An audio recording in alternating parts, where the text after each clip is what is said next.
This is our protagonist's mother, dead on the floor, and the culprit tells him to take a good look at the lifeless body of this concubine and hoe of a mother that he had. The assassin's name is Rendon, and he's actually the longtime teacher and trainer of the boy, but he says that all of this happened because he's the weakest of all Ragnars, the worst imbecile, and the trashiest one. It's funny how he didn't inherit any talent despite being of the strongest lineage. What a shame. But what Rendon is not saying is that this is not the only reason for his weakness. The truth is, since the first day he was hired, Rendon taught him the strangest and worst sword techniques. Also, he would stay bad, and Rendon would get a stable income from that dumb concubine, since the mother was spending everything she had to make Theo stronger. Of course, he was also in collusion with some other forces. Lydia's taken over by rage, tries to attack Rendon, but is easily executed. In the end, after a lifetime of training and even being from the strongest family, he achieved nothing in life. His mother died, his home was burned. Was that really the end? He asked himself. If he had a bit of talent, would things be different? That's when his trait from the Ragnar family activates, and says that the return to the regression was activated. In a flash of light, all of a sudden Rendon was in front of him,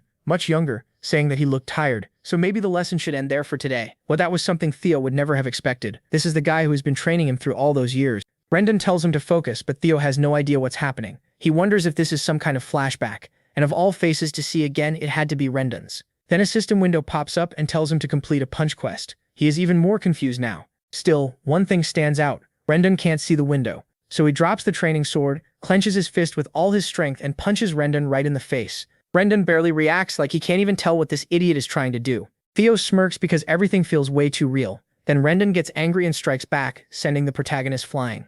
MC can't believe even the pain feels real, while that bastard just sighs and says he gets why Theo is frustrated. The awakening ceremony is close and he's made no progress. Still, attacking your own master is unforgivable. That mention shocks him because the awakening ceremony was almost 10 years before his death. Rendon keeps scolding him, then leaves, saying they'll continue next lesson. The other clan members laugh at the protagonist and keep piling on the insults. But now Theo finally starts to understand. He claws at the ground and feels it clearly. Even the wound Rendon gave him hurts like it's real. That's when it hits him. This isn't a memory. He really went back 10 years to when he was 17. Right then, another system window appears and congratulates him for clearing the tutorial quest. As the reward, Ragnar's talent is activated. The system asks if he wants to claim it, and he instantly says yes. Power stirs in the center of his chest as the system confirms he got the reward. From now on, all his stats will grow at an incredible rate. Back at Rose Castle, that same bastard is drinking tea with Theo's mother. He says he's never seen anyone as talentless as her son, then smiles and says that's exactly why he's here. The fake Rendon promises to make MC strong enough for the awakening ceremony in 5 months at least. Cecilia Ragnar says she'll trust him with MC. She even gives him a bag of gold and asks him to pay extra attention to her son. He gladly takes it and tells her not to worry. Cecilia says she doesn't because she believes in him. Later, Rendon walks down the hall grinning at the bag of money in his hand. He's thrilled he's getting paid so much to teach the protagonist nothing. To him, both mother and son are fools. He's taking money from the direct Ragnar line while also earning rewards from his real master by leaking the protagonist's secrets and ruining his growth. It's the perfect deal for him. Then MC comes sprinting down the corridor and rushes right past Rendon. His so-called master just sneers and calls him a loser. He is running to find his mother. The moment Cecilia turns around, he throws his arms around her and starts crying, overwhelmed that she's alive. That's when he fully accepts it. He truly returned 10 years to the past. The memory of Rendon forcing him to face her corpse flashes through his mind. Now that she's alive, the protagonist is determined to change her future. If the system window is real, then Ragnar's talent can help him grow stronger. He's sure he can become strong enough to survive the war for the throne,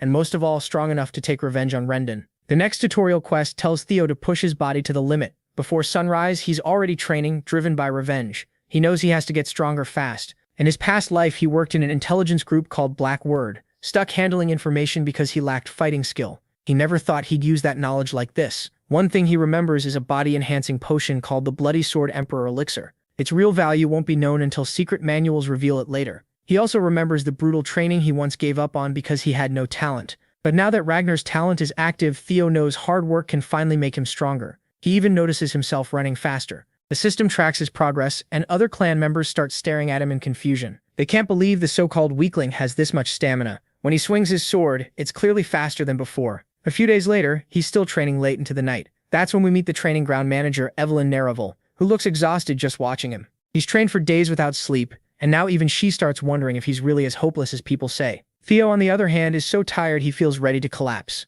Still, watching the progress bar rise keeps him going. The night before, he had pushed it to 90%, only for it to drop to 89 the moment he rested. That's why he keeps pushing without thinking twice, chasing every bit of speed he can squeeze out. Now he's reached 98%, so he gives one final burst, completely drained and barely able to keep going. He still needs that last bit. Gasping for air, Theo forces his body to keep going, and finally his effort pays off. The number hits 100, and the system congratulates him for clearing the tutorial quest. His reward, the dragon heart. But before he can read the rest, he drops from pure exhaustion while the system asks if he wants to claim it now. His hand shakes as he tries to move a finger. Still, he manages to hit yes. The moment he accepts, a blue light wraps around him, and Evelyn watches in shock as his body goes through a strange power-up. Some time later, he wakes up in a room. As Theo opens his eyes and looks around, Evelyn tells him he's in the break room of Training Ground 4, and says he never needed to push himself that far. The second MC sees her. He knows who she is. She's surprised he remembers, then properly introduces herself as the manager of the 4th training ground.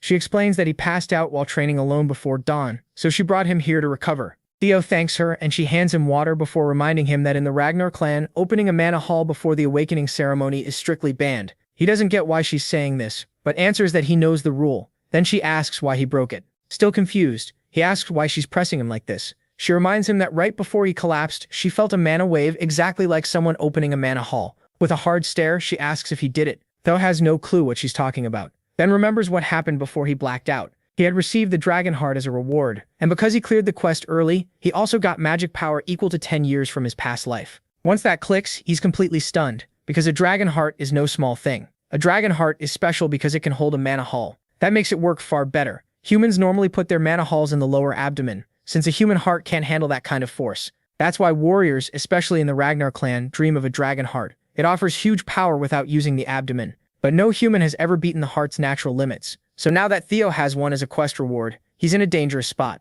The reward is amazing, but it also puts him at risk. Worse, he's sitting in front of Evelyn, a retired top swordswoman who lost her left arm and now runs the training grounds. She once led the white armored dragon cavalry, and her swordsmanship was so great even the demon dragon respected her. She cared nothing for rank or talent, but she had zero tolerance for lies or cowardice. When she thought someone lacked principle, she even gave up her role as his direct master. So if she learns about his dragon heart and mana hall, he could lose his head. But Theo just smiles. He already has a plan. If she can't prove anything, he's safe. He fires back, asking how she can talk about punishment based on a guess. Then he warns her to think about the price of making claims like that. That leaves her quiet for a moment. He keeps pushing, reminding her that he's still an heir of the Ragnar clan. If her suspicion turns out false, it could be treated as insulting the Ragnar name. She admits that's true. Those are the rules. Staring her down, he asks if she knows the penalty for humiliating an heir. Without flinching, she answers, execution. Pleased she gets the point, Theo tells her to watch her words. Evelyn is stunned by this side of him and starts wondering if he's really the same person. Even so, she's sure she felt a mana wave, so she decides to check for herself.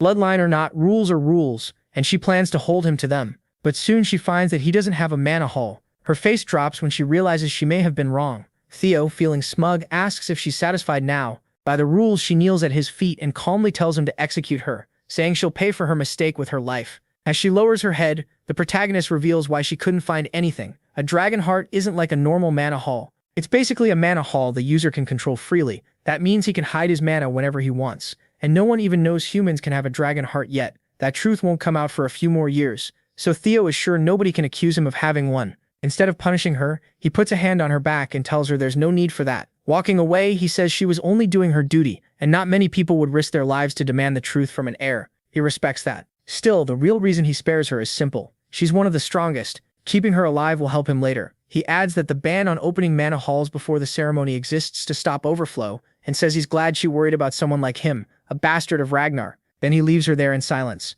Theo walks off feeling great, remembering that he now has both the dragon heart and 10 years of magic power from his past life. A few days later, this bastard shows up again, barking at MC to swing more to the right. MC has been acting weak, but Rendon keeps insulting him non-stop. Worse, MC notices the old man is quietly teaching him strange sword moves on purpose. That only makes him more sure there's a mastermind behind Rendon's actions, and that the one who dealt the final blow in his last life was the real mastermind. So Theo decides to flush that person out. A grin spreads across his face as he figures out his next move, while Rendon keeps yelling. That's when he snaps the wooden stick in half and tells him he's done listening, because his teaching is complete garbage. He goes even further, asking how someone with such awful skills ever became a mid-rank swordsman. Then he says Rendon would probably have trouble even against demonic beasts. Rendon takes the bait and starts boiling with rage, but the protagonist keeps pressing. He steps right up to the old man and repeats that his swordsmanship is pathetic. Now we learn MC's real plan, provoke Rendon into quitting. And if things get bad, MC is sure this bastard will reach out to his mastermind. The story then shifts to Camellia Palace, where a man rushes into a pub grinning like crazy. He shouts for Axion and announces that Ragnar's bastard is going to duel his master next week. Axion says nothing and doesn't even lift his glass. Meanwhile, the loudmouth keeps rambling that Theo blamed his teacher for his lack of talent and will probably end up crippled after the duel. Then Axion suddenly hurls his glass into the man's face, knocking him out in one hit. He's clearly annoyed and says he doesn't care if some bastard gets half disabled. To him, he is just another Ragnar. This is Dark Tiger, Axion Ragnar of the Four Hounds of the North. Beside him stands Remington Narcio, the Silver Lion, and another one of the Four Hounds of the North. Then Edtroiven of the Nine Dragons, the Sky Dragon, arrives looking worried and says they can't relax or things may go wrong. Axion brushes that off, saying that only matters for people with talent and Theo is just a useless fool. But Ed warns that with the Ragnar clan, even the smallest chance can turn into something serious. Axion answers that the protagonist picking a fight with Rendon is actually good news, since the instructor should be more than enough to deal with him. A week later, people gather at Training Ground 4, and it isn't just clan members, other important figures show up too. In the arena, MC stands before hundreds of eyes, looking uneasy. He curses himself, thinking back to how he only wanted to get this bastard fired after that humiliation, but the whole thing got out of hand. Even so, he's not that worried. He expected this, and he's ready to get revenge on Rendon. Then the system gives him his third tutorial quest, defeat Rendon and win. We flash back to when Theo told Rendon his skills were trash, fired him on the spot, and said there was nothing left to discuss, contract or not. He wanted to punch him right then, but he still wasn't sure of his own strength. Rendon, on the other hand, couldn't let himself get fired because he still hadn't finished his real mission. As he approached the protagonist trying to talk him out of it, a system window suddenly appeared, ordering MC to fight and beat Rendon. He was caught off guard, and right then Evelyn stepped in and told him to settle it, the Ragnar way. That's Ragnar law. The strong decide. A sword duel would settle it without dragging in a tribunal, and the winner's word would stand. Rendon jumps on the idea at once, and Evelyn keeps backing it, leaving Theo stuck. He, though, isn't convinced. Right now, he doesn't think he can beat that bastard. Still, before long, he's standing across from Rendon. The crowd trades smug looks, calling the protagonist pathetic. They whisper that he can't even swing a sword right, so there's no way he beats a mid-rank swordsman. Rendon smugly tells him to apologize now and save his life over some dumb pride. MC shoots back that Rendon should be the one apologizing. If he doesn't want to end up a one-armed swordsman, he'd better accept he's fired and leave. Rendon just smiles, already planning to kill him and pass it off as an accident. When the duel starts, he offers him the first move like a mocking teacher, and he rushes in with his sword up. The crowd is stunned by how reckless he looks. To them, it's obvious he doesn't even know how to swing properly. Rendon strikes several times, but the protagonist still manages to defend himself. The old man keeps pressing the attack. As he drives Theo back, he thinks this outcome was obvious. MC isn't even low rank, he's only an apprentice. Rendon admits the boy has improved a little, but not enough. Maybe it would matter if MC were on the level of the Four Hounds of the North, but he's sure this Ragnar brat could never beat him. Then the story cuts back a few days earlier. He asks Evelyn what she was thinking when she pushed him into this duel. She says she was helping. If he really wants Rendon gone, he has to do it carefully, because someone is clearly backing that man, and firing him alone won't fix anything. When Theo asks how she knows, Evelyn says it was obvious from the strange sword style Rendon was teaching. The protagonist is surprised before. She never bothered with this, but after the Manhwa incident, she's taking interest in him. Her people traced Rendon back to Camellia Palace. That doesn't surprise MC. What annoys him is that this all comes from the fight over the throne. He pushes that anger aside and says he's impressed she figured out this much. Then he admits that with his current skill, he's not sure he can beat Rendon, so he asks what she plans to do. Evelyn tells him he can win and says he needs to stop underestimating himself. Back in the duel, Rendon keeps attacking, but Theo blocks everything with ease. Now Rendon is the one confused. This is nothing like the him, Ragnar, he knew, and suddenly he's the one struggling. The crowd can feel the tide turning. Even Remington, watching from the stands, looks shaken. Evelyn, on the other hand, is enjoying every second. She even looks proud, and then we learn why. During that 1 week, she personally trained him. She admits it breaks the rules, but Rendon never deserved to be a teacher anyway. That makes Theo smirk. He's thrilled, thinking getting Evelyn indebted to him was worth it after all. But one thing still bothers him. Why is she helping this much? He asks if it's because of what happened before. Evelyn says that's part of it, but there's also someone she knows who'd like the protagonist, someone obsessed with gathering talent. Back in the present, the fight keeps going. Rendon grows more desperate by the second. He starts wondering if MC has been acting dumb and hiding his real strength this whole time. In the middle of the fight, MC asks who's backing him. Rendon snaps back, but MC reminds him he already knows those trash lessons were on purpose. Then he asks directly if he's tied to Camellia Palace. Rendon freezes, and that reaction is all he needs. In the very next instant, the protagonist swings and cuts off the old man's hand. It flies through the air and the crowd is left stunned. Rendon screams and curses through the pain. Theo walks toward him with real confidence now, finally feeling how much stronger he's become. He repeats the words Rendon used against him in his past life. This happened because he was weak and talentless, a fool. Theo swings again and throws those same words back in the old man's face, telling him he's the weakest one here. and by Ragnar rules, someone that weak never should have come here. With one last swing, MC brings the blade down, and the bastard's head rolls across the ground. A system window appears, congratulating him for clearing Tutorial Quest 3. He didn't just win, he went beyond the goal, so he gets a bonus reward. The system asks if he wants to claim it now, and the answer is obvious.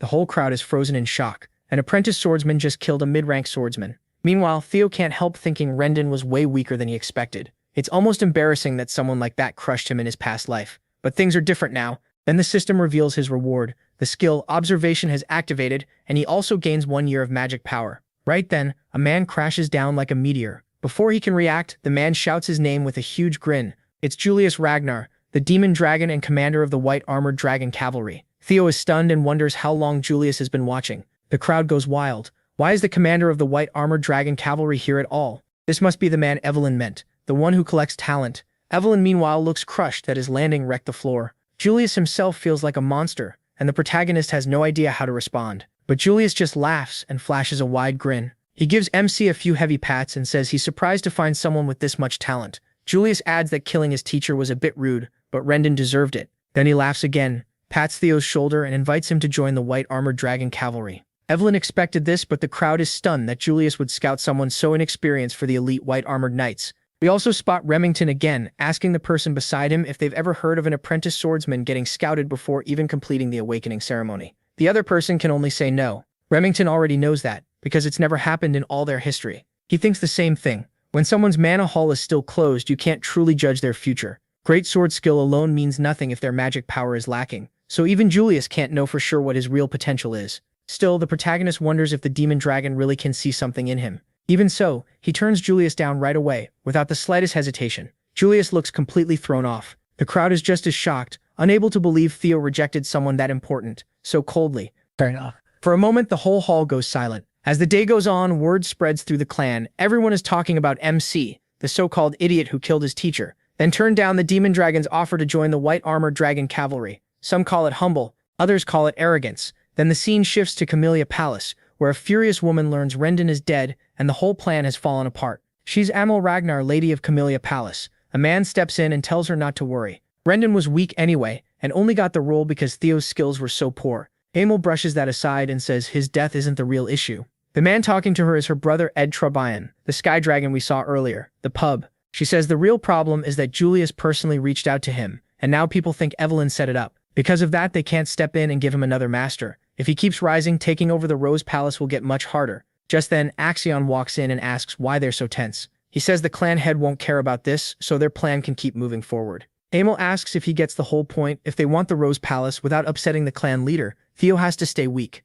Axion says he knows. In his eyes, the protagonist is still powerless. No matter what happened, how much could someone like him have really changed? He figures Evelyn and the demon dragon are overreacting, so there's no need to fuss over it. Ed doesn't like that attitude at all, and warns him not to treat this lightly. Axion just pulls out a letter and smirks. If they're that worried, he'll go play with MC a bit and remind him of his place. Later, the scene shifts to the training grounds, where Evelyn praises Theo for his session. He thanks her and says training under a real master feels completely different from before. She then says joining the white armored dragon cavalry would have been the better path, and asks why he turned it down. He thinks it over. He'd be lying if he said he didn't regret refusing it. It had once been his dream. Still, he knows joining now would only hold him back. There's no reason to cap himself this early. If he rises after the awakening ceremony, the rewards at the top will far outshine a spot in the white armored dragon cavalry. So he simply says he didn't want special treatment, and doesn't think he's ready yet. For now, he's happy just training with her for the awakening ceremony. Evelyn reminds him that the commander is probably upset after being turned down like that.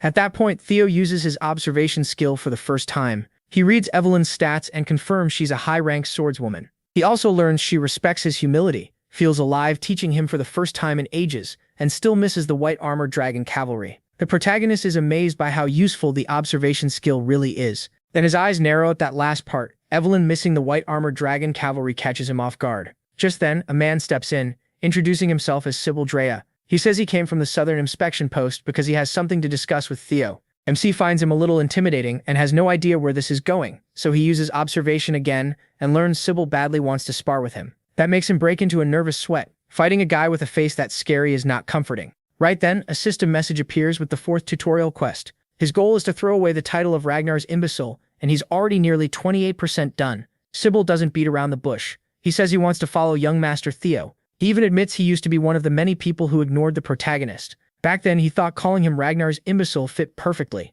MC likes the honesty, but it still annoys him a bit. The guy is insulting him without even noticing. But Sybil changed his mind after hearing he trained every morning harder than anyone else. Then he saw the proof of that effort in Theo's fight with the fraud Rendon Harvey. Watching the instructor's head fly through the air left a huge impression on him, and he was stunned by the protagonist's growth. Seeing Julius Ragnar personally invite MC into the white-armored dragon cavalry stayed burned into his memory. From that moment, Sybil says he became his idol. He had almost given up after being called the idiot of the Southern Inspection Office, but he changed that. More than anything, he wants a chance to cross swords with the person he looks up to. His blunt honesty is pretty shocking. Normally, the protagonist would question someone's motives, but observation shows Sybil's feelings are real. He truly respects Theo and only wants a spar. Everything about him seems genuine. MC is pleasantly surprised. After killing Rendon and drawing Julius's attention, he expected insecure people to come challenge him. He didn't expect someone to admire him and want to follow him. That means a few still carry Ragnar's pride in their blood. That could be useful. If he wants to become the next clan head, he'll need capable people he can trust around him. On top of that, this could help him clear the last tutorial quest and finally drop the imbecile title, the one he could never escape in his past life. With the system giving him a new chance, he's determined to get rid of it for good. Theo turns to Evelyn and asks for permission to spar. She gladly agrees and tells him to show what he can do. He raises his sword in salute and introduces himself as the protagonist Ragnar, apprentice swordsman of the Rose Palace. Waiting for the awakening ceremony under Master Evelyn Nereville, the one-armed swordmaster smiles in approval. Sybil Drea awkwardly salutes back and introduces himself as an apprentice swordsman from the Southern Inspection Post, trained in Kurai clan swordsmanship with a focus on quicksword. The spar begins, and Sybil launches off the ground. He comes in like a maniac, attacking as if he means to kill from the very start. Theo blocks the opening strike and sparks burst from their blades. The so-called idiot of the Southern Inspection Post is unbelievably fast. Speed is the one thing he trusts the most. After just one clash, Sybil can already tell MC's skill is the real thing. He meanwhile wonders why this guy was branded an idiot at all. In his past life, he would have struggled to survive even a few blows, but he's far beyond that now. The protagonist attacks next and sends Sybil flying with one strike, knocking the sword from his hand. For the protagonist, this is easy. The hit to Sybil's solar plexus is so hard he almost throws up. He slams into the training area's stands. Luckily, he isn't badly hurt. Sybil forces himself up, praises MC's swordsmanship, and quickly admits defeat with thanks. He stays calm in victory, salutes him back, and says it was a good fight. As he holds up his sword, he catches his reflection in the shining blade. That gives him an idea. Maybe he can use observation on himself. It works. He sees talents like observation, player, Ragnar, and several more still locked away. He's a level 1 swordsman with balanced stats, plus a shocking 190 magic power. Now that he can finally see stat points, they'll be shown as numbers from here on. His talents are listed clearly, and with all those locked slots, it seems finishing quests could unlock at least 4 more. Being able to check his own stats whenever he wants is another huge find. Theo guesses his absurd magic power comes from the magic of his past life and the dragon heart in his chest. What he really hates is his negative 49 luck. He can't help wondering if he's actually cursed. Maybe all the misery from his last life came from that rotten luck stat. One thing is clear, he needs to raise it fast. While he's busy thinking over the spar and his status, he doesn't notice the group of young men gathering around the arena. They've formed a loose circle around him, and their purpose isn't clear yet. Theo figures this was bound to happen. No matter how pathetic his old instructor was, that man had still been a mid-rank swordsman. After the protagonist beheaded the fraud Rendon Harvey, and even gained a famous commander's approval, young swordsmen showing up was only natural. In Ragnar, where strength rules, people would either envy MC or admire him completely. As for the ones at the arena, Evelyn can tell right away which side they're on. They're the second type. The rumors about him were true, and respect is written all over their faces. Every one of them imagines taking Sybil's place in that spar, and wonders if they could even stop Theo's sword. That only makes them want to test themselves against him even more. One of the young swordsmen is Eod Nalan. The protagonist scans the crowd and likes what he sees. Then he picks out Eod Nalan, catching the young man by surprise. Theo calls him forward and asks for a spar. Eod Nalan gives a firm salute and introduces himself as the third son of Viscount Nalan, a user of double ascension swordsmanship. MC salutes back and casually wishes him a good fight. No more time is wasted on formalities. Both fighters take their stances and go at it. With every clash, his basic swordsmanship keeps improving. Eod isn't weak. He's quick and smart enough to slip in a slash that looks almost impossible to counter. In that instant, Theo feels the world slow down. He adjusts his grip and blocks at the perfect angle, knocking Etide's blade right out of his hand. That key defense boosts the protagonist's changing heart swordsmanship. Etide is left disarmed and completely beaten by the young master. He accepts the loss and gives the protagonist his full approval, and to the protagonist's surprise, that approval raises his luck too. Maybe luck is tied to reputation. If that was true, then MC had found a way to fix his terrible luck. Just keep fighting until the numbers turn around. The next one up was Bennett Ramiro, and he beat him without much trouble. With that approval, his luck went up by 1 again. Then came Eric Moran. He lasted a little longer, but he still lost. After that, Theo earned Manfred Nonumbert's approval too, never slowing down for a second. He crushed Manuel Noir, and the rough-looking Vero Perink didn't even last a full minute. Before long, the protagonist was completely locked into the flow of battle, and kept his streak going against Daniel Remen. After beating most of the young swordsmen, he still wanted more. So he called for the next challenger, but nobody stepped forward. Even after fighting until he was nearly worn out, his quest to get rid of the imbecile title had only gone up by 1. Maybe that was because these guys already respected him. If he wanted real progress, he might need stronger opponents or people who still looked down on him. Either way, he needed something new. Then a man pushed through the crowd and told MC he looked tired. MC brushed it off, saying he'd rest when he had to, but for now he could still fight. Since he insisted he was ready, the armored warrior known as the Silver Lion, Remington Narcio, formally asked for a spar. He and the others were stunned. Remington was no ordinary guest. He was one of the 4 Hounds of the North. That group included Holkus Ranklinka, Ray Ragnar, Remington Narcio, and Axion Ragnar of Camellia Palace. They were known as the strongest of their generation in the Ragnar clan. Remington said he had come early to watch Theo's swordsmanship before the awakening ceremony. With a smile and a salute, he thanked the protagonist for accepting. The Silver Lion was a sword prodigy with sharp instincts and fierce discipline, and right now the protagonist was the unexpected rival who caught his attention. MC returned the salute proudly and introduced himself as the 31st son of the great guardian of the North, Kyle Ragnar. He never thought he'd meet, much less spar with, Remington. In his past life he had admired him, so when Theo said he was honored to cross blades with the famous young deputy clan head of Narcio, he meant every word. Caught up in the thrill of non-stop combat, he wanted to show Remington what he could do. Both of them were eager for this fight. As Remington's aura burst out with frightening force, the protagonist had to wonder if he could really beat him as he was now. They rushed each other and their swords slammed together, throwing off sparks. Just how strong was one of the 4 Hounds of the North? Every clash shook the arena. Theo stayed focused while steel fragments scattered, and Remington met him with the same fierce grin. Then one of the swords finally gave out from all the damage. Evelyn kept watching without blinking. The young swordsman MC had beaten went silent. In that dead quiet arena, the sound of the broken blade hitting the ground rang out. It was his sword. In one pure test of strength, Remington cut straight through it. His strike stopped just short of the protagonist's neck. To everyone watching, the outcome was obvious. The protagonist had lost. Sybil didn't want to believe his idol could go down that fast, but the result was right in front of him. In the end, everyone had to admit that no matter how much MC had improved, beating one of the 4 Hounds still wasn't possible. They held that title for a reason. Even so, Sybil argued that his fighting spirit alone was worth admiring. Then, to everyone's shock, the White Lion declared that the loss was his. He gave the protagonist a perfect salute and humbly thanked the young lord for the duel. Remington pointed out that MC's sword was already worn down before they even started, and after so many matches, MC was clearly tired too. He answered that a real battlefield wouldn't care about any of that. The moment he lost his blade, he had already accepted defeat. Remington only smiled in understanding. The White Lion and the imbecile shook hands and a deeper respect grew between them. Remington sincerely hoped they could have a real duel under better conditions next time, and Theo wanted that too. Everyone stared in surprise as one of the 4 Hounds acknowledged the protagonist. The young master really was built different.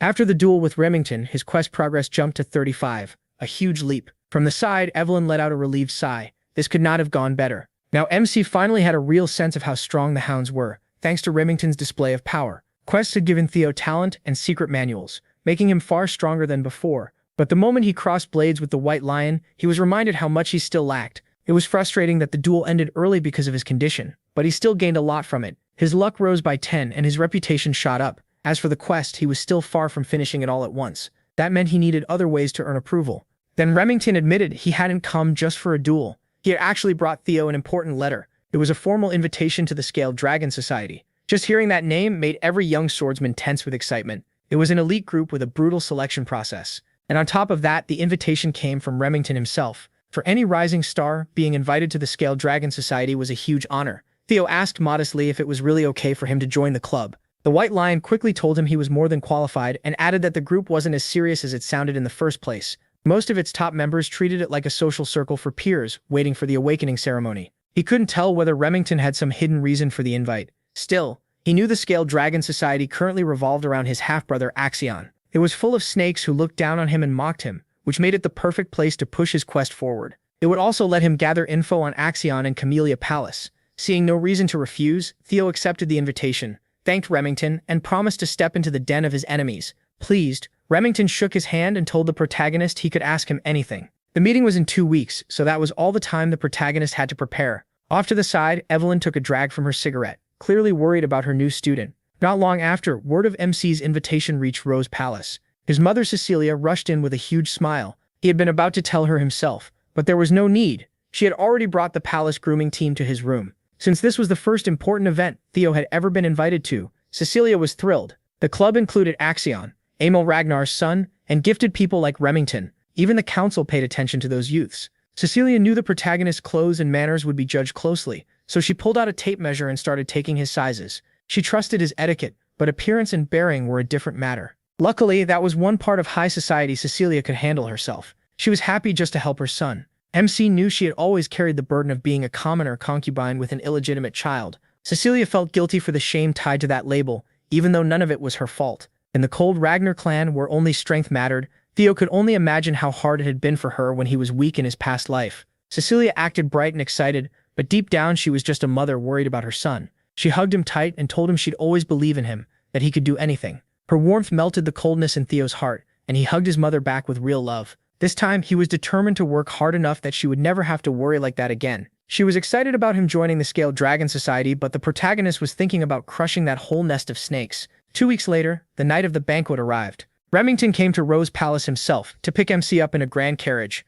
The moment he saw him, he almost thought MC was someone else. Gone were the training clothes, thanks to his mother and the palace staff. He looked like a proper noble. Remington praised the new look, and he thought he was joking, but he wasn't. He was honestly impressed. The protagonist had to admit his body had changed a lot too. He was taller, his muscles were well built, and all of it came from just 2 weeks of hard training. During that time, Remington had surprisingly visited every day to train with him, and the two had become pretty close. The protagonist had also picked up a loyal group of followers with Sybil and the others. Meanwhile, Evelyn ended up teaching a whole crowd of MC fans when she had only meant to train him for a short time. Those 2 weeks had been busy, to say the least. Even now, he was still recovering from dealing with so many overeager people. Today, he was on his way to his first formal banquet. Remington told him not to be nervous, but he did leave Theo with one warning. Remington warned him that Axion likes to play games. The invite actually came from Axion, who said he wanted to meet Ragnar's new rising star. This whole banquet was set up for the protagonist. Hearing that changed everything, and honestly, it made things better. MC was already looking forward to all the insults coming his way.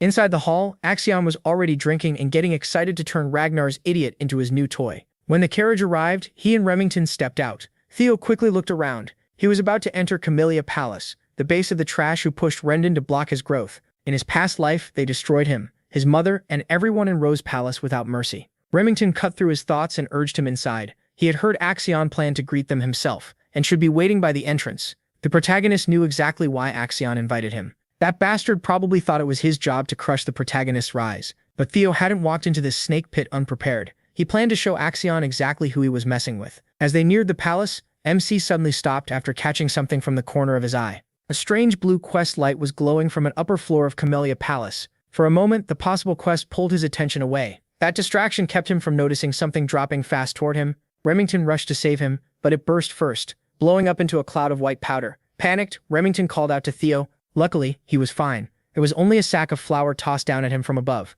Remington was furious at the childish stunt. He knew his old self never could have dodged, and his mother's carefully made outfit would have been ruined. He had wondered if Remington was part of it, but that clearly wasn't the case. The white lion looked genuinely angry and confused. Throwing flour at him was apparently the best those idiots upstairs could come up with. Theo figured the fool behind something this lame had to be one of the smug nobles at the windows. Then a familiar voice cut in, brushing it off as a small greeting between friends. Just basic courtesy. Remington wasn't buying it. He was still furious. Then Axion appeared, grinning as he claimed it was only a playful welcome for his brother, the protagonist. He immediately read him with his skill. Axion had madness, psychopathy, and terrifying sword talent. Right now, he was excited over finding a new toy, so Theo smiled and thanked him, which threw his psycho brother off. He added that with such a warm welcome, of course he was grateful, and he was really looking forward to the party. Axion's confusion quickly turned into delight. This brother of his had gotten way more interesting since the last time they met. At last, Theo and Remington went inside the banquet hall, where all the young noble elites had gathered. It was a private event, with only a chosen few invited to eat, drink, and mingle with other talented nobles. Still, everyone's attention was on the special guest. They couldn't understand why Axion had invited a loser. Even if MC came from Ragnar's direct line, he was still known as the idiot. Most of them hated the idea of trash like him being part of the Scaled Dragon Society, though they had to admit he looked good. Most already assumed Axion was just toying with him. Since the nobles didn't even bother lowering their voices, Remington apologized and said these parties usually weren't this shameless. Theo let them say whatever they wanted. The more they looked down on him now, the sweeter it would be when he crushed them later. He also noticed the blue quest light was close by. It seemed important, but he had no natural way to check it yet. Then Axion came down the stairs and asked if his brother was enjoying the party. He forced himself to stay calm and stick to the plan he'd already made. Smiling, he thanked Axion again for the invitation. Axion mockingly apologized for the flower prank, saying he may have gone a bit too far. Then he moved in instantly, grabbing Theo's shoulders hard and pressing him to accept the apology in front of everyone. Remington was about to step in, but the protagonist cut him off and said Axion had nothing to apologize for. After all, by Axion's own words, it was just a greeting between brothers. For once, the psycho had nothing to say. MC was too calm to shake. Axion laughed and patted him on the back like a proud big brother. He hadn't realized the kid had this much nerve. He was nothing like he'd been when they were young. If anything, Axion liked him more now. The nobles watched Theo smile and play along, mocking him as Axion's lapdog. They sneered at his illegitimate birth and compared him to Axion's noble blood. Yes, they were half-brothers, but the nobles thought they were worlds apart. Axion came from the East's strongest sword clan, while the protagonist's mother was, to them, just some nobody from nowhere. MC kept smiling as the insults piled up, letting them feed the fire inside him. What confused the nobles most was how close Remington seemed to this so-called idiot. Soon they turned on Remington too, mocking him as Narcio's illegitimate son. He'd been tense since the moment they arrived, and he almost snapped when they crossed that line. Theo could tell that in a few more seconds Remington might steal his spotlight. He had planned to listen a little longer, but not anymore. Before Axion could lead him upstairs, he stopped. Since he had just arrived, he said he should greet his new friends first. Then he walked to the table where the laughing nobles had gathered, drawing every eye in the room. Quietly, Theo picked up a bottle of wine from the table. He approached the noble insulting Remington and acted like he was about to pour him a drink. The man smirked and asked if he'd said something wrong. The protagonist changed his grip and smashed the bottle over the blonde bastard's head without hesitation. Even Remington and Axion froze in shock. Clutching his bleeding head, Blondie collapsed while MC stood over him with the jagged bottle still in hand. The bastard tried to sit up and curse him for humiliating him in front of everyone, but before he could keep yapping, Theo kicked him in the jaw and broke it. Now his real plan had begun. With cold, wild eyes, the protagonist said he was only offering Blondie a little greeting, yet somehow got a rude response back. The other nobles froze, scared and confused. At the same time, MC's quest progress climbed to 43. After 2 weeks training with him, Remington knew he wasn't some reckless thug. He started to think he might be doing this for his sake. As Blondie bled on the floor, he said this was simply his version of a welcome. Then he stepped on the noble's arm and pinned him against a raised platform. Since the greeting was done, the protagonist said it was time for goodbye. Blondie begged him to stop, but it was already too late. Theo stomped down on his arm and crushed it completely. The crack of breaking bone echoed through the hall. The same nobles who had been mocking him moments ago now stood speechless at the brutal display. That alone pushed MC's quest progress up to 58. Blondie passed out from pain and shock, drool staining the carpet. Theo tossed the limp body aside like garbage and asked if anyone else wanted to say hello. The threat in his voice drove the quest progress up to 66. The knights hidden in the shadows rushed in and surrounded him from every side. Their blades came out at once, locked on the threat before them. 4 swords boxed the protagonist in. Furious that their young master had been hurt, the knights declared that a crime like this deserved death. MC only smiled. His plan was working even better than expected. He asked who the man he'd just beaten actually was. The knights answered that Blondie was Ian Hanvi, the 3rd young master of the Hanvi clan. That answer amused Theo. Hanvi was one of the 6 snow clans under Ragnar. He already knew the bodyguards of spoiled nobles like this wouldn't stay quiet forever. They always looked down on Ragnar's idiot when he acted up, so he asked what exactly the problem was if he beat their young master. Then, with pride filling his voice, he asked if the dogs of one of Ragnar's bannerman clans really dared demand his death. Could they truly take responsibility for threatening Kyle Ragnar's bloodline? Theo wasn't the type to ignore that kind of insult. The knights' grips loosened at once. Their anger over their ruined young master gave way to the fear every bannerman felt toward Ragnar. On top of that, the pressure rolling off the protagonist was crushing. This was nothing like the idiot of Ragnar they used to mock, and now that they thought about it, MC was still a direct Ragnar with a claim to the throne. Ragnar ruled the north and stood above the 6 snow clans. No sane person should casually call for the death of dragon blood. Threatening Ragnar blood is such a grave crime that wiping out a minor snow clan would still be seen as fair. People forgot that protection long ago because he was treated like a worthless heir, but that ends now. The 4 knights instantly knew they had gone too far and needed to beg forgiveness. They never got the chance because Theo had already given a hidden figure the order to kill. A flash of steel cut through the hall before anyone could react. In the next moment, all 4 heads were in the air,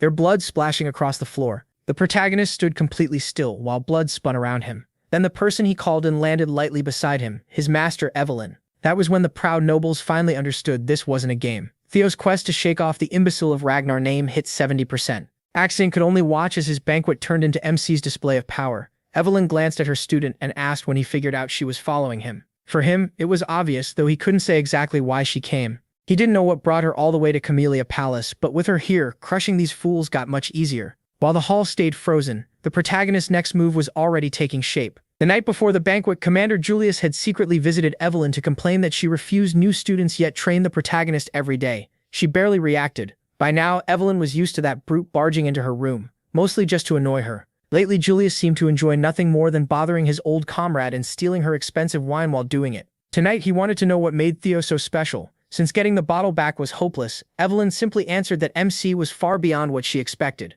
Between his talent and how seriously he trains, she said he's one of the best students she's ever had. That was a huge statement, especially since she once taught ActionToon too. Evelyn didn't soften it at all. In her eyes, Theo's potential had already surpassed even young Master Axion's, and she meant every word. Julius trusted her judgment. After all, she had 2 good eyes for talent, and he only had 1. Still, he couldn't believe someone changes that much overnight. The only answer that made sense was that he had been hiding his real ability all along. Even so, it was strange to think he'd keep it buried for years and suddenly reveal it now. As a teacher, Evelyn believed rushing ahead only makes people stumble. But the protagonist felt different. To her, it looked like he was being chased by something unseen, forcing himself forward out of fear. That's why his trip to this scaled dragon society worried her. After emptying the bottle, Julius agreed that the Axion brat was worth worrying about. He was the one who told Evelyn to follow Theo, just in case. Maybe not for the same reason she feared, but Julius was sure something would happen at the banquet. As a Ragnar, he knew how it goes. When bloodthirsty wolf cubs gather, they start fighting over rank. Then Julius set a uniform on the table like it was a battlefield map and pushed Evelyn to try recruiting MC into his unit again.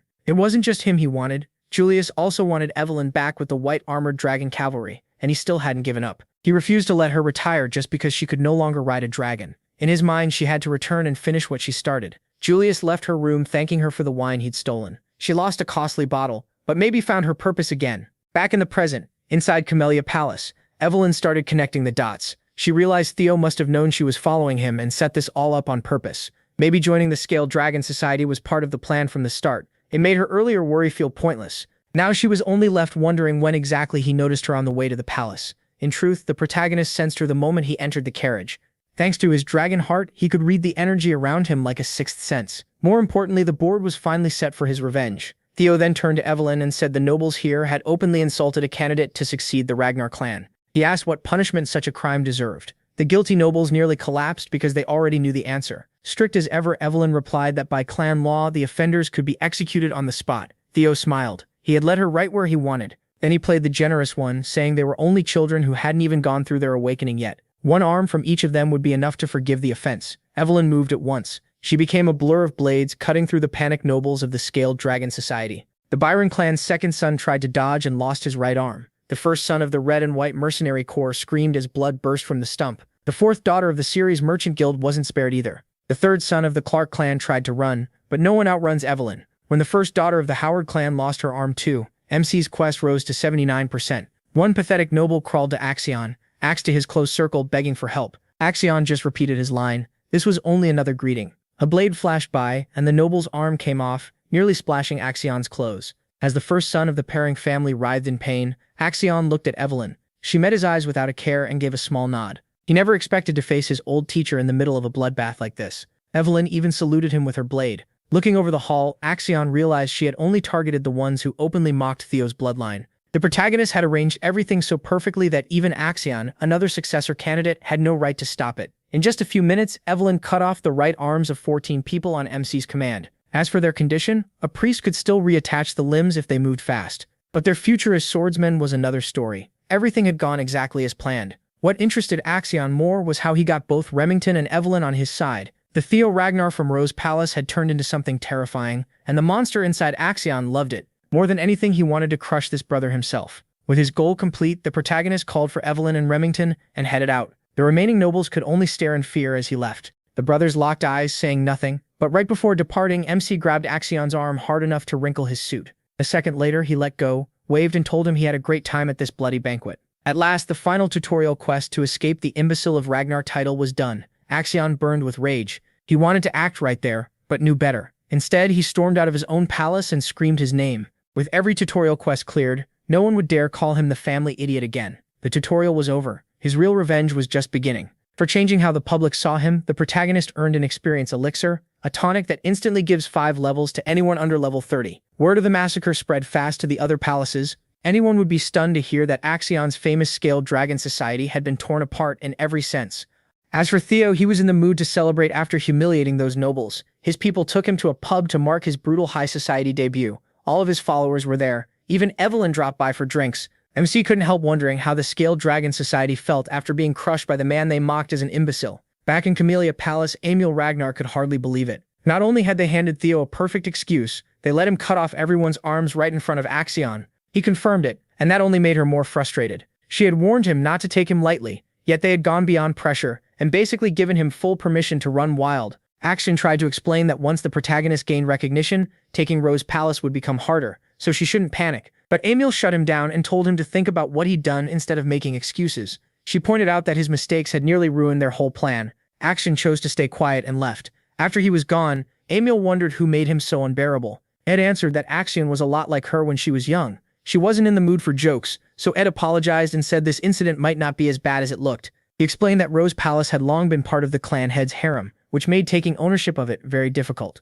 Even if the clan leader no longer cared much for it, because all kinds of riffraff gathered there, the place still had his backing. Ed then laid out the real plan. They only needed justification. And now that Theo had caused chaos at the Scaled Dragon Society, he was slowly becoming the face of Rose Palace. That meant they could use this incident as legal grounds to move against him. Emil was left speechless. Emil realizes what scared her most. If MC kept growing and the clan leader started favoring the Rose Palace, his power would only spread. But now she sees another path: use MC's rise against him and crush him through the law. That would leave the Rose Palace with no choice but to submit to the Trojans. For the first time, she thinks the plan may really succeed, so she asks Ed how long the setup will take. Ed tells her everything is already ready, and by tomorrow morning she'll hear very good news. He tells Emil to relax, take a bath, and sleep peacefully, adding that he even prepared a scented candle from South Akron's volcanic region. Emil chooses to trust her older brother and quietly shows her thanks. At the tavern, Remington admits he's stunned. He never knew Theo cared that much about him. He has no idea what he's talking about and laughs at how emotional Remington is after drinking only orange juice. Remington says the protagonist took every insult aimed at himself, but the moment someone mocked him, the protagonist stepped in without hesitation. Now he feels ashamed that he did nothing. Looking at MC, Remington is amazed he survived all those years of being treated like dead weight and a talentless kid, yet still refused to give up and kept getting stronger. Even when facing people he had almost no chance against, Theo still fought back and dared challenge the Camellia Palace, something no one else would do. To Remington, that's real courage. He swings his sword without hesitating, and he did it all for him. Remington starts tearing up and the protagonist realizes he's gotten the whole thing very wrong. Then Remington stands and says that even if his clan wants something else, he wants to follow the protagonist instead. The people around them erupt in cheers, calling both of them incredible. Theo tries to explain it isn't like that, but Evelyn speaks to him with telepathy and tells him to leave it alone. When he looks her way, she says this misunderstanding isn't really a bad thing, and most of them probably just want to stand with him. That makes MC smile, but deep down he knows he's not actually special. Everything he has comes from the status window. Checking his stats, he remembers that at first he thought it was born from his regrets, but with how detailed it is, he's sure the status window is something more. A faint feeling of déjà vu hits him, but he decides not to dwell on it, since it's helping him grow. After the Scaled Dragon Society mess, Theo sees that he leveled up. Each level gives him points he can spend to boost his stats. He knows he can shape his growth any way he wants, and that huge potential makes even him uneasy. Evelyn catches his dark grin and starts to worry. Still, he puts that aside. First, he needs to get ready for the Camellia Palace's counterattack. So he asks Remington if he's willing to help him with something. Remington says Theo can ask for anything. A little surprised to hear the protagonist call him Remy. So casually, he watches MC pull something out and hand it over. He says his fight for the throne against Axion will start soon, so he needs help getting ready before that day comes. Remy goes quiet, remembering that in his past life, Remington became Narcio's clan head and built a force strong enough to challenge the Ragnars. The protagonist knows this is a huge chance to bring Remy to his side. He hands Remington a sheet of paper, and Remington promises to do everything he can, now that he's pledged himself to MC. MC thanks him. Then the tavern doors burst open and someone screams MC's name as knights storm in. They declare that under the sword of law, Theo is under arrest for assault, threats, and intimidation. Evelyn calls it complete nonsense, but he tells her to calm down and steps forward to inspect the warrant. It's real, and the ink is still fresh. His enemies move fast. He chooses not to resist, and they quickly put him in cuffs. As they lead him away, he smiles at his friends, trusting them to handle things while he's gone. Remington and Evelyn are left completely stunned, and Remy turns his attention to the paper the protagonist gave him. Word of Theo's arrest soon reaches the Rose Palace, and Cecilia is shocked to hear her son is being taken before the tribunal. She drops to her knees, and her servant rushes to her in concern. Cecilia says she's fine and asks why MC was taken. The servant explains it's because of the Scaled Dragon Society. MC is accused of stirring up rebellion. Startled, she asks if her son will be put on trial. The servant says it won't be easy for him to escape punishment after destroying the Scaled Dragon Society. Cecilia never thought that invitation would turn into such a disaster, but she still believes Theo will make it through, because that's the kind of child he is. All she can do is pray that he returns safely. Meanwhile, in the carriage carrying him to the tribunal, the protagonist arrives and thinks it's been a long time since he last saw this place. Since he completely wrecked the Scaled Dragon Society, he knows this won't end with a light punishment. They'll likely put him on trial for his actions. And because he's a Ragnar successor, they'll also question whether he's fit to inherit. The knights tell him to get down, and as he walks, Theo realizes his enemies want to destroy him completely, which only makes him smile, because this is exactly what he wanted. The knights announce that the prisoner MC has been brought in and permission is given to escort him inside. Theo thinks that if he's going to unveil everything he's prepared, a stage this big is the perfect place. Then he faces a room full of powerful figures and even he feels a little tense, seeing them all gathered there. Among them is Julius, the demon dragon captain of the white armored dragon cavalry, along with 4 of Ragnar's 9 dragons, including Sky Dragon Ed. He admits that in his past life, this alone would have crushed him. Then he notices Osa, the sword dragon lady of the Plum Blossom Palace, and Wolfgang the elder counselor are here too. When Wolfgang looks at him, Theo remembers it really has been a while. He didn't expect to meet Wolfgang here. The protagonist already knows Wolfgang cares deeply about bloodlines, so a half-blood illegitimate child like him must discuss the old man, and Wolfgang doesn't even try to hide it. He asks MC if he understands he was summoned to answer for his crimes. He goes on saying, the Byron clan, the Ceres Merchant Guild, the Red and White Mercenary Corps, and even the Hanavi clan are cutting ties with the main family because of Theo's reckless actions. Furious, Wolfgang calls him a bastard and demands to know if he can bear the damage he's caused. He will be held responsible for dragging Ragnar's honor through the mud. The protagonist calmly agrees and says he was too careless. What he should have done, he says, was cut off their heads, not just their arms. The whole room is stunned. But MC keeps going, saying those clans are Ragnar's subjects. The Lord gave them land and honor, so they owe loyalty and even their lives to Ragnar. That's the code of chivalry. And they broke it by defying their lord. Angry now, Theo says if he had known how insolent they were, he would have taken their heads and asks Wolfgang to punish them to restore the laws of chivalry. He couldn't just watch centuries of Ragnar honor be trampled. The room falls silent.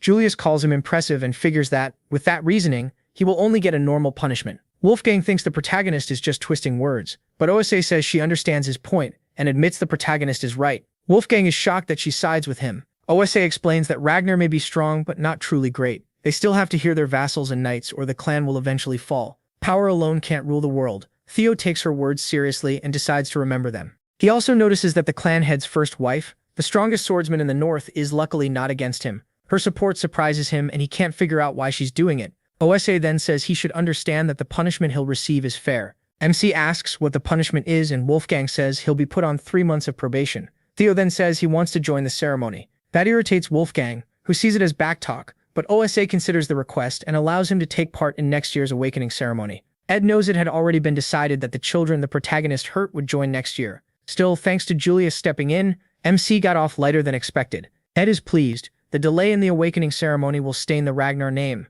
and since Theo now represents the Rose Palace, that stain will make it easier for the Camellia Palace to move in and seize it. Ed smiles, convinced his plan is working, and he won't be able to stop it. Soon he'll have no choice but to lose. Ed also knows that if the protagonist tries to appeal, he'll be killed, but he's sure the protagonist isn't that reckless. Then the protagonist says he wants to appeal, shocking Ed and everyone else in the room. Ed can barely hide his grin. To him, MC is a complete idiot whose pride knows no limits, and that only makes things easier for him. Julius asks if Theo really understands what it means to appeal. He answers that he does, and says it's not. The protagonist knows this goes far beyond 3 months of probation, so Julius clearly interfered. Still, he sticks to his plan and reminds them that for the strong and proud, Ragnar, an appeal means war. MC refuses to accept even a light punishment. He says that in the end, truth belongs to the strong, and he should be praised for what he did. That shuts everyone up. At a secret northern branch of the Ceres Merchant Guild, Evelyn finishes off the last enemy while the place burns. Remington realizes this really was their hideout, just like Theo said. Back at the trial, Ed lights up with joy, thinking Camellia Palace's problem is finally over. Standing before the clan's top figures, he is asked by Wolfgang if he really wants to turn something that could end in 3 months into a war. Wolfgang calls it pure arrogance and asks if Theo thinks he can face 15 clans by himself. The protagonist answers that this is his burden to carry. Since the gap in power is so wide, he says a proxy battle makes perfect sense. He already knows an appeal is settled through combat, but when the power gap is too large, one side can send a representative, and the result is decided in a one-on-one sword match. That means MC would be fighting for himself, while the other side will most likely choose Axion. Julius can already tell Theo is likely to lose, and asks if he has some kind of plan. He also figures that if he expects someone to volunteer for him, he'll be disappointed. The protagonist then asks for the proxy battle to be held in 1 week, exactly as the rules allow. Ed thinks he sees through that move. He assumes Theo wants Julius or Evelyn to stand in for him, but since no one will agree, MC will have to fight on his own. So Ed decides to name Axion and crush him for good. Ed is about to announce his representative when a voice interrupts, leaving everyone stunned. Kyle Ragnar walks in, praising his clever move and noting how much he's changed since they last met. The moment he enters, everyone bows. Theo drops to one knee as well and greets the incarnation of the great dragon god. Then a system window appears with a new quest: take over Camellia Palace and uncover its hidden secrets. It's his first quest after the tutorial, and he wonders if it's tied to the blue light from earlier. He realizes he totally forgot about that with everything else going on, even though something had clearly been there. Theo stops dwelling on it and focuses on the moment. With his father here, everything just changed, and that could ruin his plan. He asks why Kyle came, and Kyle tells him to stand. He says he heard what happened and understands the protagonist wants to settle this with a proxy battle. MC confirms it, and Kyle admits it would be hard for his son to fight personally. Then he asks who Theo plans to choose as his representative. He quickly sees this as a test, so he says no one can take his place. If that's the case, he'll represent himself in the appeal. Kyle says he'll lose, but Theo refuses to accept that, before he's even allowed to try. He steels himself, he'll face every challenge and bow to no one by choice. Hearing that, Kyle suddenly laughs and asks the others if they heard what his son just said. He's clearly impressed that the protagonist won't lower himself. To Kyle, that spirit is exactly what defines the Ragnars.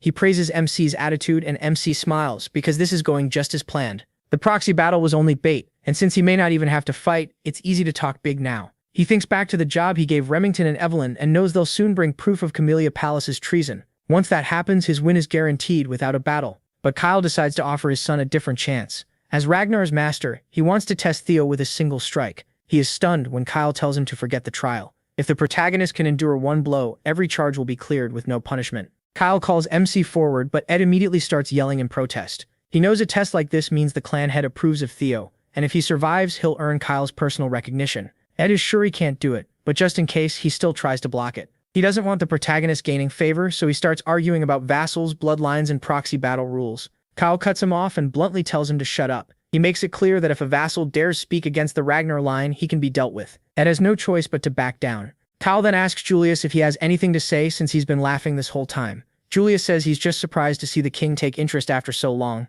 Kyle moves on and asks Theo if he's willing to do it. MC knows this changed everything. Even though he didn't expect it, he smiles and accepts the challenge. He says the offer is a bit much. One strike from the clan head is nothing like a proxy war against vassals and bannermen. Kyle asks if he's trying to refuse, but Theo says no. He just wants the deal to be fair. Since the trial got harsher, the reward should grow too, he says with a sly smile. Kyle asks what he wants, and he turns toward Ed and says he wants something like Camellia Palace. Ed is left speechless. Ed burns with frustration, and Wolfgang calls the whole thing insane. He thinks the protagonist needs to be put in his place, since deals like this should only happen between equals. Wolfgang is sure the protagonist's arrogance will break him, but then Kyle agrees. Kyle says that if MC wants to be his successor, he needs this kind of nerve. He asks the Sky Dragon if he objects, but the man says everything belongs to Kyle, so he has no right to argue. Pleased, Kyle orders them to prepare a stage at once. He wants to test his son himself. Theo hesitates a little, then faces Kyle Ragnar. The other vassals gather to watch. Ed is furious. His trap for him has turned into a stage that helps him instead. Still, Ed tells himself not to panic. Even if Theo got stronger, he believes there's no way he can survive one strike from the clan head. Even top swordsmen would struggle with that.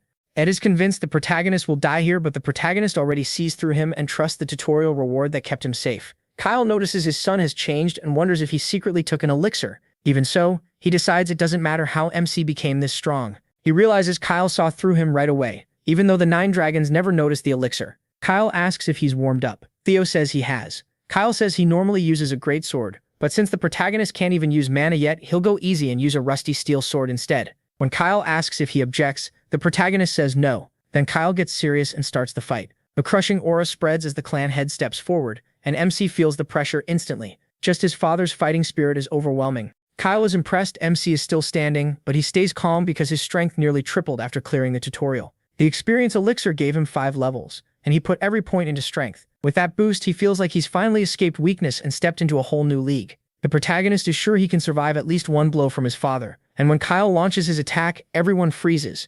Ed is certain Theo will die, but MC focuses everything on defense and manages to read the strike. A huge red beam crashes down and destroys the entire stage. When the dust clears, Kyle smiles. His son is still on his feet, and Kyle feels he's finally found a worthy heir. Theo's survival leaves everyone stunned. By standing firm, he proves his innocence. With that, the trial comes to an end. The system then announces that the sudden quest, Single Strike from Kyle Ragnar, has been completed. As a reward, he gets an inventory and a strange blue key. Sometime later, Theo wakes up and wonders where he is. Cecilia is overjoyed to see him awake and tells him he passed out while still standing. Cecilia grabs the protagonist's hand and starts crying. She says she was terrified when she heard the clan leader challenged him, then quickly asks if he's still hurt and offers to call a doctor right away if anything is broken or out of place. MC tells her he's okay, but he has no idea where he is. Then Julius walks in and reports that by the clan leader's order, the Lady of Camellia Palace, Axion, and the Director of Intelligence have all been removed. That makes him realize he's in Camellia Palace, and he's thrilled. Right after that, the system gives him an update. It says his next step is to uncover the secret. Out in the garden, Emil Ragnar throws a fit, unable to accept being kicked out of her own place. The servants rush to calm her down, begging her not to make a bigger scene. While this is happening, Ed quietly orders Axion to kill Theo Ragnar. Axion brings up his plan for the awakening ceremony, but Ed cuts him off and says the protagonist needs to be headed for good. Axion notices the revenge burning in Ed's eyes. Once things calm down in Camellia Palace, Theo sees that even though his plan went off track, the result was better than he hoped. He got Camellia Palace without even using his last resort, and he also gained another authority. He opens his inventory skill and takes an item out. While eating the apple, MC wonders how any of this works, but he can't deny how useful it is.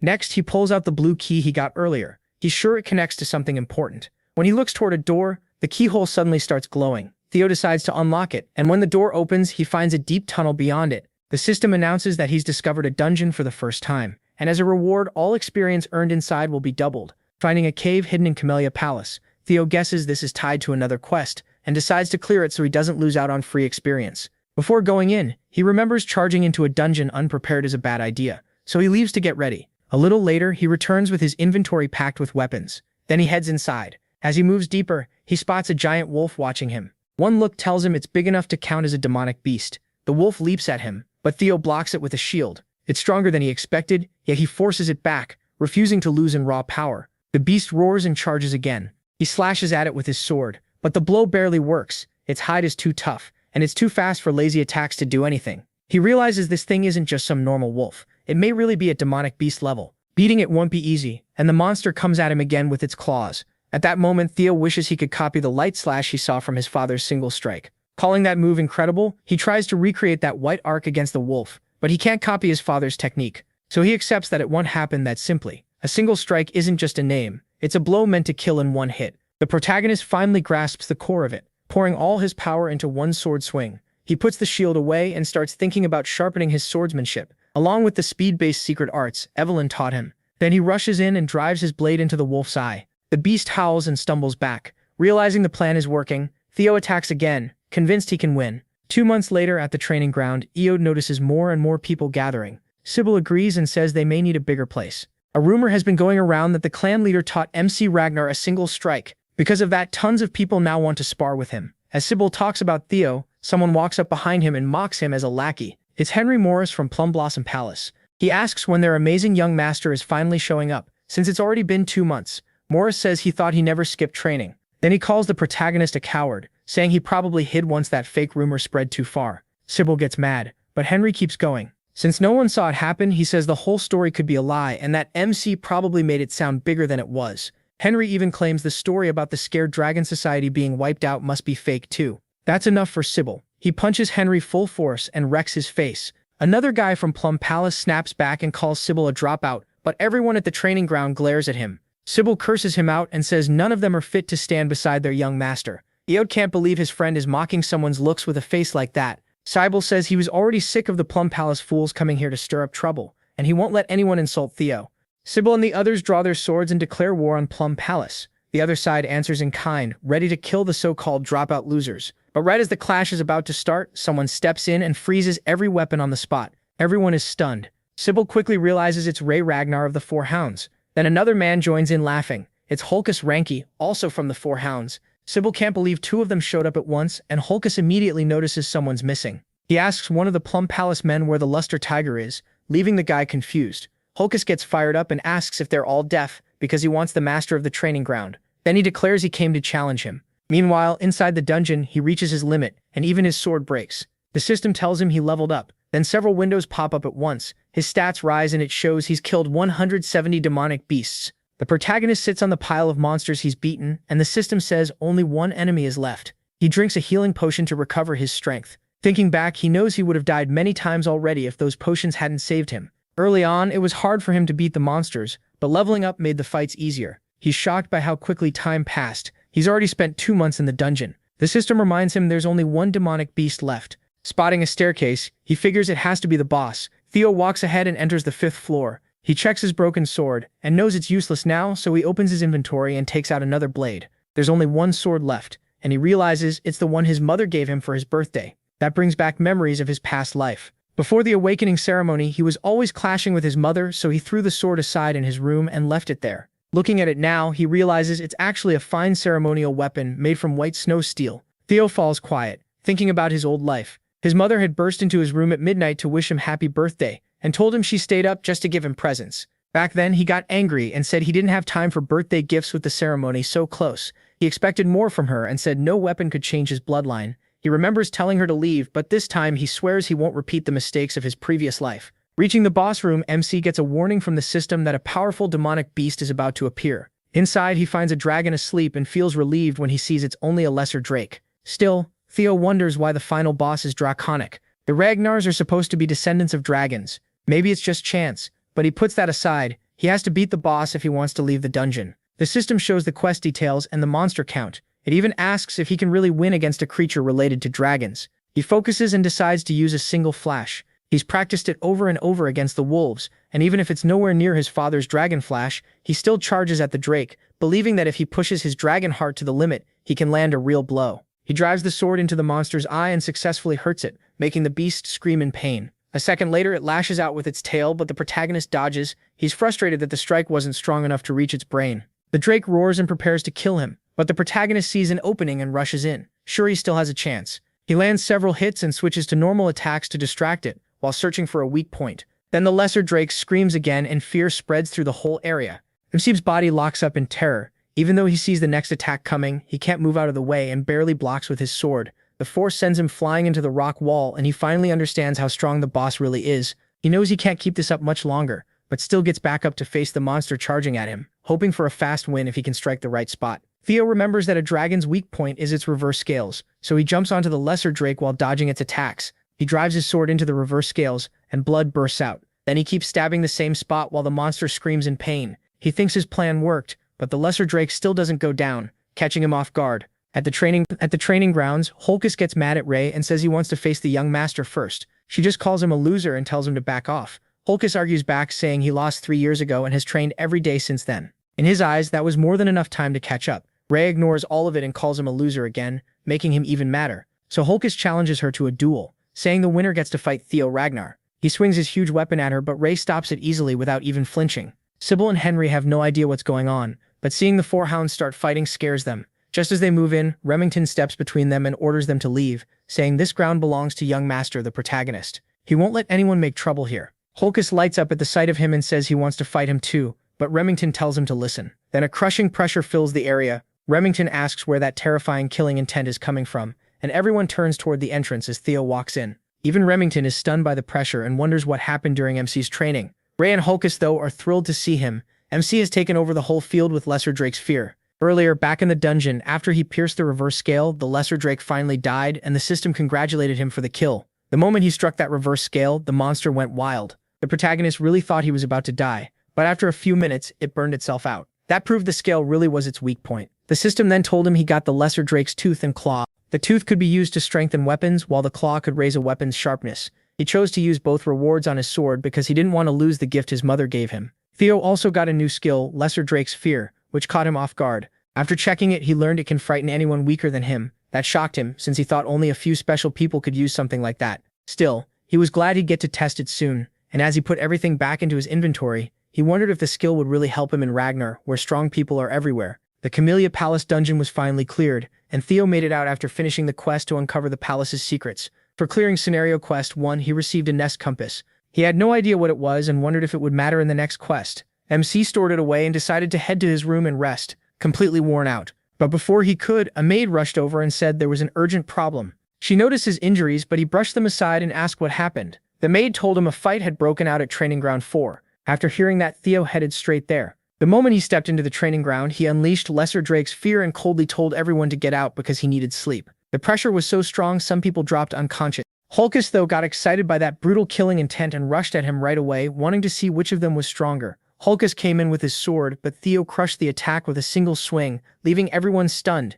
Hulkus was thrown back and couldn't believe his blow had been brushed aside so easily. The protagonist himself is surprised by how much stronger he got from the dungeon. Even so, Hulkus refuses to stop. People always call him the weakest of the 4 hounds because he's dumb and doesn't have much variety in battle. But he charges again and dares MC to block this one too. Even if he's the weakest overall, Hulkus has always had insane raw strength. Now he is shocked to find he can actually match Hulkus, and with one slash, he turns the attack around on him and beats him. Theo feels incredible after leveling up so much, while Hulkus coughs up blood, blacks out, and collapses. The protagonist realizes he got careless and should have held back, but he's relieved it was Hulkus, since everyone knows how tough he is. After checking, he sees Hulkus only passed out. Sybil is stunned and the whole training ground erupts, cheering for the young master who dropped the black bear of the 4 hounds in one hit. MC tells them Hulkus is still alive. Then his own sword snaps, which hits him hard since it was his mother's gift. The crowd keeps cheering anyway, praising him for breaking even his sword with that single strike. He has no clue why they're so happy. Meanwhile, Rei drifts into an old memory. Back when she was a little girl, Theo found her wandering in the freezing cold with barely any clothes on. He wrapped his own scarf around Rei and seeing she was still freezing took her to his home. He told her he'd bring her back once the snow stopped. After remembering all that, she smiles and leaves the training ground. Remington is surprised to see that smile. A little later, back at Camellia Palace, Theo looks embarrassed as the maids congratulate him on earning a new title, Luster Tiger. One maid is thrilled that his hard work is finally showing and tells him to keep pushing until the awakening ceremony. She says she knows he can do it. Then Cecilia shows up and starts forcing him to eat a new abalone dish. He tries to stop her, but she keeps stuffing more food into his mouth while he begs her to quit. As he eats, the protagonist thinks about his past life and feels thankful. He says the food tastes great, and then Cecilia notices the broken sword. She freezes in shock, and Theo starts sweating. He explains it broke during training and apologizes because it was her birthday gift to him. Cecilia gets mad at whoever promised it wouldn't break since it was made from white snow steel and ebony steel wood. MC asks if she means the steel wood from the southern jungle, and she says yes. It's rare and valuable, which makes her even more upset. If the maker told the truth, she says the sword shouldn't have broken that easily. MC is stunned to learn the materials were that precious. He wonders how she even got a sword like that. Cecilia says she'll go demand an explanation from the maker and make them forge a better one for her precious son. He tells her another sword is fine, but she refuses. Now that people are finally seeing his real talent, he has to be more careful. With the awakening ceremony so close, she says she won't let him show up carrying some worn-out sword. The protagonist is touched by how much she cares, and Cecilia says they're leaving now. That only confuses him. Then she reveals they're going to the best workshop in Winterra, the Basque Workshop. It's one of Winterra's top 3 workshops, famous for being huge, almost like a factory. But what really makes it special is its master, a special rank figure in the intelligence agency and a blacksmith called Master Craftsman, a title only 2 other Ragnar artisans have. Theo is shocked to meet the so-called elf of capitalism, the demon craftsman Kirsten. He never imagined he'd meet someone that powerful and wonders how Cecilia knows her. Cecilia snaps, asking why her mother is still smoking. Hearing that leaves MC speechless. Kirsten tells Cecilia not to call her mother, saying they aren't really parent and child. MC had always been told Cecilia was an orphan after she ran away, so he's stunned to learn she's actually the daughter of the high elf Kirsten. He suddenly realizes part of why he's so handsome is that he's 1/4 elf.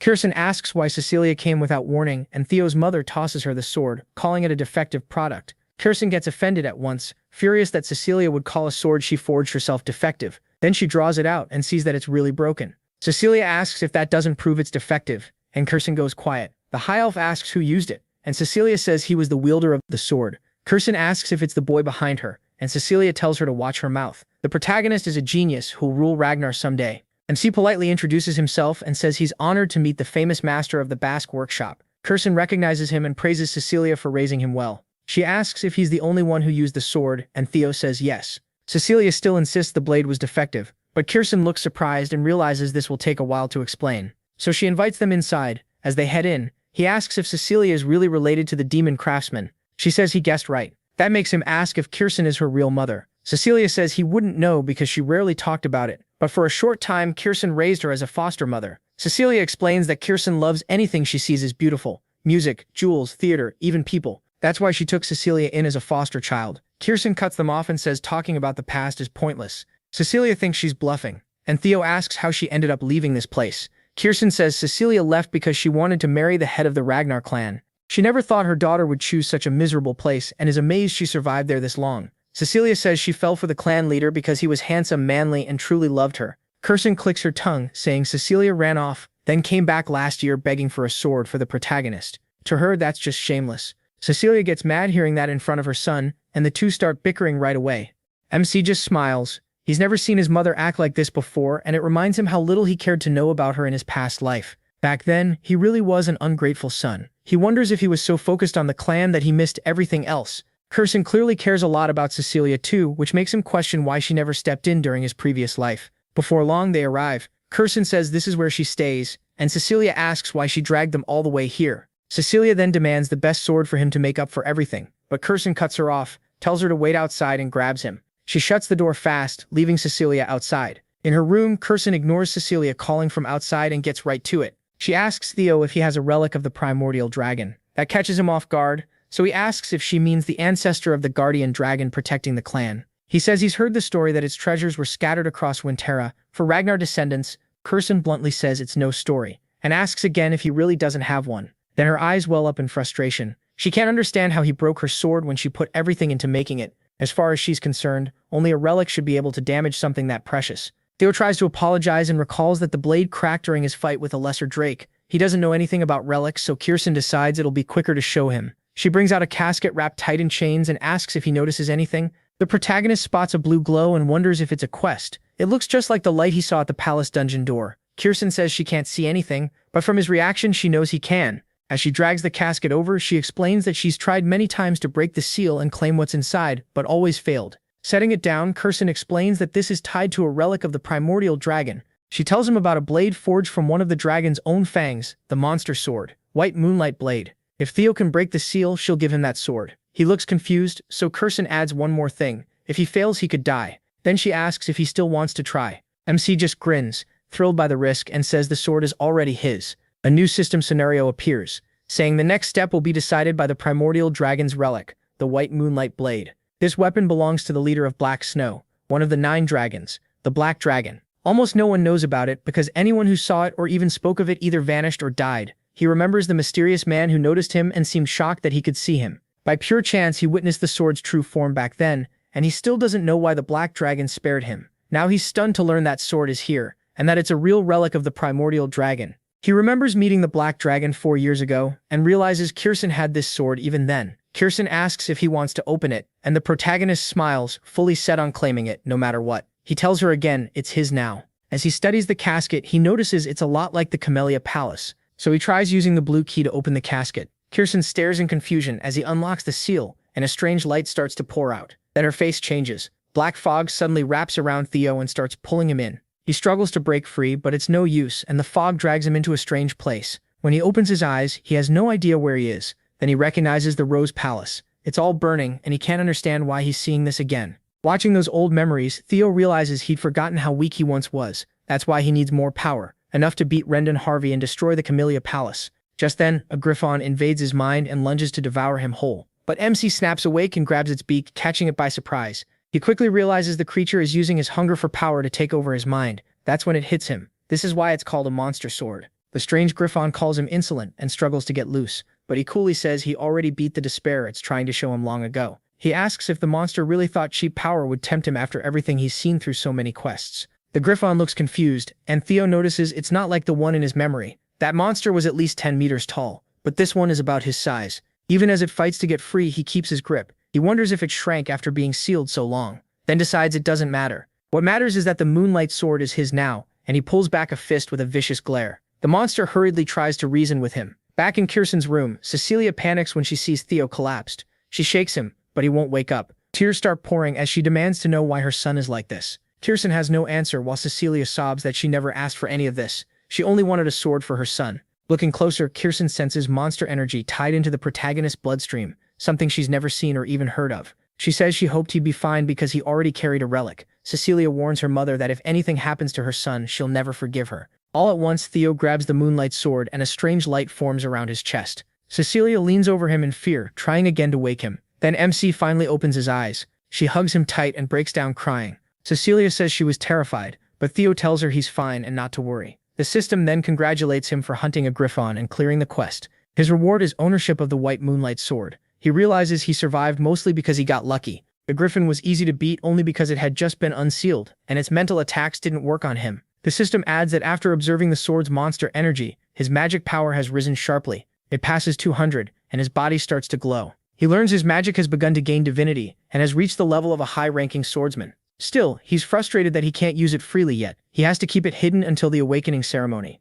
Kirsten admits she's amazed and congratulates him. Theo asks if she'll keep her word, and she says elves do not lie. He notices the sword is resisting him and asks if it still hasn't accepted him. That makes him uneasy, but Kirsten says the blade was sealed for 400 years. Now that it's free, it just wants to vent all that built-up rage. She suggests he swing it at the wall with everything he has. The protagonist asks if that's really okay, but she mocks him, saying he's worried over nothing. Even if it's a legendary sword, a kid like him, unawakened and inexperienced, could never damage the Basque workshop. That clearly gets under his skin, so he decides to try. Since he can hide his dragon heart whenever he wants, this is the perfect time to test his new legendary weapon. He steps up to the wall and pours in all his magic. After a quick apology, he uncovers the moonlight sword and prepares to strike. Kirsten watches him and suddenly starts to worry. She tries to stop him, but Theo unleashes single flash and blows apart the workshop's wall. Cecilia is stunned, while Kirsten's eyes fill with tears at the damage. Instead of a harmless test, MC splits the wall clean in two with one swing, and he wasn't even trying to destroy it. Kirsten sinks into despair over another huge loss.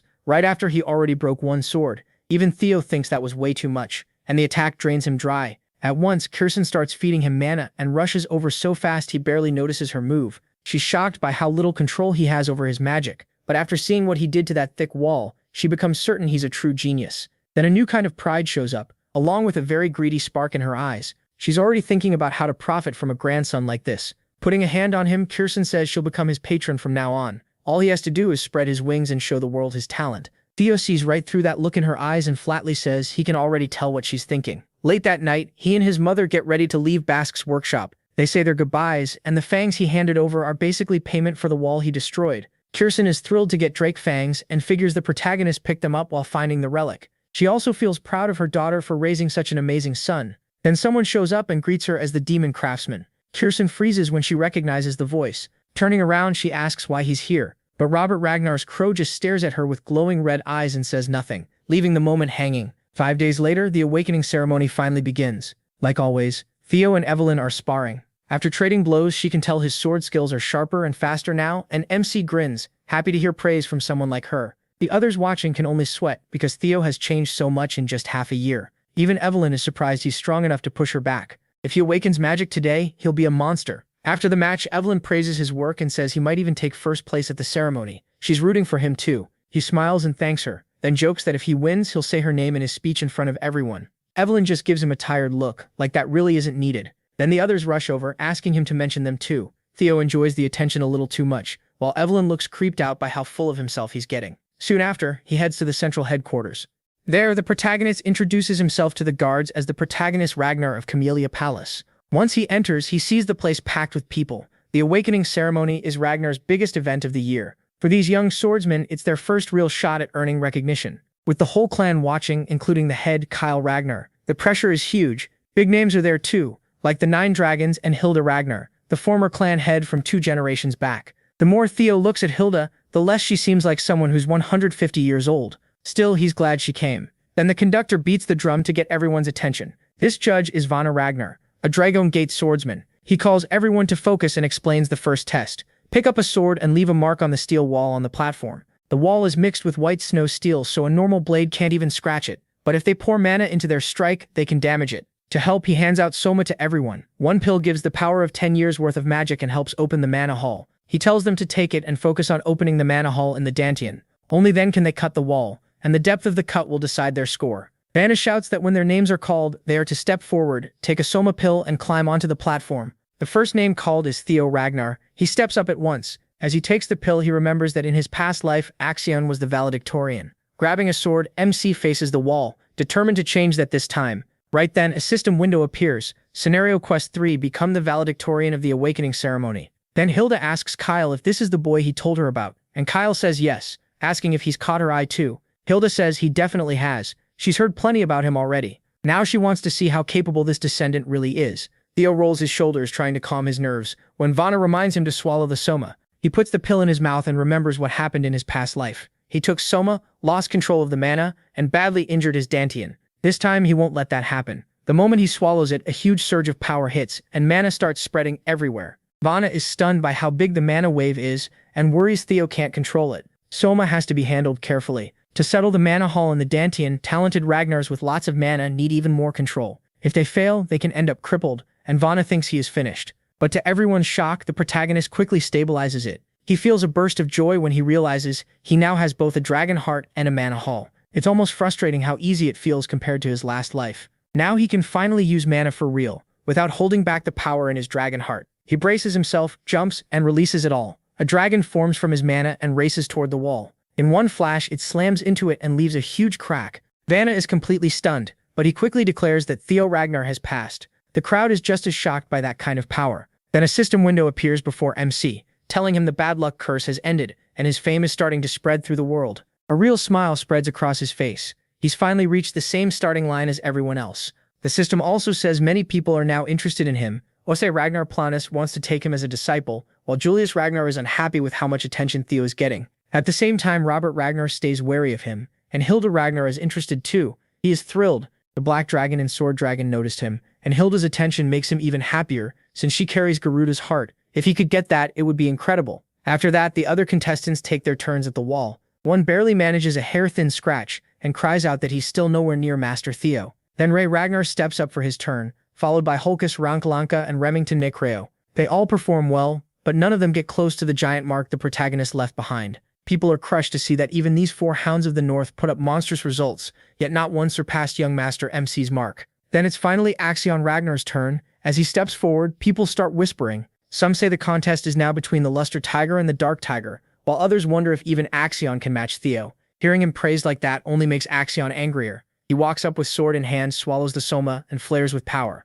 Mana crackles around him as a huge red dragon appears and slashes at the wall. The force of it leaves Vanna speechless. He's never been shocked this many times in one day. The wall splits with another massive crack, and Vanna announces that Axion Ragnar has passed as well. The crowd erupts because Axion's cut looks just as big as Theo's. Now everything comes down to the detailed grading. By dusk, Vanna declares the first stage of the awakening ceremony complete. He's especially pleased this year because so many contestants improved their scores by a lot. He tells all those who passed to get ready for the second stage in 4 days. At last, the rankings everyone has been waiting for are announced, including the first stage valedictorian. The whole arena holds its breath as Axion and Theo wait to hear the result. In the end, the protagonist Ragnar takes the win. He's stunned, and the arena bursts into cheers. Vanna says MC earned a perfect 10 out of 10 from the judges. His technique, power, control, and speed were flawless. While his supporters celebrate, most of the other candidates can hardly believe the Flash Tiger beat Axion. The reason is that the protagonist's sword mark nearly matched the record set by young Master Thorkel. That sends the crowd into an even bigger frenzy.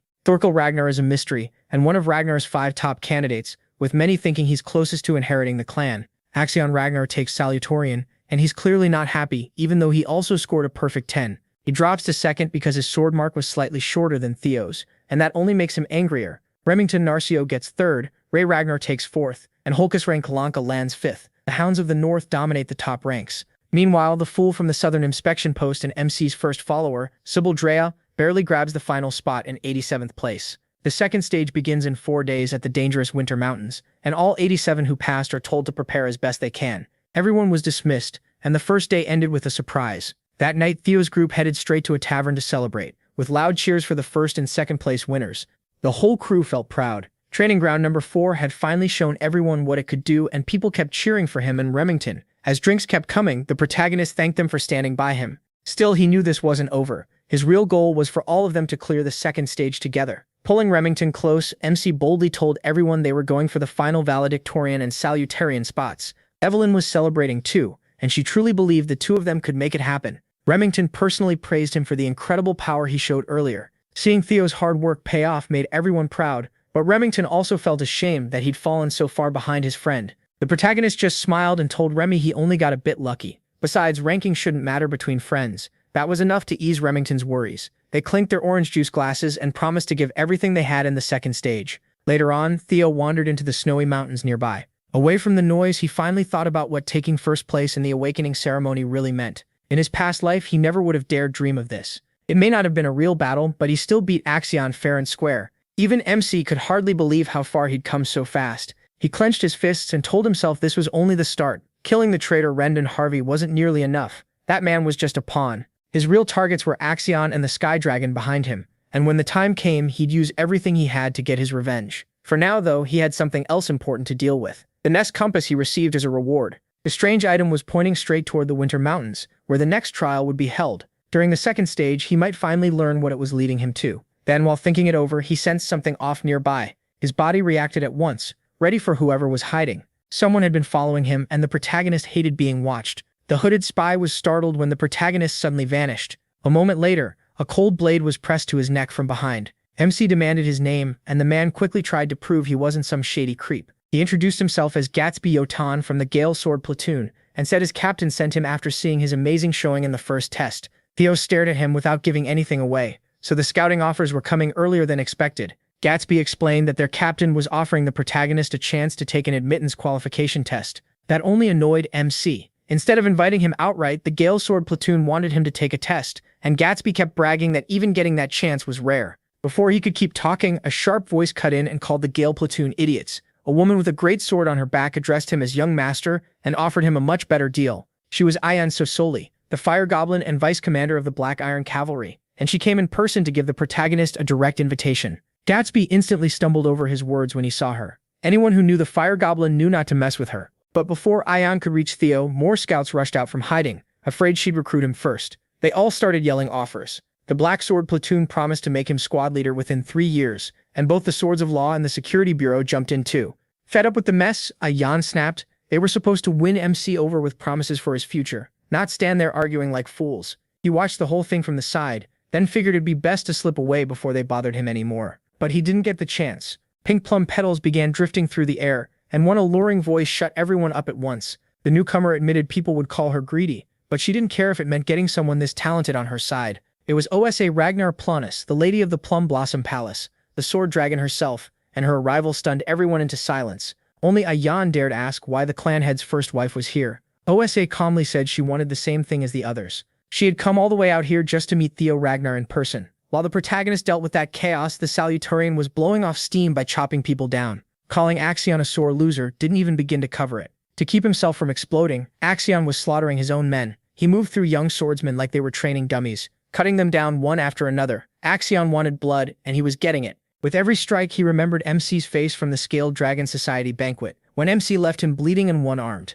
He also couldn't forget the draconic aura MC released during the trial. Losing by just a few inches made it even worse. Only one thought filled his head: kill him and tear him apart. Until then, murdering his own men would do. By the end, he had even thrown aside his sword and started venting his rage with his bare hands. When he finally calmed down, the training ground was covered with corpses, young swordsmen who thought they were only there to spar with their young master. Then someone else stepped into the area. Axion's eyes shifted, and without even checking who it was, he grabbed his sword again and attacked. He hurled the blade with perfect aim straight at the intruder's head. But for the Sky Dragon, stopping that kind of tantrum was easy. He caught the sword by the tip in midair. Ed Troyven then cursed his nephew for being pathetic. Killing random people wouldn't change anything. Once Axion realized it was his uncle, he settled down a little. Ed told him to cool off and make a real plan. He'd already started preparing things, and Axion only needed to follow along. This twisted uncle and nephew pair were set on turning the second stage of the awakening ceremony into Theo Ragnar's funeral. Back in the snowy woods, the scouts backed away for Lady Plumblossom, knowing anything they offered would mean little if she was involved.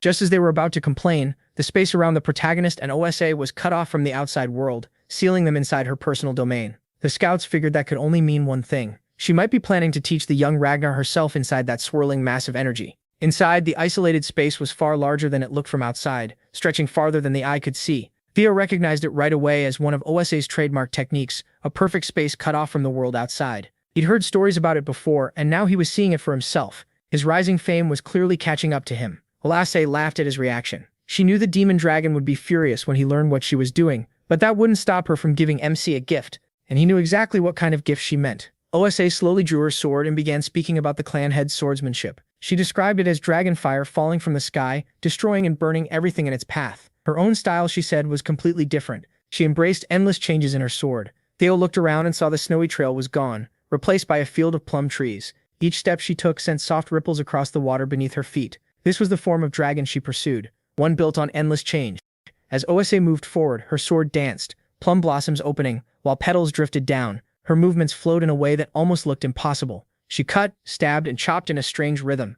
When the demonstration ended, she lowered her sword, and the petals spiraled down around it. Theo was completely absorbed. The crazy part was that she had done all of it in a single breath. What she showed him was the first full-bloom technique, Celestial Flower Rain. The protagonist couldn't speak, and his heart pounded hard. What he had just seen was beyond amazing. In that one flowing motion, he counted 120 circles and variations. It made the rumors easy to believe that in pure swordsmanship, she might even surpass the clan head. Theo understood right away that if he could take even a small part of what he'd just seen and add it to his single flash, his strength would soar. So he humbly asked if he was really worthy of such a gift. OSA gave a light laugh and told him it was fine as long as he enjoyed watching. At last, Lady Plum Blossom dropped the isolation zone and the plum grove faded away. The snowy forest came back. She told MC that if he wanted to see what came after the first technique, he could visit her anytime after the awakening ceremony. That bold invitation stunned the scouts. The First Lady just wants Theo to become a fresh wind in this dead place. Then she scattered into drifting plum petals and vanished. More than anyone, he knows he just received something huge.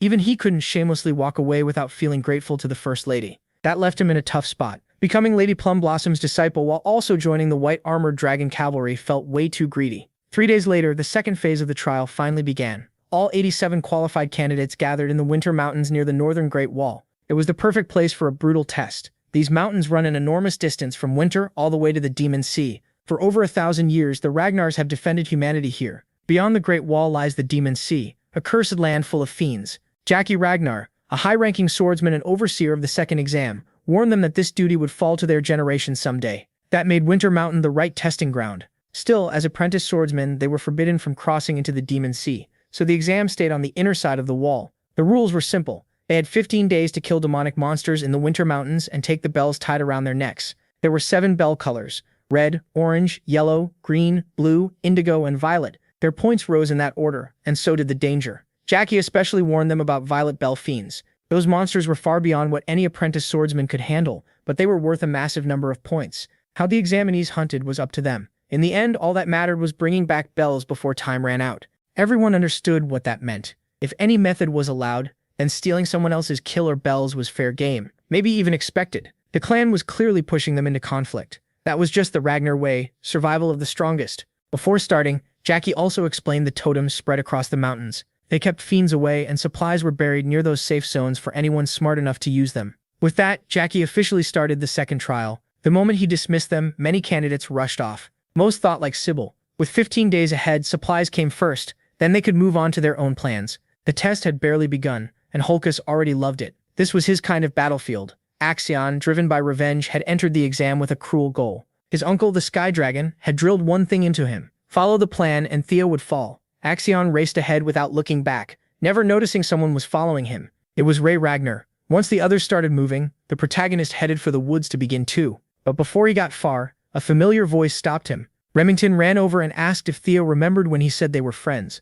Over the last 3 days, the Silver Lion had thought hard about that. In the end, he decided MC was both a friend and a rival, and that led to one clear wish. He wanted to truly surpass him. The young dragon was surprised at first, then smiled. Clearly happy, he understood that feeling perfectly. From the moment they crossed swords on the training ground, respect had grown between them. Theo felt the same. Remington was both a close friend and a rival. Remington laughed in relief. He'd been worried the feeling might be one-sided. Now sure of himself, he declared that he'd beat the protagonist in the second stage. The protagonist sincerely wished him luck. Then Remington burst forward and sped deep into the Winter Mountain. MC paused to take it in. Someone as amazing as Remington had chosen him as the one to beat. That gave him a thrill he'd never known before. He was finally becoming truly strong, and he loved it. Then he pushed those feelings aside and opened his inventory. Taking out the nest compass, he finally began searching for the dragon's nest. The needle gave him a direction. Soon the system's blue light led him to a hidden cave near a deadly cliff. The compass had brought him to the dangerous edge of the Winter Mountain. But when he reached the spot, he was confused.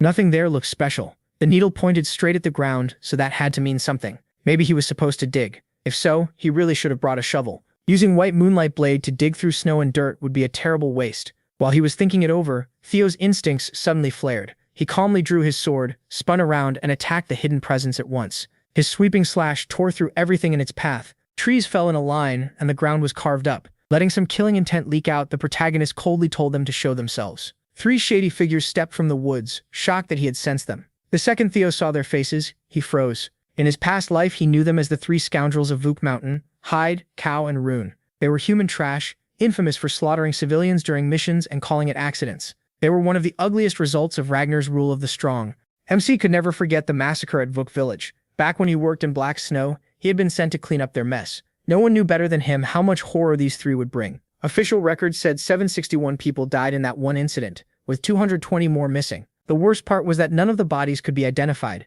because these monsters crushed their victims' heads for fun. Theo had already planned to deal with them someday, but never this soon. Since they'd been tailing him so well, he asked if Axion had sent them to kill him. One of them laughed that off. Kids like Axion couldn't order them around. Their employer was someone so high above the protagonist that he wouldn't even think of the name. But MC quickly narrowed it down to one person, the head counselor. The scoundrel's reaction confirmed it. It wasn't a hard guess, especially with how much they talked about blood and heritage. No proctor was anywhere nearby, which meant the overseers were likely part of the plot too. Theo's quick mind made him dangerous, but the scoundrels still believed they could finish the job no matter what. Their leader sneered that smashing a handsome face like his was what he enjoyed most. The protagonist didn't flinch. He kept all three in sight and cut off the trash talk by striking first, calling forth an ancient dragon avatar with his force. They hadn't even closed the gap before death was on them. Theo swung 3 times in rapid, perfect sequence and used his new move Triple Dragon's Claw, 1 strike for each scoundrel. MC wasn't afraid of killing, but he refused to sink to their level. He was taking revenge for a crime they hadn't committed yet,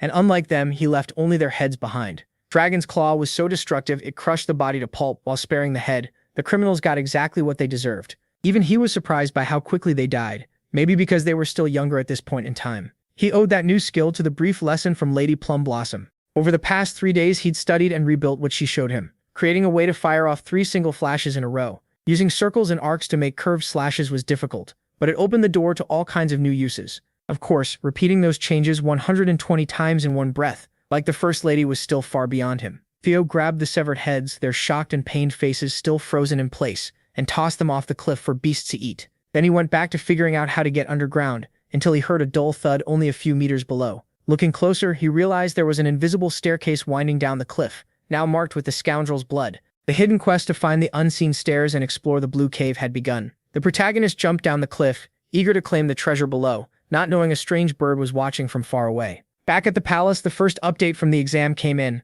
Axiom was leading with 41 demon bells, tearing through the test with 20 men behind him. In second place was Ray. But everyone cared about one thing. How was MC doing? The messenger had to go all the way to the last page to find his report. Theo had collected 0 demon bells and he was moving alone with no team. The best guess was that he was staying hidden or waiting to strike, but without proctors nearby, nobody could confirm that. Everyone at the table could hear Lady Plum Blossom growing impatient. The head counselor pushed back. He said doing well in the first round did not mean he would shine in the second. In his eyes, the boy might not be ready for a real fight. He leaned even harder on the protagonist being a so-called natural child, not a pure Ragnar. Deep down, he figured his men had already handled the problem faster than planned. Then the old councilman got a telepathic call from Ed asking if he had moved on his own behind the scenes. The head counselor barely tried to hide it. He only sounded annoyed that he hadn't shared it earlier, but since things seemed settled, he called it a good result. Even Ed was taken aback by how openly the old man treated Theo like he didn't belong. That only made Ed angrier. Some obsessed old fool had acted without permission and might have ruined his plans. After Camellia was taken from his family, Ed had pushed hard for a chance to seize Rose Palace, but he never found the primordial dragon's relic. So he came to a new guess. Theo must know something about that relic. Ed could feel the boy was tied to it somehow. Seeing MC as a growing threat, Ed used telepathy again and sent a guard to tell Axion to hurry. Lady Plum Blossom could tell the head counselor and the intelligence director were plotting, and they were not nearly as subtle as they thought. His side would need its own precautions. That made sense, but Julius strongly rejected the idea of stepping in. He truly believed the protagonist would not break from a test like this. Julius trusted that the boy was safe and simply caught in some unknown situation. He was also still bothered that Lady Plum Blossom had secretly met Theo. She just played dumb and laughed. Meanwhile, back on Winter Mountain, MC finally figured out where the hidden stairs led. Inside was a plain cave, with skeletons wandering near the outer area. They kept attacking, and the place was rigged with a strong mental trap that could break most people. But after surviving White Moonlight Blade's brutal test, Theo could brush off something this week. More importantly, he followed the compass and found a lead. To be safe, he spread out his senses, and with that special divinity skill, he could even tell what was waiting behind corners. Putting all that aside, the protagonist was the first one to reach the trial point. At last, he found the hatchling's lair. 3 years from now, things would go very differently. In that future, Black Snow would kill the hatchling and uncover a priceless legendary item. As he went deeper, Theo quietly apologized to Black Snow in advance. He was about to take one of their biggest finds. Behind the gate waited the Aemon Grimoire, a one-of-a-kind treasure that could change everything. The moment MC stepped through, he froze. Gold was piled everywhere, mixed with legendary weapons, gems, and treasures. One thing was clear, this was not a hatchling's nest. At the center of the chamber slept a massive ancient dragon on top of its mountain of gold. A closer look told Theo it was in a deep, careless sleep. He wasn't fooling himself. If that dragon woke up and attacked, he could forget the relic, forget the treasure, he would die. So were Black Snow's records wrong? Why was a full-grown dragon here instead of a hatchling? Maybe the information was bad, or maybe he had arrived 3 years too early. Either way, he had to rethink everything. For a second, he seriously thought about leaving empty-handed. It was a shame, but he could always come back before Black Snow arrived in the future. Then the choice was gone. The dragon opened its eyes. When Theo turned, he found himself staring straight at one of the oldest beings in the world. To his shock, the ancient dragon Lodbrok spoke in a human voice and called him the first selector to arrive in a very long time. Even stranger, the giant dragon was calm and introduced herself without any hostility. Lodbrok said the Ragnar called her the guardian dragon and the master of Winter Mountain. Anyone raised in the clan knew the name Lodbrok. Not wanting to show disrespect, Theo dropped to his knees and bowed to his ancestor. That caught Lodbrok's interest. He had always been taught that Lodbrok was Sigurd's companion and the mother of Friedreich. Lodbrok snorted and said Friedreich must have spread that nonsense. Yes, she and Sigurd were companions for a time, but only out of respect for a contractor who sold his soul to dragons. There was never any real romance between them. Humans and dragons cannot mate in the first place. That made Theo ask if the Ragnar really carried dragon blood, or if the whole story was just propaganda to raise the clan's name. Lodbrok said the claim was still true. Through her long contract with Sigurd, her dragon blood was passed on. The protagonist was about to ask more about his family's past, but Lodbrok cut him off. Small talk was over. Now she would perform her duty as guardian dragon to the selectors. From here on, she would honor the covenant made at the clan's beginning, and let any selector who passed her test ask 3 questions. That was a huge relief. This was not turning into a fight. Since Theo wanted to stand at the top of the clan one day, he knew those 3 questions had to pull out as much hidden truth as possible. Outside, the second phase of the awakening ceremony was still raging on. Axon kept crushing beasts and holding first place, and his 1,000 dragons roar was already strong enough to one-shot most enemies. After a white tiger dropped dead in the snow, Axon stepped forward and reached for the green bell on its neck. That made 57 confirmed kills.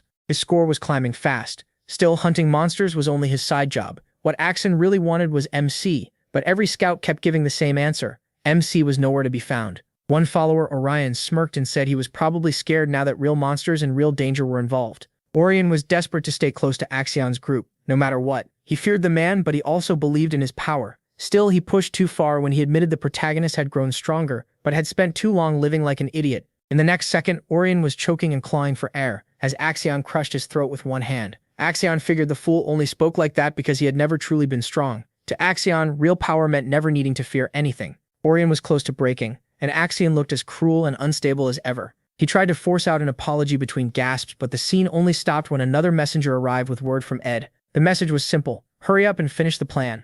Axion tossed Orion aside like trash and told the messenger to reply that his uncle should stop nagging him. He didn't need a reminder. No one in the world wanted Theo dead more than Axion did. Meanwhile, MC was still in the dragon's den, thinking hard about what question would give him the most useful answer. After a while, he finally chose the first one. Lodbrok yawned, almost bored back to sleep, and seemed glad he had finally decided. Theo kept it simple. Why was the guardian dragon still here? Lodbrok instantly saw through his plan. Start with a basic question and pull out deeper truths, and she praised him for it. Her answer was simple. At the edge of the world there is a monster whose body stretches across the seas. It is called the Nameless Monarch. For around 1,000 years, Lodbrok had remained in her lair for one reason. She was tasked with protecting the world. Winter Mountain and this den were only an outpost. He went silent, trying to process that massive revelation. He was sure he hadn't imagined it. For just a moment, he saw what looked like fear in Lodbrok's eyes. That was the real shock. An ancient dragon, almost godlike in power, could still feel terror. Somewhere out there was a being that could frighten a deity who had ruled for over 1,000 years.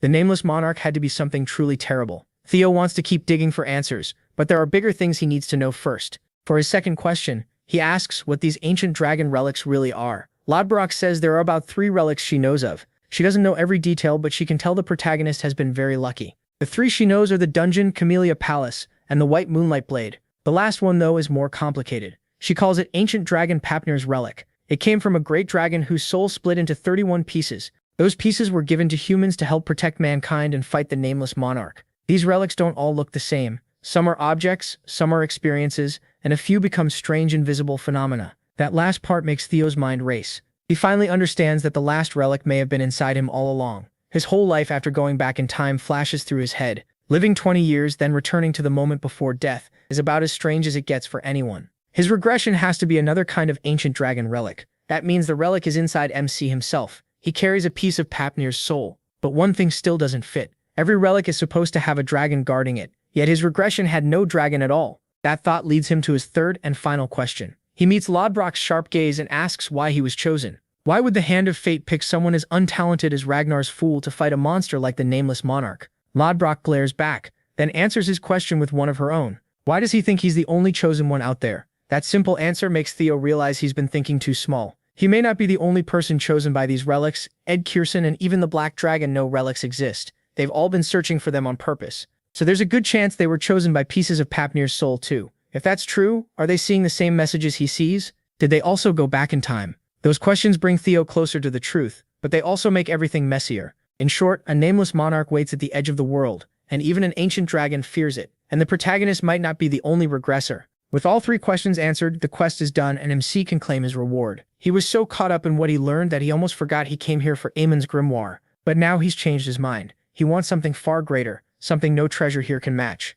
As his reward, he's allowed to choose anything from the ancient dragon's treasury. Lodbrok proudly talks about the huge range of treasures she has gathered from around the world. Gems, relics, elixirs, skill books, weapons, anything he can imagine. Whatever he picks will be worth a fortune, and she tells him to choose carefully. She'll hand it over. Theo slowly smiles, then boldly says he wants Lodbrok herself. That catches her off guard. She takes it as a joke and tells him to stop playing around and name his real choice. Still firm, he says that already is what he wants. She pauses, asks if he's serious, and when he confirms it, her killing pressure shakes the ground under the protagonist's feet. Using dragon fear, Lodbrok calls his words disrespectful and tears into him for crossing the line. Theo struggles to stay standing under the pressure. Her roar is so strong that blood spills from his face, but he still answers with his own weaker drake's fear. It's useless, of course. Even Lodbrok thinks he's a fool for trying to oppose an ancient dragon with such a weak roar. Even so, MC keeps shouting. She told him to take any treasure in the nest, and by her own words, nothing said he couldn't choose the guardian dragon herself. He sounds confident, but he knows this is a huge gamble, one worth risking his life for. Lodbrok helped Sigurd build the Ragnar clan. If he can become her partner, it would prove he truly stands as a warrior of that clan. To stop the horrors of the past, he's willing to throw his life away for this chance. Theo demands that the guardian dragon honor her own words. With a strained voice, he begs for her help. In that moment, Lodbrok sees a shadow of Sigurd in him. After seeing that image behind the protagonist, she stops her roar and accepts his request to MC's shock. A few seconds later, the dragon shrinks into a smaller, more human-like form and looks him over. Lodbrok admits she's impressed and is willing to give him a chance. Theo is left speechless for a few seconds. Lodbrok quickly reminds him she's over 2,000 years old, so he shouldn't get any ideas. Then he addresses the guardian dragon and points to her chest to the hole there. It came from a battle 50 years ago. Lodbrok lost her heart then, and since that day she's been waiting to die. She only has about 3 years left before that happens. That's also why she can't leave the nest, so she won't be able to help him directly. Because of that, she asks again if he still wants to choose her as his reward. Theo just smiles and says he hasn't changed his mind, he still chooses her. The system confirms that the guardian dragon is now his reward. Lodbrok calls it a foolish pick, but figures that's just part of what makes him the chosen one. The system grants Theo the title of the guardian dragon's significant other, along with descendant of the clan's progenitor. The protagonist vows to grow stronger and gather the rest of primordial dragon Fafnir's relics. A soul link forms between the guardian dragon and the warrior as MC promises to find something that can replace Lodbrok's heart. Among Fafnir's relics, he's sure there must be something miraculous enough to save her. He also levels up from the experience points he gained as a result. To Theo, that's the least he should do after taking that title. Lodbrok gives him a smirk and says she hopes her new partner will take good care of her. Then she reminds him she still can't leave this place, so he'll have to manage on his own until she goes back into hibernation for the time being. She also has something for him, an ancient book. Lodbrok explains that to fully sync his soul with hers, he needs to read it and awaken his mind gate. She thinks it should take about a month, and tells him not to rush while reading through it. The system then tells him about the bonus reward he just got. It's a grimoire called Amon. When Theo checks it, he's stunned to find knowledge and magic principles dating back to the beginning of time. It's an incredible book, packed with the secrets of the universe, and he's thrilled to have it. But one thing bothers him, the month she mentioned. He asks what she means, and Lodbrok says that's the usual time needed to open a mind gate. Then she asks if he has something more important to do. He has to admit that he does. The second stage of the awakening ceremony is happening right now. The exam only lasts 15 days, so he has less than half a month left. That's why he wants to wait until it ends before starting this. Lodbrok looks at him and says that may be possible, but she won't allow it. She doesn't plan to let him leave so soon. He has to open his mind gate before the second stage ends, and until then, she's keeping him here. The exam ends in 13 days, or a little over 300 hours. That's all the time Theo has. Now let's rewind a bit. There were 3 days left before the second stage began when Axion's uncle explained how totems create anti-fiend safe zones. The reason is a fiend summoning marble hidden inside the totem. It's a small sphere filled with boosted fiend energy, which keeps other fiends away from it. To show what happens, he crushes the marble. The moment it breaks, a fiend appears. That means they can summon fiends anytime and almost any place. Several fiends surround him, proving how useful those summoning marbles are. He wipes them out with his dragon spirit and says the goal of the second exam is to kill fiends and earn points. So Theo's only choice is to hunt fiends for his score. Axion starts to understand his uncle's bigger plan, using those marbles to lure the protagonist into a trap. But his uncle says bait alone won't be enough. They still need clues about the Rose Palace relics. Since Axion hates MC so much, he wants to break him and force the answers out. Still, his uncle quickly knocks that idea down with one sharp reminder. Axion and Theo aren't that far apart in strength, so this won't go the way Axion imagines. On top of that, he's shown he cares about people, and that gives them a weakness to use. His uncle tells him to target the dropouts gathered at the 4th training ground. Using them as hostages should make it easier to squeeze the protagonist for information about the artifact. Axion hates relying on a trick like that, but he agrees. Back in the present, the Dark Leopard thinks about how Theo shocked everyone by staying hidden until the very end of the exam. There are only 12 hours left in the second stage. The Ragnar Genius is sitting in first with a huge 860 points.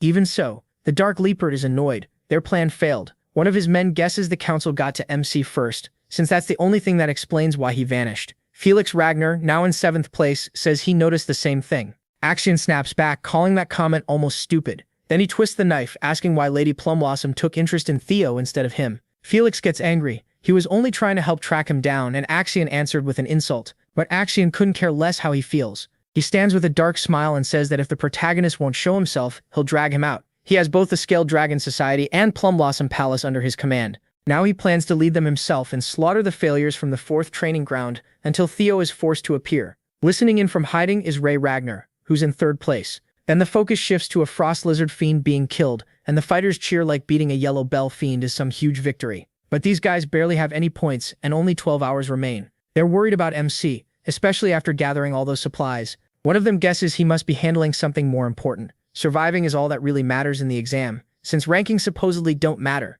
Even so, they still hope Theo would end up on top again. Their careless talk ends when one attacker suddenly runs them through with a spear. Orion Gardner has just killed Sybil in cold blood. The others panic as the Scaled Dragon Society makes it clear they're today's targets, all to lure out him. They're being punished just for being connected to him. At the same time, we return to Lodbrok's nest, where she's amazed Theo opened his mind gate in less than half a month. The system confirms he's begun to understand the magical principles, helped by knowledge from his past life before he regressed. The key to learning the Ammon Grimoire is the amount and quality of magic power. Since the protagonist has both a mana haul and the dragon heart, it comes easily to him, letting him learn twice as fast as most people. That leads to a new low-rank skill, Hatchling Synchro. It lets him read the memories of objects through psychokinesis. Lodbrok says he's shown he deserves to be her partner. He has the basics now, and the rest can come through training. She adds that once he reaches a higher level, he'll start hearing her voice. In the end, she'll get her biggest boost yet, and he'll be able to use Lodbrok's power, the same gift held by the clan's founder. But first, the Guardian Dragon needs time to recover, since she only has 3 years left. Theo stays confident, and says he'll prove himself. Satisfied, she announces that the Primordial Covenant is complete. Lodbrok warmly says goodbye and hopes they meet again soon. MC finally steps outside, but even with the pact done, he still has 0 points and only 12 hours left. Even he knows the odds are awful. If he hunts fiends the normal way, there's no chance he reaches first place in time. So he picks the only real option, take bells from other candidates. Since Axion took first in his past life, he figures that's probably still true now. So if he beats his Ragnar rival, he can take the top spot. Of course, that's easier said than done. Then someone staggers out of the woods. The figure is badly hurt and immediately grabs Theo's attention. It's Ray Ragnar, and she looks terrible. The protagonist first wonders if a strong fiend attacked her, but that explanation doesn't fit for long. He spots a sword wound and realizes a person did this. Worried, he asks what happened, but Ray can barely talk. All she manages is a warning, go west. Right after that, she collapses into Theo's arms. Using his new ability, he reads the memories left on the sword. He sees Ray spying on the group hunting MC's allies. The failures from the 4th training ground had been tied up and beaten, while Axion's people argued over whether to kill them. Someone asked Orion why he brought 9 hostages when 2 or 3 would have been enough. Before they could finish the captives off, Ray stepped in and revealed herself to Axion. The Dark Leopard told her this was personal and warned her not to interfere. Ray refused to stand by and got ready to fight. Axion, annoyed that he had won her over, moved to bring her down. Their fight started with a fierce clash, and it ended with Ray taking a brutal slash. After that, the memories cut off because his skill level is still too low. Theo is furious and confused that Axion went this far just to seize his allies, while Ray is stunned that he learned all that without hearing a word from her. He presses her for the rest, and through the pain she explains that Axion planned to capture the protagonist from the start. When the protagonist stayed hidden, Axion grabbed his friends instead. That hits MC hard and his anger spikes. He realizes the enemies from his first life haven't changed, but this time he's strong enough to face them. He demands to know where Axion is and what he's planning. Meanwhile, one of Axion's men reports that Theo is near the northern cliffside. The news catches Axion off guard, but his men are sure he met Ray Ragnar, which means he'll head their way soon. Excited at the chance to cut the protagonist down, Axion waits with a cruel grin.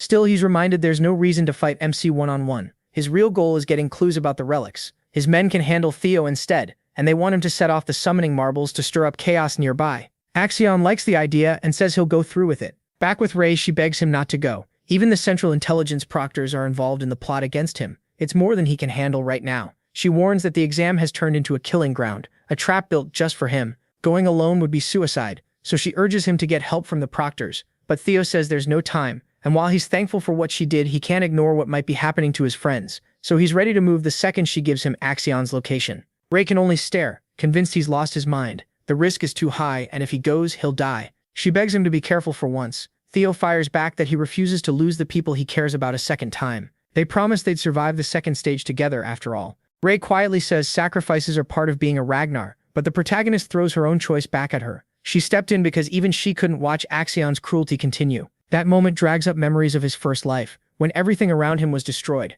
It all happened because he was weak in a clan that worships strength. MC is done losing people and being used. He refuses to repeat his past, and with that anger burning in him, he demands Axion's location. The scene then shifts to Remington's side of things. He finds the supplies Sybil and the others left behind, along with blood that proves something went wrong. Then he turns toward two fighters in the distance. They're Hulkus in 5th place, and Erica in 4th. Remington, meanwhile, is right behind Axion in 2nd. Back with Theo, he's fighting a snow fiend. He slips past its first attacks, then ends the fight in a single strike, focused on more urgent things. He races toward Axion, hoping some of his friends are still alive. He knows Ed is playing into Axion's feelings and pushing for him to be eliminated without causing too much backlash from the sect. The proof is obvious: the Intelligence Bureau proctors are backing Axion. As the protagonist cuts through the monsters with Triple Dragon's Claw, he realizes the proctors sent to kill him will also keep Axion in check. They'll stop Axion if he gets too reckless. Even so, MC keeps moving fast. He knows Axion is easy to bait and quick to act without thinking.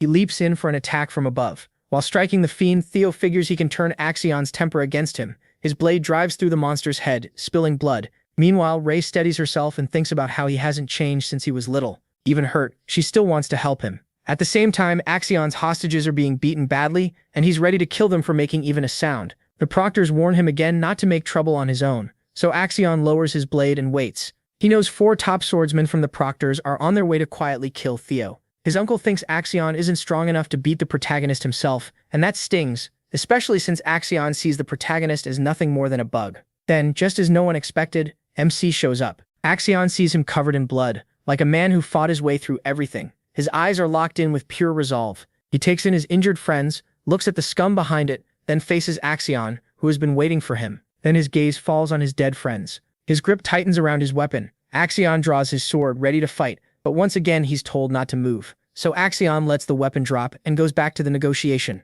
He tells the protagonist to hand over the artifact info if he wants his friends to live. Instead, the protagonist asks if Axion is scared of him. The question is no accident. MC is playing straight into Axion's weakness. He mocks him as a coward, using dirty tricks to avoid getting crushed. Axion starts boiling over, but he keeps going. He says Axion only hides behind his men to protect his own reputation. And the hostage act? To Theo, it's just more proof that Axion is terrified of losing, and doesn't deserve the name of one of the 4 hounds. Now Axion is furious, which is exactly what the protagonist wanted. MC keeps pushing, calling him to fight one-on-one like a real Ragnar. Unless, of course, he wants to run like the coward he says he is. That breaks Axion's last bit of control. Theo sets the terms. If he loses, Axion gets the information and his life. If he wins, he leaves with his friends. The Black Leopard snaps, laughing in the protagonist's face. He mocks him, puts him in his place, and glares at him with pure killing intent. The CBI tries to cut in, fully aware MC is provoking Axion on purpose. They tell him to stick to the plan, but Axion is done listening. He accepts the duel and steps forward, just like he wanted. The proctors realize this is going completely wrong. If Axion starts losing badly, they're ready to step in. But Axion orders his side not to interfere, saying a Ragnar duel must keep its honor. He also tells them not to harm the hostages for now. The fight starts with Theo striking first and catching Axion off guard. After that, both get serious and clash as equals. Axion looks down on him and starts swinging harder, then unleashes a heaven dragon shout to show the gap between them. The roaring attack is dangerous enough to make the protagonist worry, but he answers with a charged triple dragon's claw, slicing through it and shocking Axion. Axion now has to face a man who can stand up to his best moves. Theo fires back with his own taunt, asking if Axion is really strong enough to lecture him. Watching this, Orion breaks into a sweat after MC's last attack. He doubted him before, but now even he can see the MC's real power, and Axion might actually lose. Worried for himself, Orion wonders if he should switch sides while he still can. He also knows Axion badly underestimated him. In the end, Orion stays put. The Intelligence Bureau proctors are watching too closely, and he figures they'll kill the protagonist no matter what. So Orion orders his men scatter and find the remaining proctors. They don't want to get dragged into this fight. Then the story turns to Axion's past. From a young age, he was expected to take the clan throne. His mother and uncle pushed him hard because his success meant their gain too. The Ragnar name was only a mask. Under that, they saw the boy as a Troivin. Even Axion can't help admitting Theo is performing well. He charges in to bring MC down, but he blocks it with a confident smile. Axion is reacting exactly the way the protagonist hoped. Far away, the council discusses the protagonist's return and news that he's met Axion. Those on Theo's side are thrilled he made it out alive. While his enemies are stunned, the scoundrels didn't finish him off. Axion's uncle is glad MC survived too. No one knows his full plan, but he believes they can use him by forcing the truth out of MC. Once they get the information, he'll send in the high-ranking swordsman to kill him. Then fresh news arrives. The protagonist and Axion are in the middle of a fight. That terrifies him because this is the exact opposite of what he planned. Back in the duel, Theo uses his secret technique, Jester's footwork, giving him better speed, dodging, and movement. Axion swings again and again, but can't land a hit. During the exchange, he finally realizes how much stronger MC has become. Axion narrows his eyes and says Theo isn't as fast as he first seemed. Now he's starting to read his movement. He suddenly hurls his sword straight at his head. The move catches him off guard because he remembers that same sword-throwing style from before. In his past life, that kind of attack struck him from the side. Axion says the protagonist's secret technique still follows a pattern, making his next position easy to predict. Blood runs down the blade, but the protagonist survives by catching the sword with his bare hand. That confirms it for him. Axion was one of the traitors who helped bring down the Ragnar clan. Burning with hatred, MC is almost glad to finally know this is the bastard who struck him down before. On the day he died, he never even learned who destroyed the Rose Palace. Back then, he was too weak and could only run blindly. He only started to understand after Rendon took off his mask. Evelyn's investigation linked Rendon to the Camellia Palace, and the rest was easy to figure out. The attack was led by members of the Ed Troivon clan, and among all of them, only one person used that strange sword-throwing style, Axion Ragnar, the sly traitor. He was so full of himself that he even risked losing his weapon. At first, Theo only suspected them. Now the truth is right in front of him. Enraged, he squeezes the sword so hard that it shatters in his hand. He wants to know why they're so desperate to kill him that they'd go this far. Seeing that raw strength, Axion is speechless. Too bad for his enemies. Theo isn't the same man he was in his last life. This time, he's determined to protect himself and his comrades. The protagonist flings the broken blade back at Axion, and Axion dodges easily, mocking his aim and his weak copy of the technique. Then Axion feels it. A surge of rage and killing intent so huge that MC's mana explodes outward. His eyes go wide. He had been hiding this much power the whole time. In a blink, he vanishes and appears right under him with a crushing strike. The blow sends Axion flying backward. Now he's the one forced onto defense. The protagonist keeps pressing and even cuts his face. With a smirk, he asks when Axion plans to stop holding back. Then Axion catches the protagonist's arm and slices his face too. They're still trading blows evenly. MC disappears from sight again and launches a slash strong enough to knock Axion's sword away. That leaves Axion wide open. He questions him one last time as he lines up a stab for his stomach, a killing blow too close to dodge. Elsewhere, Remington studies the blood trail and realizes an injured body was dragged through here. The only name that fits is Axion, though it makes no sense for him to be this reckless with first place already in hand. From that, Remington figures out the plan. They use the second stage of the exam to hunt Theo down. Holkis is angry they stooped so low and fought like cowards. But Erica Rank isn't surprised. She says this kind of thing should be expected during the clan's awakening ceremony. Remington already knows that, and says it's exactly why he hates the Ragnar way. They worship strength and go too far. Erica Rank, now annoyed, tells him to watch his mouth. Remington doesn't care. Like Theo would, he's focused on saving his friends. He asks for their help, and Holkis is all Erica Rank doesn't care, and turns away. She came to see the protagonist, and since he isn't here, she has no reason to help the weak. That makes her brother ask if she's really that heartless. Remington gets why she wants to meet Theo and tells her helping now would pay off later. The three of them move out to find where the hostages are. Remington hopes they get there before anything happens, but a group suddenly blocks their path. They're warriors from the Scaled Dragon Society, and their appearance makes the betrayal obvious. Orion is annoyed that the white-haired brat ran off to MC's side and now hangs around a bunch of meatheads. Holkis takes that personally, and Remington warns Orion to make this easy and step aside. But Orion clearly wants a fight, so Remington draws his sword. All three charge the Scaled Dragon Society at once. The story cuts back to the hostages, where one of them reaches the broken blade Theo threw. He never meant to hit Axion with it. He aimed it beside the hostage. It was their one chance to break free. The man twists his knees, trying to saw through the rope.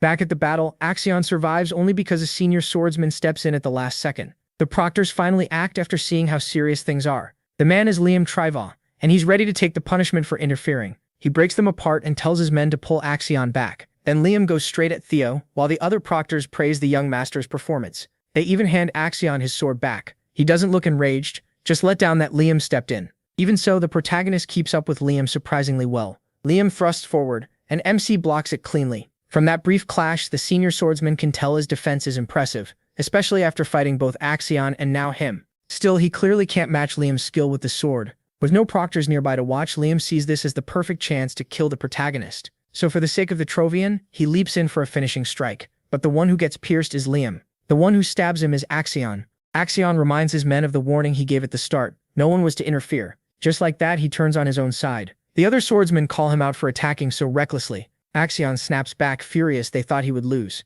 To him, that insults the heir's pride. Theo can only see that Axion has completely lost it. As for Axion, he finally admits MC has real skill as a Ragnar. His uncle filled his head from childhood, pushing him to rise up and claim the Ragnar throne. Axion admits he may be strong, but still says he is beneath him. He declares that he's the one destined to become the strongest warrior and take the throne, so there's no way he can lose here. Anyone who gets in the way of that dream will be cut down. With that, Axion charges in with another slash, but Theo slips past it. Using his speed, he shoots up into the air and lands a hit that even shocks Axion. Liam is still alive, just badly wounded. He orders his men to help Axion no matter what. They have to kill Theo while they still can. But the senior swordsmen hesitate, seeing where that kind of interference already led. Liam doesn't care. He tells them to move because if Axion dies here, they're all finished. Meanwhile, Axion is getting pushed back hard, stunned that the protagonist is beating him. He remembers his uncle saying the Ragnar clan is full of surprises, and that even impossible odds can flip in an instant. Now Axion is on the edge of defeat, and he can't accept it. He always treated Theo like a worm, an insect,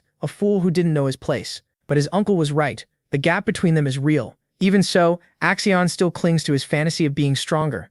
So he throws himself forward again, even with his body torn up. Blindly attacking, he rambles about destiny and fate. Theo doesn't care about any of that. To him, those ambitions only got people he cared about killed. So if Axion won't give up, MC will put him down by force. With that, he gathers his power and forms a blue dragon. One last time, he unleashes Triple Dragon's Claw, vowing to grow strong enough to kill anyone in his way. The attack tears straight through Axion. When the smoke clears, a body falls. Its head is gone. Axion's severed head drops from the air. It slams into the ground, and there's nothing anyone can do now. After that long battle, the winner is Theo Ragnar, standing tall after taking his revenge. Liam is left staring in shock at the young master's headless body. A grim end for a man that arrogant. The protagonist's bloody sword still hangs in the air for a moment, while Axion's corpse lies motionless. The battlefield falls silent, broken only by the rough breathing of the survivors. Liam's men stare in fear and disbelief, muttering Axion's name. Even badly hurt, Liam forces himself up and keeps his eyes on the body. Then he gives a weak order to kill MC. Covered in blood,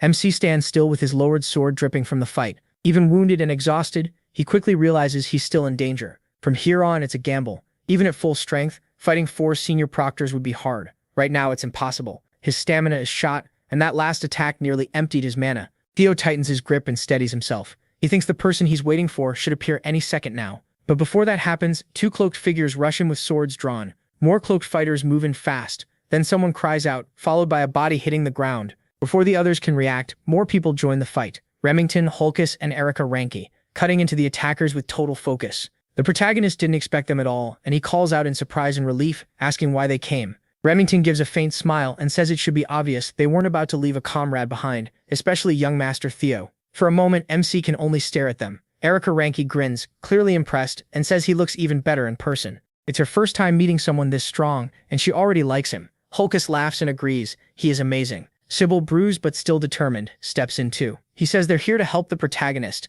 and can't just ignore the mess they helped create. They all know this breaks the rules, since supervisors are forbidden from stepping in, but they choose to fight beside him anyway. Remington even shouts over the noise that supervisors aren't supposed to interfere, and helping an examinee is a serious offense. Still, they stand their ground, and the battle starts to turn. The remaining Central Intelligence Bureau agents, now outnumbered, are forced onto defense, Liam watches in pain and frustration as his whole plan falls apart. One of his men, shaking, asks what they should do. Should they kill everyone here? Another urgently begs Liam to decide, saying the situation is already out of control. Liam's thoughts race as the full failure hits him. They learn nothing about the Rose Palace artifacts, failed to kill Theo, lost Axion, and got caught red-handed. Even with defeat closing in, Liam smiles darkly. He says there's still a way to cover it up, kill everyone. Looking over the bodies, he explains they can make it look like an internal clash or an outbreak among the examinees. Then he pulls out several dark orbs, 5th-grade monster summoning stones, to create enough chaos to pass it off as an accident. His men hesitate, but one hard look from Liam makes them nod.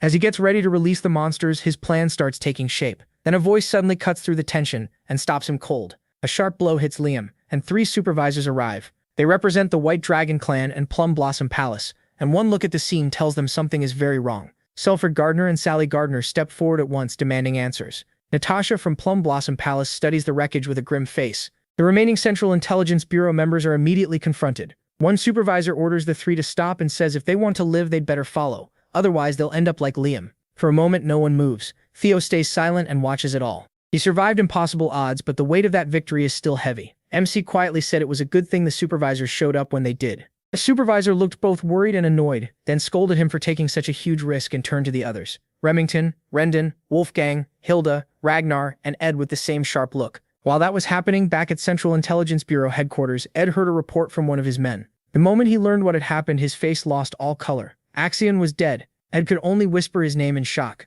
The news hit everyone hard. Wolfgang, OSA, and Julius sat there in complete silence. Years of schemes had fallen apart in one night. Then a formal announcement rang out declaring the second round of the blooming ceremony over. At the snowy test site, the candidates looked up as the announcement spread through the area, and murmurs rose at once. 2 of them traded stunned looks, both clearly worn out from everything they had been through. An examiner stepped forward and a firm voice called everyone to attention. It was Pharaoh Ragnar, the Ascendant Dragon. In a calm but commanding tone, he announced that the second round of the blooming ceremony had officially ended. The crowd buzzed in surprise, wondering why someone as important and rarely seen as the Ascendant Dragon had come in person. Ignoring the noise, Pharaoh Ragnar said that 45 of the 87 candidates had passed. He added that this year's group might be the strongest yet, and even the top score was unbelievable. Then he moved on with the results. He said everyone who passed would rise from apprentice to entry-level inspector of Ragnar, and told them to take pride in that. Standing beside Sybil, Remington quietly noted that everyone here had made it, and Pharaoh Ragnar began reading the scores. Tension filled the air.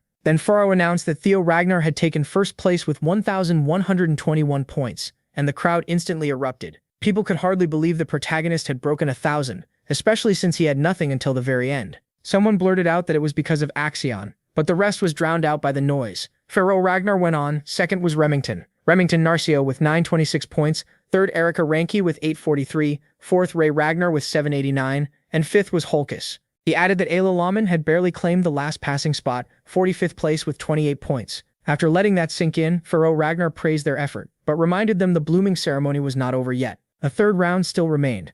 That confused a lot of candidates. One asked if they had made it, and another answered bitterly that they hadn't gathered enough bells. Faramir Ragnar then told everyone qualified for the third round to raise their hands. Remington raised his first, then Erica, Holkis, and Ray. Theo lifted his hand too. Faramir Ragnar explained that the hidden part of round 2 was the equality breathing method uncovered through the bells and ancient words. Only those who learned it during the exam could use its essence in their magic and move on. MC remembered his past life, when he couldn't understand those words at all. He recalled the bell carved with strange symbols. Then the system message had appeared, saying hatchling synchronization was active and he could read the thoughts of objects. That memory led into the battle, full of light and violent power. Theo realized the meaning of the words had come to him as images, and this time he understood all of it. Ready for what came next, he even found it funny that 4 people had qualified for the third round. In his past life, Ray and Remington had failed to grasp the equality breathing method. He wondered if this change was the butterfly effect from his own actions. Then Faramir Wright, looking serious, told the qualifiers to step up one by one and show what they had learned.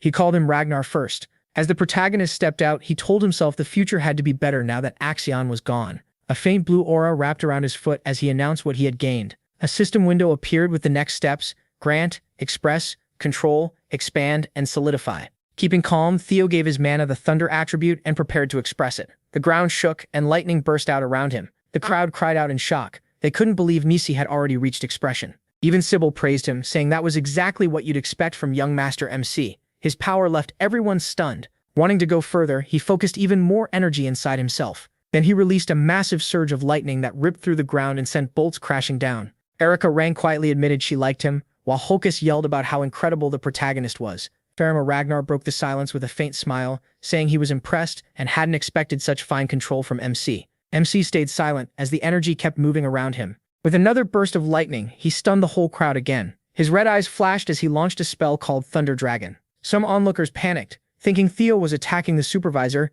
but Faramir Ragnar only looked entertained and said with a chuckle that he had already reached the level of expansion. He blocked the lightning with swirling water and declared that the protagonist had earned the right to test him. The protagonist didn't look away, and the crowd gasped at the clash. Faramir Ragnar praised Theo and awarded him 1,000 extra points. MC simply thanked him. The crowd whispered in awe, talking about him and how Faramir Ragnar rewarded people who could rise to the challenge. The updated scores appeared. The protagonist Ragnar stayed in first, with 2,121 points. Remington Narcio moved to second, with 1,426. Erika Ranko lanked to third, with 1,143, and Ray Ragnar to fourth with 1,089. Hulkus shouted that MC having over 2,000 points was insane. Someone else cried out that he was almost on the level of Lord Thorkel, and Faramir Ragnar laughed softly at that. Then the others took their turns. Remington Narcio went first and gained 500 points. Ray Ragnar followed with 300. Erika Rankin came last and also earned 300. Holding a scroll, Faramir Ragnar proudly said this class was exceptional. Usually anyone over 1,000 points would be the clear winner, but now there were 4 of them. The ranking still showed Theo Ragnar in first, with 2,121, Remington Narcio in second, with 1,426, and Erika ranking Lank in third, with 1,143, while Ray Ragnar held fourth with 1,089. Faramir Ragnar praised everyone's hard work and told those who hadn't reached round 3 to leave and get ready for the nomination ceremony. A week later, as the others departed, the 4 remaining candidates stayed before him. Then a dark, dangerous force burst from the top of the mountain. A red aura spread as the ground trembled. The candidates nearly lost their footing, and Pharaoh's voice turned cold as he asked if they were ready to begin the 3rd round. Theo's eyes widened when a strange energy rushed into him. His vision blurred, and he thought he saw the outline of a dragon. Lodbrok. Faramir Ragnar explained that the 3rd stage had begun. Their test was to meet the clan head, and that meeting would decide whether they would be nominated to serve in the clan head's manor. Serving there was seen as proof of a strong heir, since the last 5 clan heads had all once held that role. He figured the clan head must be waiting at the top of the mountain, but he couldn't understand why he was sensing Lodbrok's energy. Then the thought struck him. Maybe the person who took Lodbrok's heart was his own father. Faramir ordered them to endure the dragon's fear and climb up to meet the clan head. The pressure became so crushing that all of them dropped to their knees. They could barely move, and Erika Rank asked how they were supposed to climb like this. Theo told her brute force wouldn't work. They had to match the manor's wavelength. Erika Rank just stared at him, confused. Remington stepped in and explained that the protagonist meant creating an antiphase wave to cancel the pressure. MC gave him credit for understanding that so fast. Erika Rank was still totally lost. Remington explained that Theo's point was simple. Only people who could truly control their magic deserved to meet the clan head. He got it right away, but Erika still asked if they were speaking another language. With a sigh, Remington made it simpler. Magic power worked like a wave, he said, and the clan head's aura was also a wave. To move through it, they needed to create the opposite wave with their own magic and cancel it out. Even then, Erika Ramke still looked stunned. Frustrated, she boiled it down herself. They just had to make magic power opposite to the pressure. The others agreed that was basically it. Annoyed, Erika Ranke called Remington a goody two-shoes and asked why he hadn't just said it like that from the start. While they argued, Ray quietly tried to understand it. Erika teased Remington for sounding like an old man even though he was only 17, while he stayed focused. Then a strong blue aura burst around the protagonist, stunning everyone nearby. He lined up his mana just right and canceled the pressure. In a cold voice, he said, "Of course I can. I'm the next clan head." That left Remington stunned, the old man frozen, and Erika suddenly serious. Theo turned and strode ahead like victory was already his. "I'll go first." Behind him, the others yelled in frustration and panic. The Zenith Dragon watched the 3 left behind with clear amusement. In a strangely cheerful voice, it called out, "Don't waste time, little ones. Your score depends on who arrives first." That changed everything. The 3 exchanged shocked looks, and Erika's annoyance turned into pure resolve. A second later, all 3 forced their way through the crushing aura and ran for the next stage. As they rushed off, the Zenith Dragon quietly laughed. It never expected to want a disciple at this age. The story then moves to Camellia Palace. A voice suddenly shouted, "My precious daughter, where are you?" The staff instantly knew who it was. One maid groaned that the demon craftsman was at it again, and another laughed, saying Kirsten had been non-stop ever since Theo became famous. Elsewhere in the palace, Cecilia was talking with a guest. Then the door slammed open and Kirsten walked in with a huge grin. "So this is where you are, my dear Cecilia." Cecilia looked at her mother and calmly told her to act properly in the palace. Kirsten ignored that and pulled her into a big hug. She excitedly said she was about to get insanely rich, and Cecilia dryly asked if she wasn't rich already. Kirsten pulled back, eyes shining. She said, "Not this rich." Since Theo became a star, orders had flooded her workshop for weapons, armor, and more. Cecilia smiled as she watched her mother celebrate. Deep down, she had always believed MC would do well, but seeing him prove himself only made her worry more. Her smile faded as one thought hit her.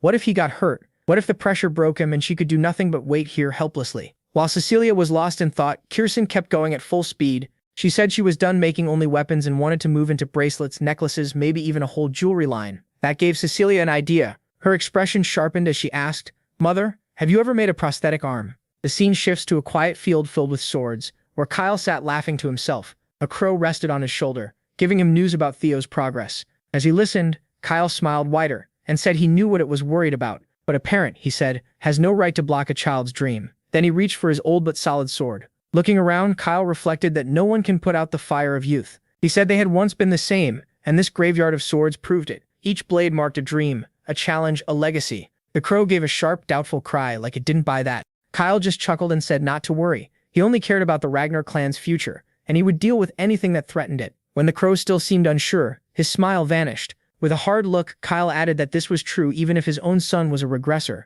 The novel also explains a few things the manhwa skipped. There are 6 main elemental attributes in this world, starting with Thrima, the thunder element, Vatin, the water element, and Fror, the frost element. Then there's Eldur for fire, Fire for wood, and Svik for poison. Right after that, the clan head greeted Theo in a deep rumble. "You're finally here, my son." It sounded less like a welcome and more like a judgment. For him, this was where everything truly began, and the air itself felt like a challenge. He could barely breathe. The climb had worn him down, and the red energy pressing on him made every breath harder. Theo had expected the climb to take 1 hour, but it took 4. His legs shook under the crushing force as he muttered about the suffocating pressure. Then Kyle broke the silence by asking if he knew what this place was. The protagonist had heard of it before, but seeing it in person was different. He said this was the graveyard of broken swords, the blades of those Kyle had defeated, and even his steady voice shook a little. Kyle answered sharply. "That," he said, "is what it means to be clan head. Standing alone against endless threats, never truly able to rely on anyone." His great sword gave off a dangerous light as he continued. "The clan head lives by the law of the strong."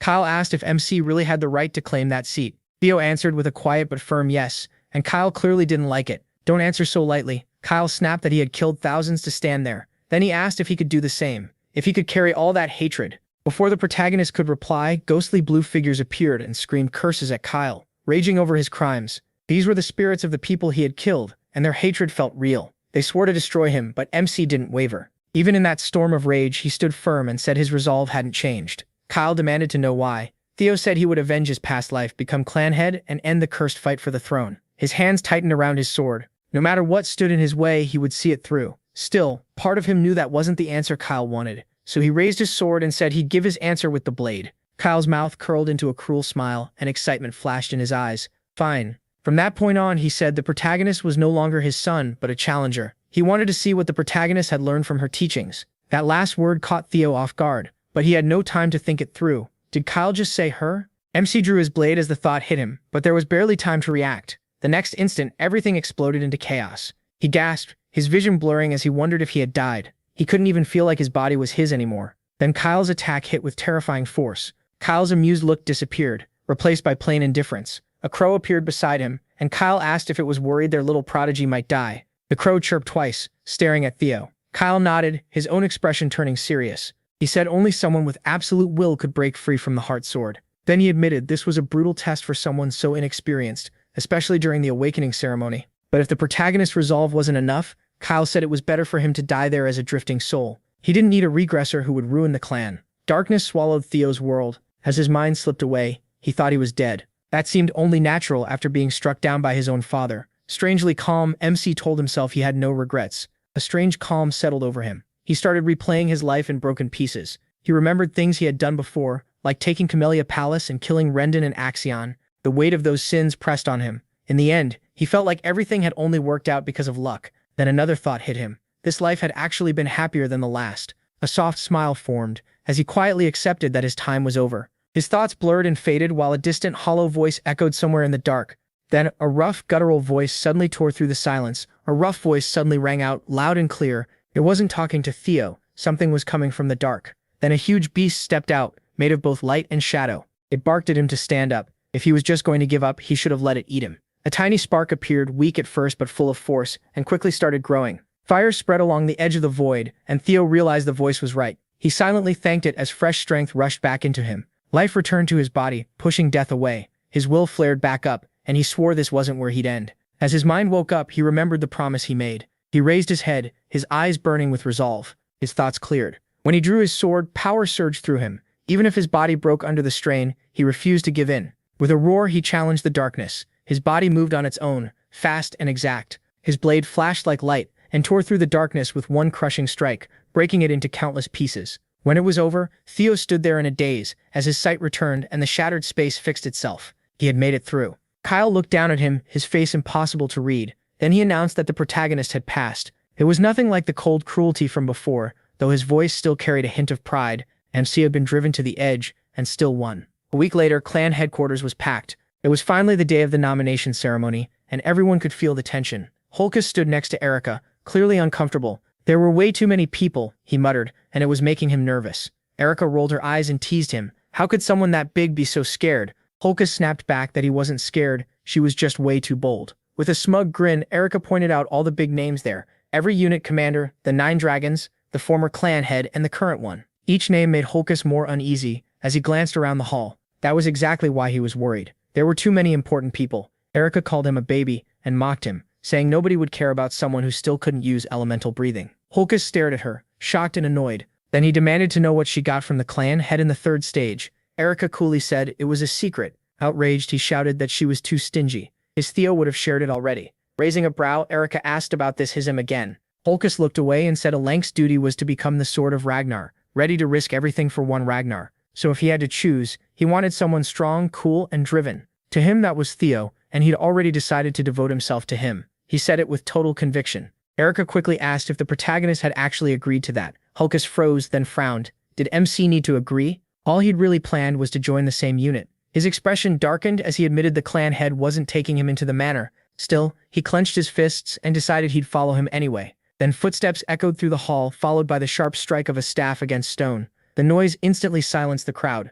Vana Ragnar called for everyone's attention and announced the start of the nomination ceremony. First, he named the protagonist Ragnar the overall valedictorian. Cheers exploded through the hall as the crowd shouted MC's name. MC stepped forward, calm and steady. The crowd's eyes stayed locked on young Master Him. Someone in the crowd quietly wondered where he would go. Off to the side, Evelyn watched with a faint hope in her eyes. She wanted him in the white armored dragon cavalry, even if she knew it probably wouldn't happen. Theo stood alone at the center of the courtyard. Vana congratulated the protagonist Ragnar for taking first place overall and praised how well he had done in every category. A sudden sound cut him off. Vana's eyes widened in shock. The director of the Central Intelligence Bureau stepped forward with a hard-to-read expression. Sky Dragon, someone whispered, and the murmur spread through the crowd as people started guessing why he was there. Some even wondered if he'd come to get revenge for Axion. Vana, tense now, told Ed to sit back down. Ed ignored him and spoke in a calm, cutting voice. Theo Ragnar. MC recognized him at once as the Sky Dragon and narrowed his eyes. Ed might still be angry over Axion's death, but crashing a nomination ceremony was still unexpected.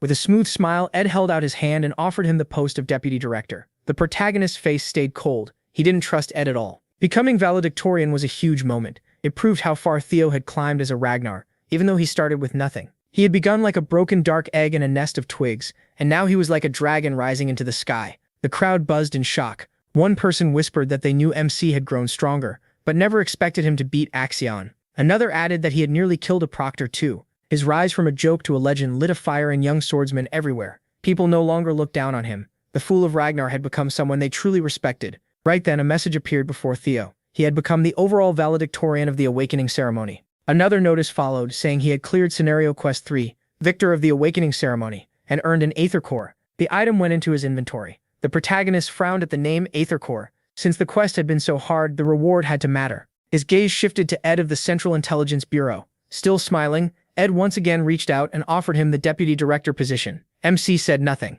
Instead, he used his skill to read Ed's information. Age 46, title Sky Dragon, talent Wolf in Sheep's Clothing, status trying to recruit MC Ragnar as a pawn to uncover the secrets of the primordial dragon relics. A smirk touched his face. So that was Ed's game. He must know he already had one relic, but he had no plan to let him win. He'd crush Ed himself, his hand tightening into a fist. What is the meaning of this? Julius Ragnar demanded. The central director glared at Ed, but Ed stayed calm and claimed he was only following procedure by trying to recruit talent. Julius fired back that it was obviously revenge for his nephew. Ed gave a quiet laugh and said he understood why Julius thought that, but he was wrong. Personal feelings aside, as central director, he only wanted the best people. Julius thought Ed was a snake still focused on his goal even after his nephew's death. Before things got worse, Vanna stepped in and said he understood the need for talented people. But the official selection hadn't even begun. He told everyone not to rush, then asked the protagonist if he'd made his choice. The protagonist said not yet. That was why he wanted to hear the offers first. MC scanned the hall. After a moment, Osa Ragnar stepped forward and boldly offered to take him as her disciple and name him Junior Lord of the Plum Blossom Palace.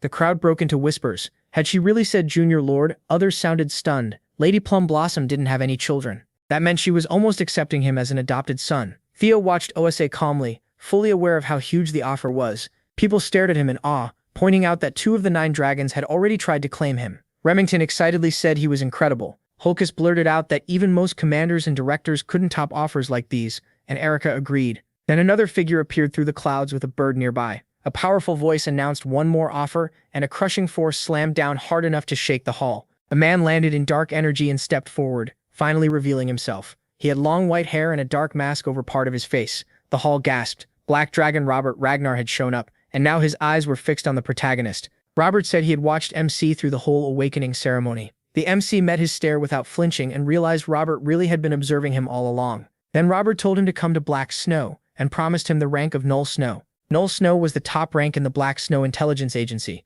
letting its agents live openly while gaining fame and honor. In his past life, Theo had never reached it, so getting that offer now was shocking. Then Pharaoh Ragnar cleared his throat and drew the room's attention. With a warm smile, Pharaoh said he had left a strong impression in the 3rd stage and hoped he wouldn't forget Zenith Academy. Dante, the Zenith dragon who had once saved the protagonist, could hardly believe it. 4 of the 9 dragons had made offers already. Evelyn added that there was still one more left, the demon dragon. Aaron mutters as Julius steps forward. Julius states that the white armored dragon cavalry won't give Theo any special favors. Aaron is surprised, but Evelyn proudly says that's just like their commander. Julius keeps a stern look and says honor has to be earned. He wants MC badly, but giving him special treatment would be unfair to everyone else. What he can offer, he says, is full support for his growth and the pride of becoming a dragon. His steady eyes stay on him in the middle of the hall. He draws a deep breath and shuts his eyes for a second. When he opens them, his resolve is clear. With a small grin, he starts to announce his choice. Then a sharp, strange voice cuts in. You're a regressor, aren't you? The protagonist freezes and spins toward the speaker.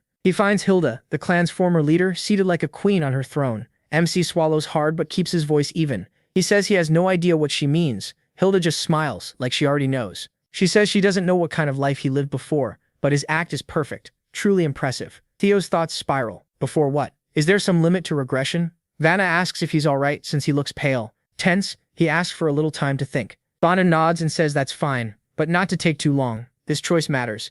Hilda leans back, still smiling, and tells him there's no point hiding it. She's a regressor too, though her cycles have ended. The protagonist's mind reels. She said it again, so she's gone through regression more than once. MC narrows his eyes as a new question hits him. Are there others too? He decides to ask her directly. Theo asks if cycles means a person can regress more than once. Hilda lets out an amused chuckle. She's surprised he doesn't know. Kyle must have told him nothing. Then she adds that she isn't shocked. Kyle hates regressors. Confused, he asks if that's why Kyle gave him such a brutal trial. Hilda softly laughs and says he has plenty of questions but no time right now. If he wants to learn the world's secrets and the truth about their clan, he should come find her later. The protagonist stares at her, his thoughts tangled. During the 3rd stage, his father gave him no answers, only the heart sword. Looking down, the protagonist thinks that if his father hates regressors, then what was that energy he felt? It was Lodbrok's essence. A thought slams into him. Was Kyle the one who stole Lodbrok's heart? And did he do it because the ancient dragon supports regressors? A human beating an ancient dragon should be impossible,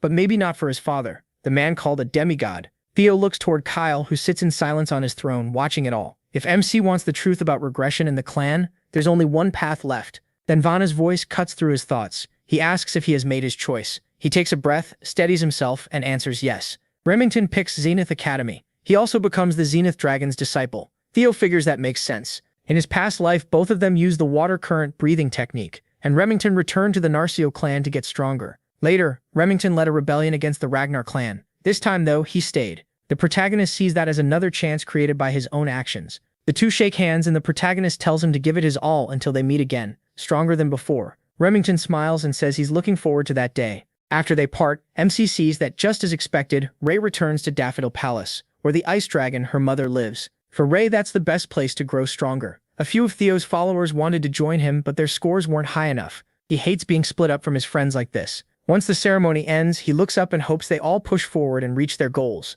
Then someone calls out to him. It's Holkus. He says he didn't expect them to end up in the same unit, and Erica is with him. As they come over, the protagonist smiles, glad to see them, and thanks them for helping him in the second stage. Blushing a little, Erica tells Theo he owes her one. Deep down, she's clearly got a thing for strong guys. Holkus, acting like a goofy sibling, agrees that strong guys are the best too, and the two start bickering. Watching them, MC wonders why they're suddenly so interested in him. A supervisor cuts in and tells everyone to pay attention. The commander is coming. Even so, he feels satisfied. He reached his goal and entered the clan's most honorable unit, the perfect first step toward becoming clan leader. They are now members of the White Armored Dragon Cavalry, and the commander arrives to welcome them. While listening, Theo plans to visit Hilda later and clear up his doubts. The commander then tells each recruit to state their goal. Holkus loudly says he wants to become an awesome dragon. Another recruit yells that he wants his name known everywhere. Erica boldly declares that she'll be the strongest of her generation. One after another, the recruits share their dreams. Soon, all eyes turn to Theo. Before speaking, he thinks about what's coming. In 5 years, the Great War will begin. With that in mind, the protagonist declares that he'll become commander of the White Armored Dragon Cavalry within 5 years. The supervisor is stunned by how bold that is. But the commander bursts out laughing and says big goals are exactly what they need. MC came to the right place. Then he addresses them all. No matter why they join this cavalry, he says they must remember one thing. Every drop of blood and sweat they give here will be written into history. The struggles of today will become tomorrow's pride. Their shields must not break, their swords must not shake, and their comrades will always stand beside them. In return, they must protect those comrades the same way. With a grin, he says that after the hard road of blood and sweat, glory is waiting. He welcomes them as the newest members of the White Armored Dragon Cavalry. Then a huge dragon lands behind him and wrecks the field. This is the commander's partner, a flying dragon named Gullah. He introduces the beast by name, Gullah. Then he explains that Gullah is a flying dragon and a symbol of all dragons. A moment later, dragons begin dropping from the sky all around them. An old man orders everyone to mount the senior dragons. He climbs onto one himself and announces that the admission test is starting. Now it's time for each recruit to find a dragon partner. Theo already has Ludbrock. Still, as he watches the flying dragons, he can't help being amazed and wonders if one will choose him too. Then a voice surprises him. It's Evelyn. She's happy he joined the White Armored Dragon Cavalry, and he asks if she's back on duty. Smiling, Evelyn says it just worked out that way. The protagonist is still stunned, and she proudly shows him her new arm. A flashback starts. Theo's mother and grandmother visit Evelyn to thank her. When Evelyn sees MC's mother, she's startled, but greets her politely. His mother says that even without help, he would still have grown into someone gifted. Still, she knows Evelyn believes in him and truly cares about him. She says Evelyn is the kind of person who helps without asking for anything back. Then the protagonist's mother tells her something even bigger. She says Evelyn is one of the most important people in MC's life. Shocked, Evelyn calls herself nothing more than a one-armed trainer. But MC's mother explains that light guides people through darkness, even when it doesn't know how bright it is. She tells Evelyn that she is that kind of light for others. Those words hit Evelyn hard. Back in the present, Evelyn rides a dragon with new resolve. She thanks his mother and him too. Then she reveals he wrote down everything his mother said and sent it to her in a letter. That helped her regain confidence, take command again, and return to her unit. The protagonist quietly thinks he should have done that himself sooner, but his mother handled it for him. In his heart, he thanks her. Evelyn thanks him once more and swears loyalty to him as his sword. As they fly on, MC laughs and enjoys the ride until they reach their destination. Evelyn says this place is the White Dragon's Nest, home of the Flying Wyverns. She explains that the White Dragon unit uses wyverns on missions, and this is where the joining ceremony happens. Theo needs to find a partner here, or he can't enter the unit. He asks if joining without one is possible, and Evelyn says yes, but it's rare. He wonders if his friends will be alright, though he doubts wyverns would suit them anyway. Evelyn tells him to look around. Usually, she says, people can tell right away which wyvern is meant to be their partner. The first kind is the Opterex, a giant predator that can grow up to 15 meters. These brown-scaled wyverns are known for being brutal hunters. Next is the poison dragon aviary. Its long snake-like body can release purple poison mist, and the stinger at its tail is deadly. Then there's the blade dragon Sigia. They're usually calm plant eaters that burrow underground, but when danger comes, they strike from below. Last is the speed dragon Velociraptor. Small, smart, and fast, they hunt in packs and can breathe fire. Evelyn sums it up by saying the White Dragon Corps mainly manages 4 kinds of wyverns. She asks if Theo feels drawn to any of them. He knows he's good at judging people, but right now, he still can't find what he's looking for. Then the protagonist remembers something. 6 years after the Great War, a single wyvern attacked the White Dragon unit and wiped out more than 100 carefully raised wyverns by itself. Because of that, it was called the Shadow Evil Dragon. It went on to burn 8 villages and kill dozens of inspectors. In the end, it took both the Demon Dragon and the Sword Dragon to bring it down. That monster was called the Evil Shadow Dragon because it could vanish into shadows. Theo thinks a beast like that would suit him perfectly, then starts looking for the one tied to his past life. That's when he spots it, surrounded by the other wyverns. The scene cuts to a powerful warrior taking a break. Then someone speaks up saying he looks pleased. He brushes it off, saying it would be dumb to get excited over one dragon joining his group. She says that's still a big deal, then asks if he's planning to make Theo the next captain. She notes how carefully he speaks like a real leader. He answers that trouble usually begins with words. She starts to think he's aiming for something bigger than she guessed, but he looks puzzled and reminds her that MC already joined his unit, so he can't just give him away. She says she came with a proposal. She wants him to be enrolled in 2 units at once.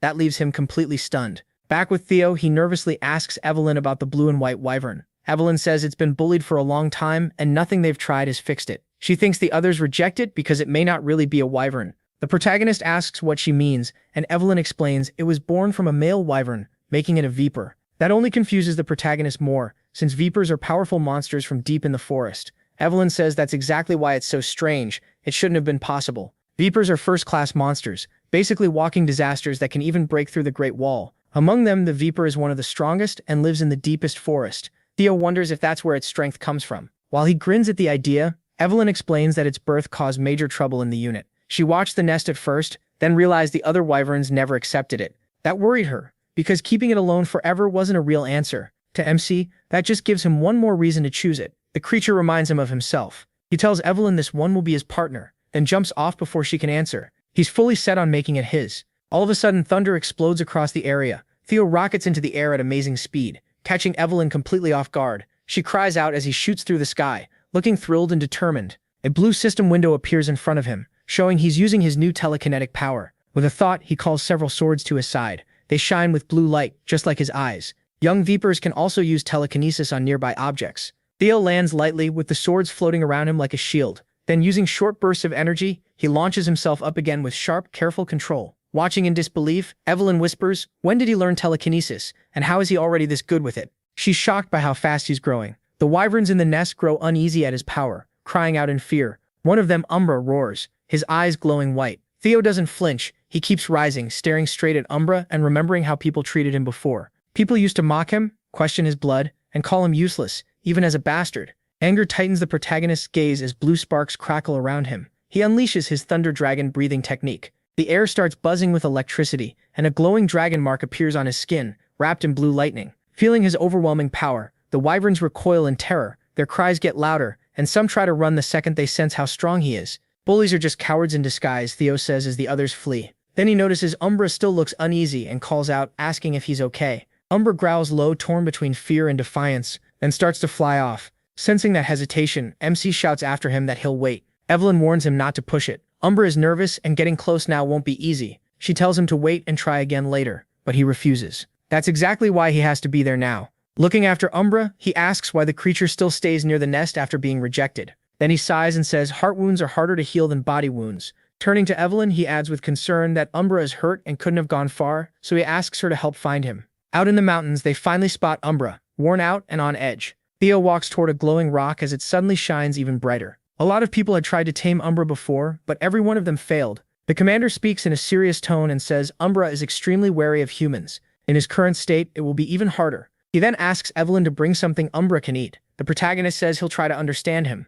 This is his entrance test, after all. He activates Wyvern Fear, and Umbra answers with Drake Fear. Umbra lets out a fierce roar. Theo steps forward and Umbra matches him. MC moves closer again, and Umbra does the same. Then MC starts healing him. He pours a healing potion onto Umbra and gently asks if the pain is easing now. Umbra looks confused. He realizes that maybe because of the dragon heart, he can feel Umbra's emotions, anger at the herd that cast him out, sadness, the wish to still belong, and the loneliness he's carried for so long. And to Theo, that feels painfully familiar. Umbra seems both wary and hopeful, as if he's wondering whether the protagonist will leave him too. MC reaches out and touches Umbra's face, promising softly that he won't abandon him. Then he opens his inventory. He already knows what Umbra likes, and a gem appears in his hand. Umbra's eyes light up at once. Smiling, he asks if he wants it. Clearly interested, Umbra reaches for the gem, and Theo gives it to him. He calls it a gift, then adds with a grin that there are plenty more if Umbra comes with him. The protagonist holds out his hand and asks what he says. Umbra is left speechless. Meanwhile, MC mutters to himself that he'll probably have to steal more from Grandma Curson.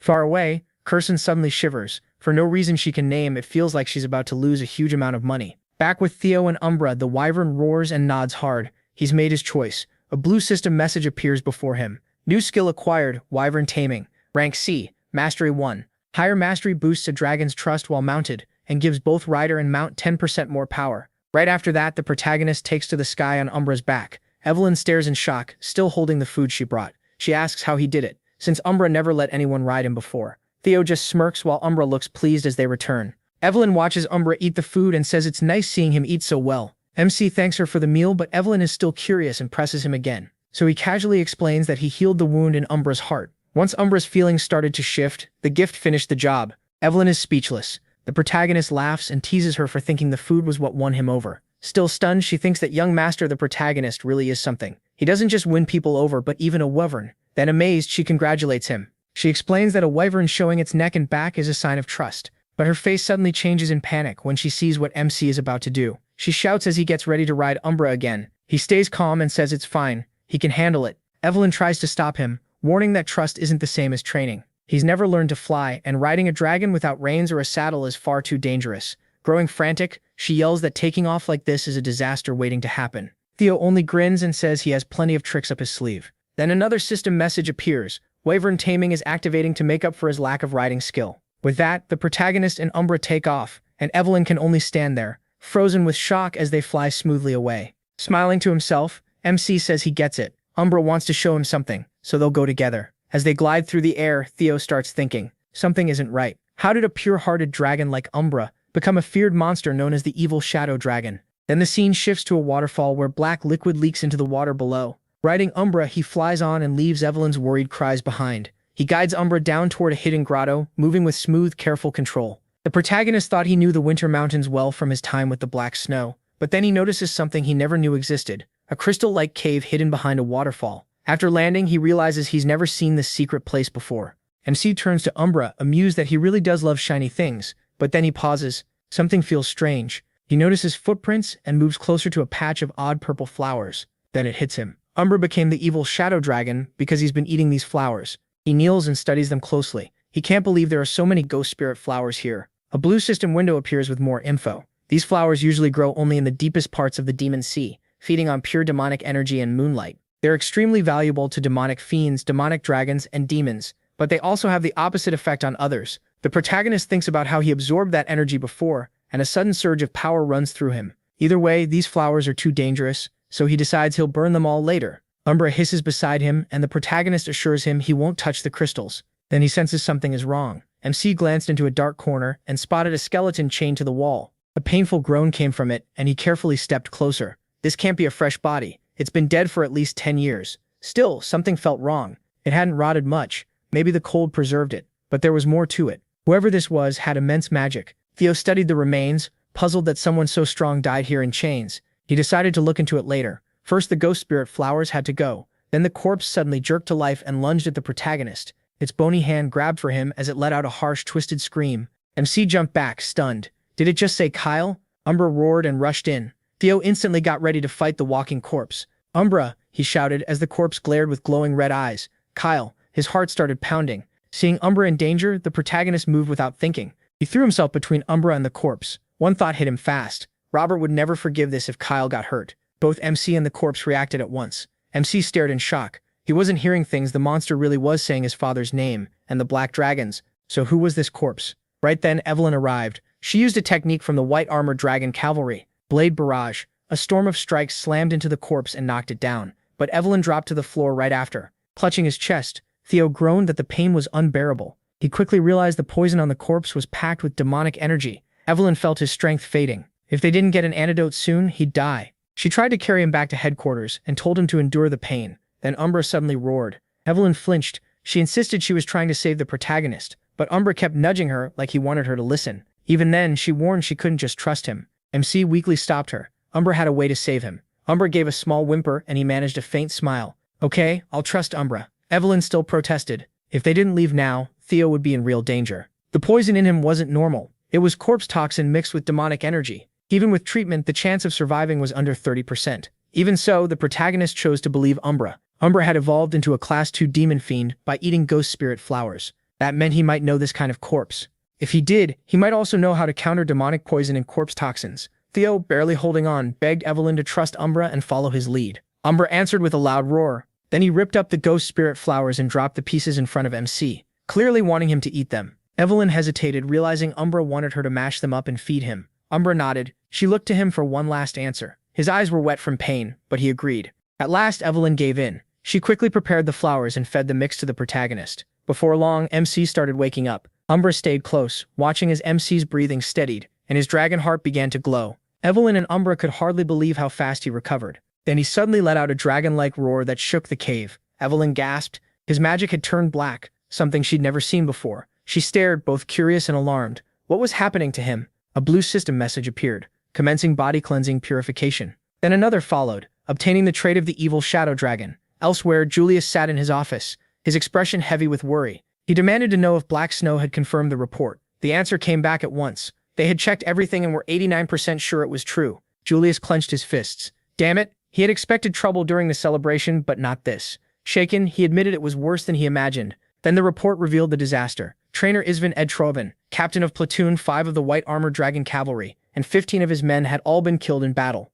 A surge of bright energy spread out as the old ritual began. It was a cleansing rite, one that removed harmful power and reshaped the body so it could hold more magic. But this ancient method needed many skilled mages and left the target in agony for days. Back with Theo. Light poured from his body. Even more shocking, this ritual had only ever worked on children younger than 5. Dark magic from the Phantom Dragon now swirled around the protagonist. The cleansing happened only because several rare conditions came together at once. First was the powerful poison from the corpse that entered MC. Second was the dense demonic energy built up over years from the ghost spirit flowers. And Umbra had found a way to stop the poison from simply killing him. Those things balanced each other in a strange way. So instead of being destroyed by the toxin or purging it outright, Theo's body absorbed the strongest part of that poison. That was the moment his transformation began. His eyes snapped open in pain. He gasped as the power rushed through him. Evelyn, worried but relieved, asked if he was okay. She moved close beside him, clearly anxious. Evelyn, the protagonist whispered. A tear slid down his cheek, but he still gave her a small smile and apologized for making her worry. Then he explained that the crystals in the cave were packed with pure energy. That power had weakened the ghost spirit poison and even helped him survive. Looking at Umbra, Theo said he was glad he had trusted him. Umbra had already been strong, but now he had gone through purification and rebirth, and gained phantom dragon power too. MC clenched his fist. From here on, he said, Umbra's growth would be unbelievable. As Evelyn quietly took that in, another blue system window appeared before him. It listed his new status, Theo Ragnar, 17, male. Titles included Flash Tiger and the greatest prodigy in 1,000 years. His traits now showed purification, rebirth, and phantom dragon, along with several locked entries. Below that was a warning. He had taken in the demonic poison that created the first phantom dragon, and if he failed to control it, he could become the second. The protagonist studied the screen, phantom dragon power. Another window appeared, showing more details, including synchronization, wyvern taming, more locked sections, and 85 bonus points to distribute. That's insane, MC muttered, but one question mattered more. He turned back to the skeleton hanging in chains and wondered who the old man really was. He and Evelyn moved toward the wall behind the body. Words were carved faintly into the stone. The protagonist noticed the writing and asked about it. Evelyn realized it was like a journal, and whoever carved such detailed lines into solid rock must have been incredibly powerful. They began reading. The message told the story of someone who lived only for revenge. Defeated by Kyle and Robert, he had hidden here to prepare for payback. Both of them froze at those names. Evelyn silently repeated them in shock, and Theo was too stunned to speak. The carving went on. The writer said his body was failing fast, maybe because Robert had damaged his monocore. The ghost spirit flowers he consumed to stay alive were instead killing him.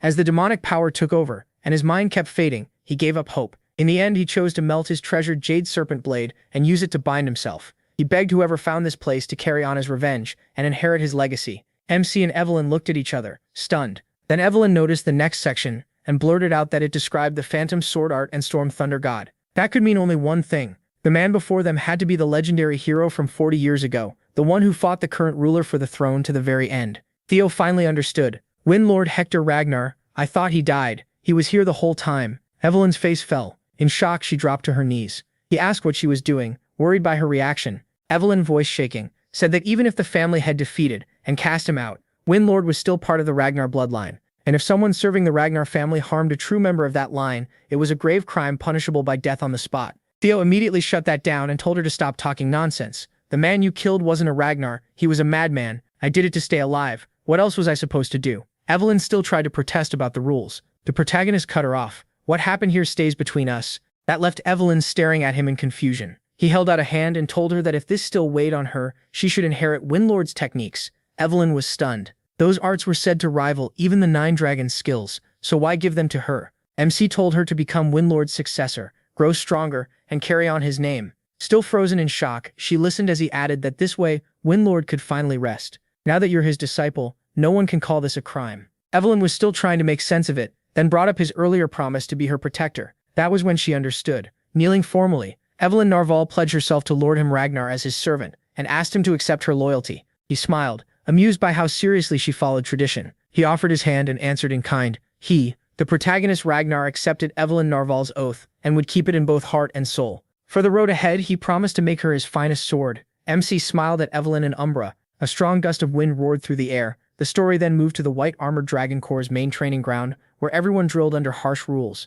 Holkus laughed in his usual booming voice. Theo still wasn't back, so maybe that made him the most gifted one in the White Armored Dragon Corps. He even flexed while bragging. Then he froze, eyes going wide. Someone he knew was approaching, and beside him was an even more familiar, terrifying dragon. Holkus tried to speak, but the courage left him. As he got closer, Holkus stammered out his name and asked what exactly he had brought back. Evelyn was right there beside him. The other recruits were just as stunned. They whispered that it had to be Umbra, wondered how the protagonist had tamed such a beast, and muttered that his reputation as a once-in-a-thousand-years talent might actually be true. Then the supervisor called out, addressing senior swordsman Holkus Narval and junior swordsman Theo Ragnar. MC said they had finished the test and returned, then asked where the captain was. One nervous recruit explained that the captain had received an urgent message and gone back to his office. Evelyn's expression tightened. An important message, she repeated under her breath, already sensing trouble. A sudden rush of air and crackling energy cut through the area. Julius arrived and began to speak. He apologized for dropping this on them right after they joined, but every one of them would be sent to Fort Blanky.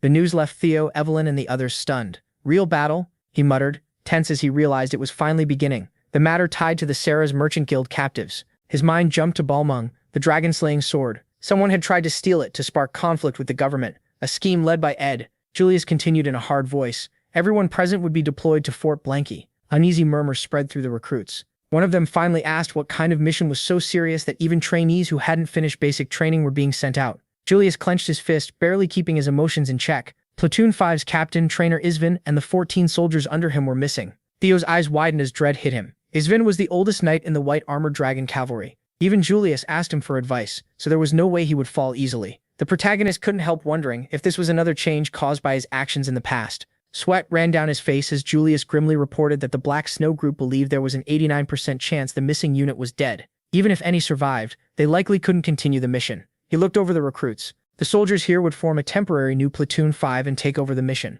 After a pause, Julius gave the key order. Evelyn Narval would lead them. They were to leave in 3 days and finish all basic training before then. Julius's fist tightened again. He said he still didn't believe they were dead, but if they were, someone would pay for it. With that, he turned and left the training ground. At first, the case looked simple. The Black Skull Bandits had kidnapped members of the Sarah's Merchant Guild. Most people believed that was the whole story, thanks to the White Armored Dragon Cavalry's efforts, but it wasn't. The kidnapping's real purpose was to steal Balmung and move it elsewhere. A cloaked, masked figure set the chaos in motion, and Ed later used the smuggled sword to begin his takeover. Theo could tell things were already shifting from what he remembered.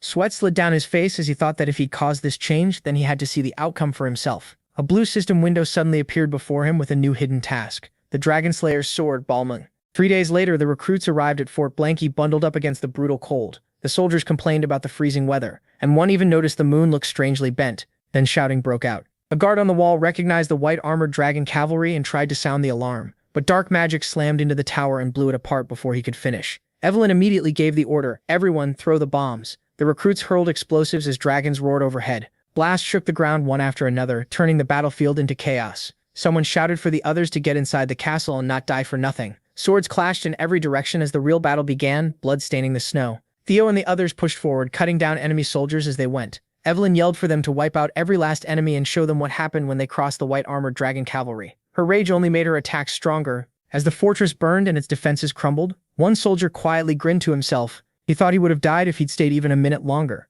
Wiping away sweat, he told himself that as long as he delivered the item, his job was done, and now he could relax. Before he could finish, a cloaked figure appeared in front of him, eyes glowing red. In a low, threatening voice, the figure asked for the item. Shaken, the soldier handed over a long, wrapped package. The figure confirmed it was correct, said they had the person they wanted, and ordered everyone to prepare for the next step. Voices all around answered at once. The cloaked figure looked over the battlefield with cruel satisfaction. Now only one thing remained. Nearby, a group using strange wheeled machines moved in careful formation. Theo said they had completely taken control. He even laughed that it had been easy, but Evelyn answered in a way that matched his own doubt. She agreed it had been far too easy. MC felt the same. He found it hard to believe the original Platoon 5 had been wiped out this badly. Using his hatchling synchro ability, he checked the memories of enemies he had killed. From one of them, he learned they knew Balmung had been stolen, but they hadn't actually seen it. Theo grew more uneasy. It made sense if common soldiers didn't know, but how could even their leaders be clueless? As he tried to figure it out, Erin walked over. She asked what was wrong and whether there was a problem. The protagonist brushed it off, saying he was only thinking. Then Safford called out, teasing that even if MC had some flashy nickname, a rookie was still a rookie, so he could just admit he got nervous on his first mission. Erin said they had rescued the captives and should regroup. MC sighed and went along with it, saying he just wanted to go home. Safford walked past him and he caught a strong smell of gunpowder. His face twisted in disgust for a split second. Then he moved. In one smooth motion, he sprang forward and drew his shining sword. Safford asked what the protagonist's problem was, and Erin joked that maybe he just hated the smell. The protagonist ignored them, leaping again and throwing his attacks with perfect aim. Under his breath, MC said he knew it, sounding more alarmed by the second. Erin immediately asked what he meant. She looked around and gasped at the sight of barrel after barrel of explosives. He snapped that the enemy must have planned to blow them up, and there was no time, they had to get out now. The others agreed at once. Then a dark spinning sphere appeared. The protagonist was warned to look out. The black orb was coming straight at them. MC cried out in anger and despair as a massive blast hit the fort, shaking the whole ground. Reload, someone ordered coldly, already preparing the next shot. Then he reached into the swirling dark and vanished. More explosions tore into the fort, and the non-stop attack kept the ground trembling. Kill them all. Don't let a single one live, the figure ordered without mercy. The scene shifted to a rich room with a crib, where Emil Ragnar held a baby. Her face was pale with exhaustion, but she still gently soothed him. There, Axion, my sweet baby. Did it hurt that much? Mommy will bring you that filthy creature's head, she promised, her eyes filled with grief and madness. Hatred dripped from her voice as shadowy figures dropped onto the fort, moving fast and silent. Evelyn drew her sword and took her stand.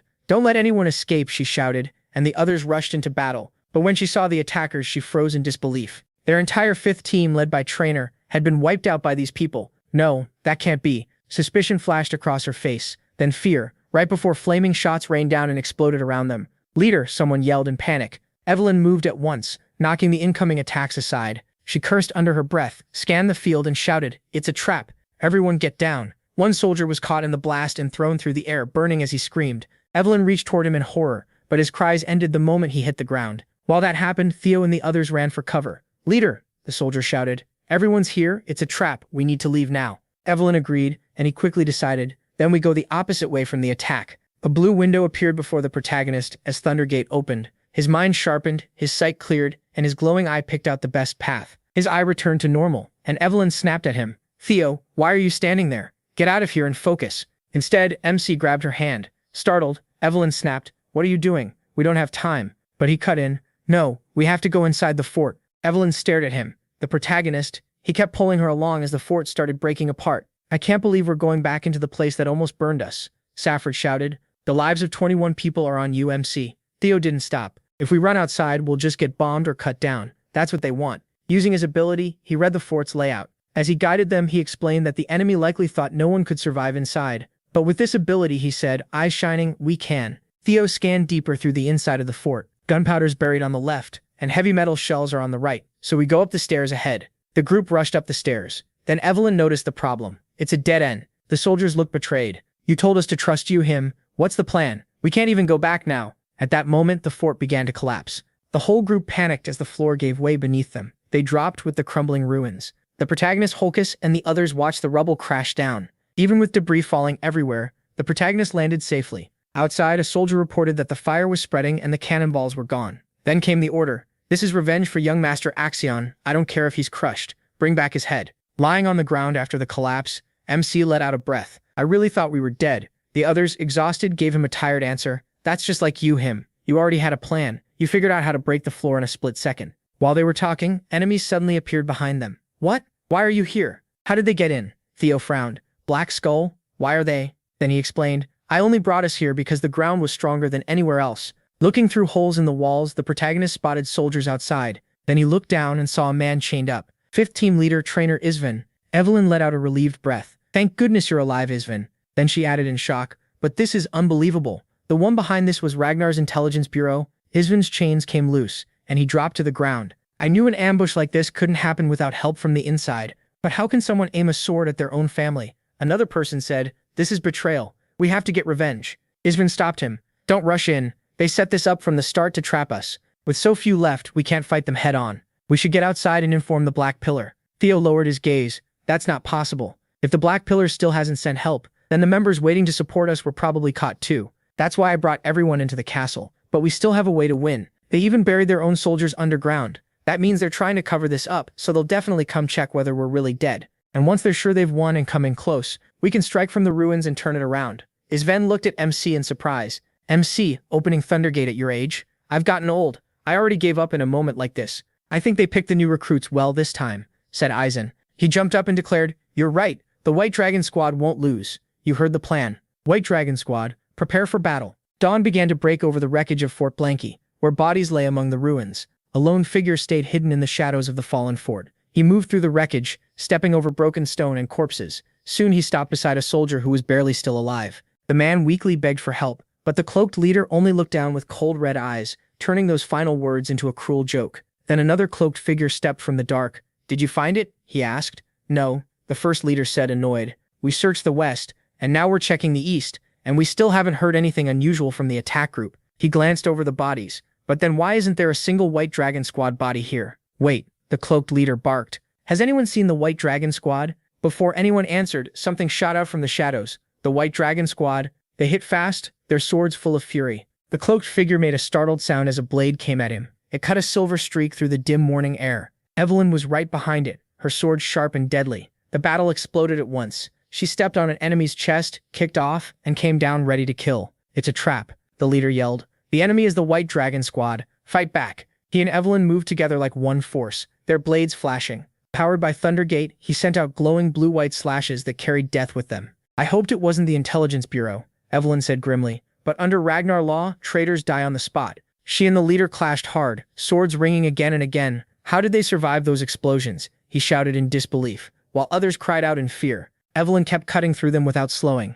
Clue, the leader groaned as he barely blocked a desperate strike. Evelyn answered with a storm of fast, exact blows. Her sword flashed silver in the growing light. Intelligence Bureau. There's no point fighting anymore. Evelyn shouted once their ambush worked. You've already lost, but if you surrender, we'll spare you. Everyone used the secret power, their leader shouted in desperation. The cloaked fighters stiffened, then steeled themselves. They poured in everything they had left, preparing to use a forbidden technique. Secret powers? What are those? Theo asked. Then a blinding flash cut him off. A huge boom followed right after. The air filled with wild energy. Sparks burst as the protagonist's sword hit theirs, and he stumbled back. What is this? A backflow explosion. The forbidden power that burns up your own energy. Theo said it in horror as a violent wave tore across the battlefield, hurling bodies and debris aside. One enemy screamed as the blast hit. Their bodies glowed with a wicked red light, and they charged like men ready to die, living bombs driven by forbidden magic. Their blood-stained swords rose, ready to drag everyone down with them. Our new guy, run. A comrade said it with his last breath. MC stared at the enemies with wide eyes, shocked and thrilled at the same time.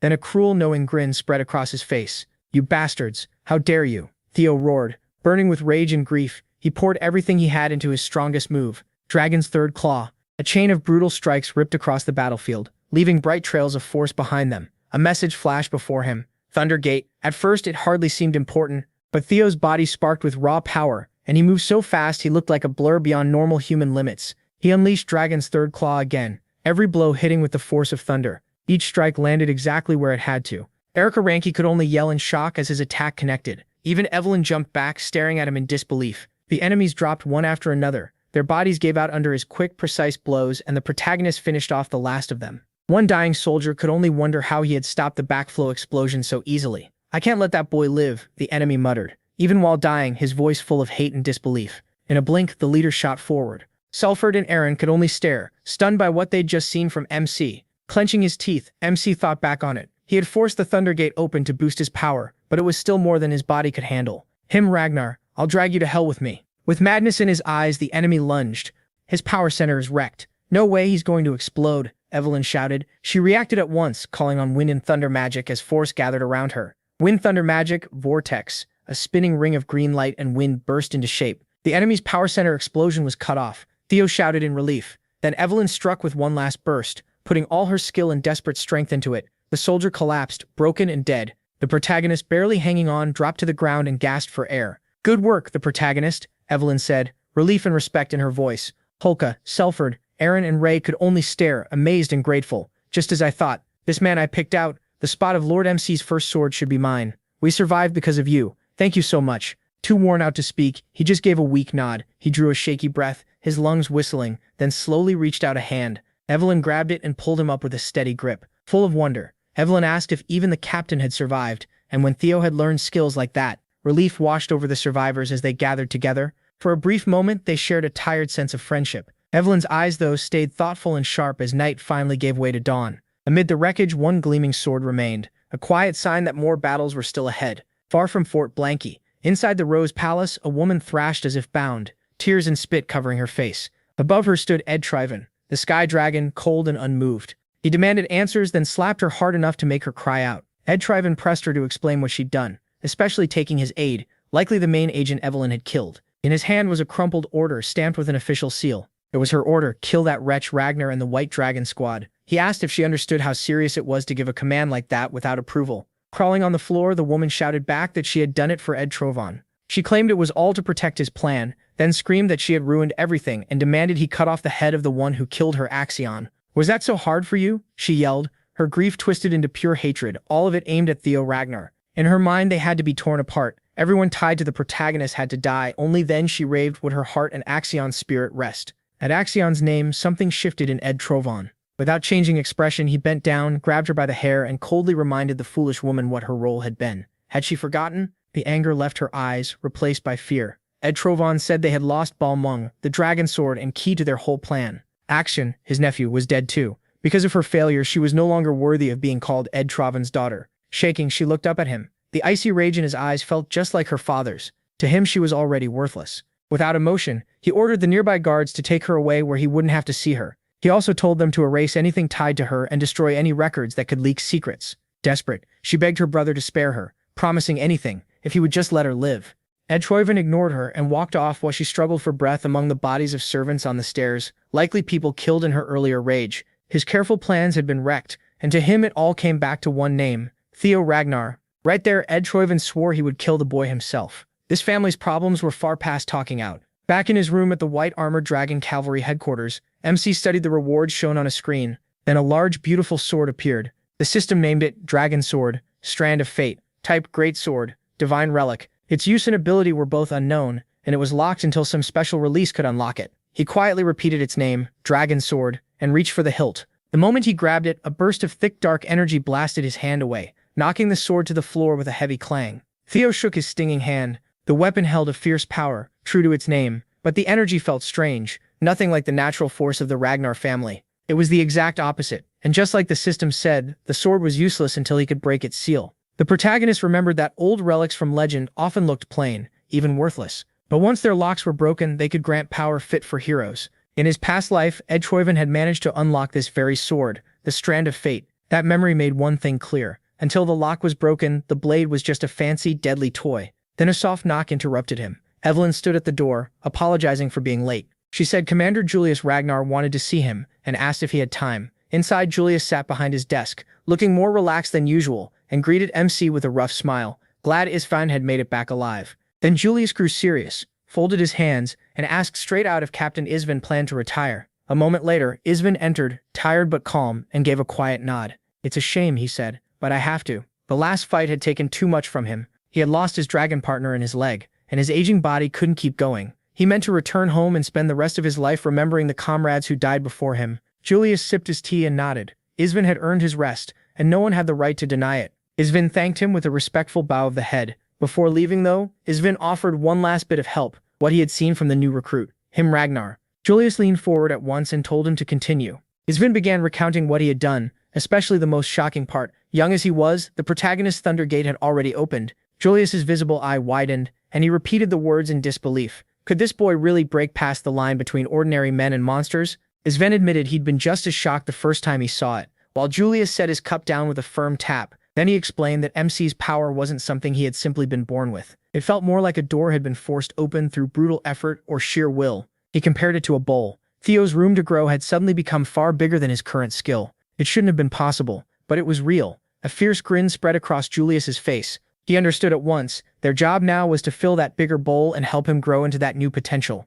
Isvin said that was all the advice he could offer as someone with more experience. Julius looked toward the door, where the protagonist was likely waiting, and said that from here on, the boy would have to learn and carve out his own path. MC stepped fully into the room, understanding the important talk he had partly overheard. Later, in the vast snowy training grounds of the cavalry, Julius approached him and praised his work on the mission once again. Theo answered modestly, saying the mission had only succeeded because of his teammates. Julius chuckled and called him a little rascal, then turned serious and asked how his combat training was progressing. The protagonist first thought Julius meant his overall combat skill, so he said he was getting more used to fighting. Julius gave a small shake of his head. That wasn't what he meant. Staring at MC's sword hand, Julius asked what level his swordsmanship had reached. Caught off guard, MC admitted he didn't know. He'd only been trying to copy the techniques of the Ragnar main family. Julius let out a flat hum. Everyone says that, then raised his training sword. With one slight shift in posture, he felt the world split apart. Everything vanished, replaced by a storm of red power and sharp ruby-like shards hanging in the air. The protagonist knew it at once.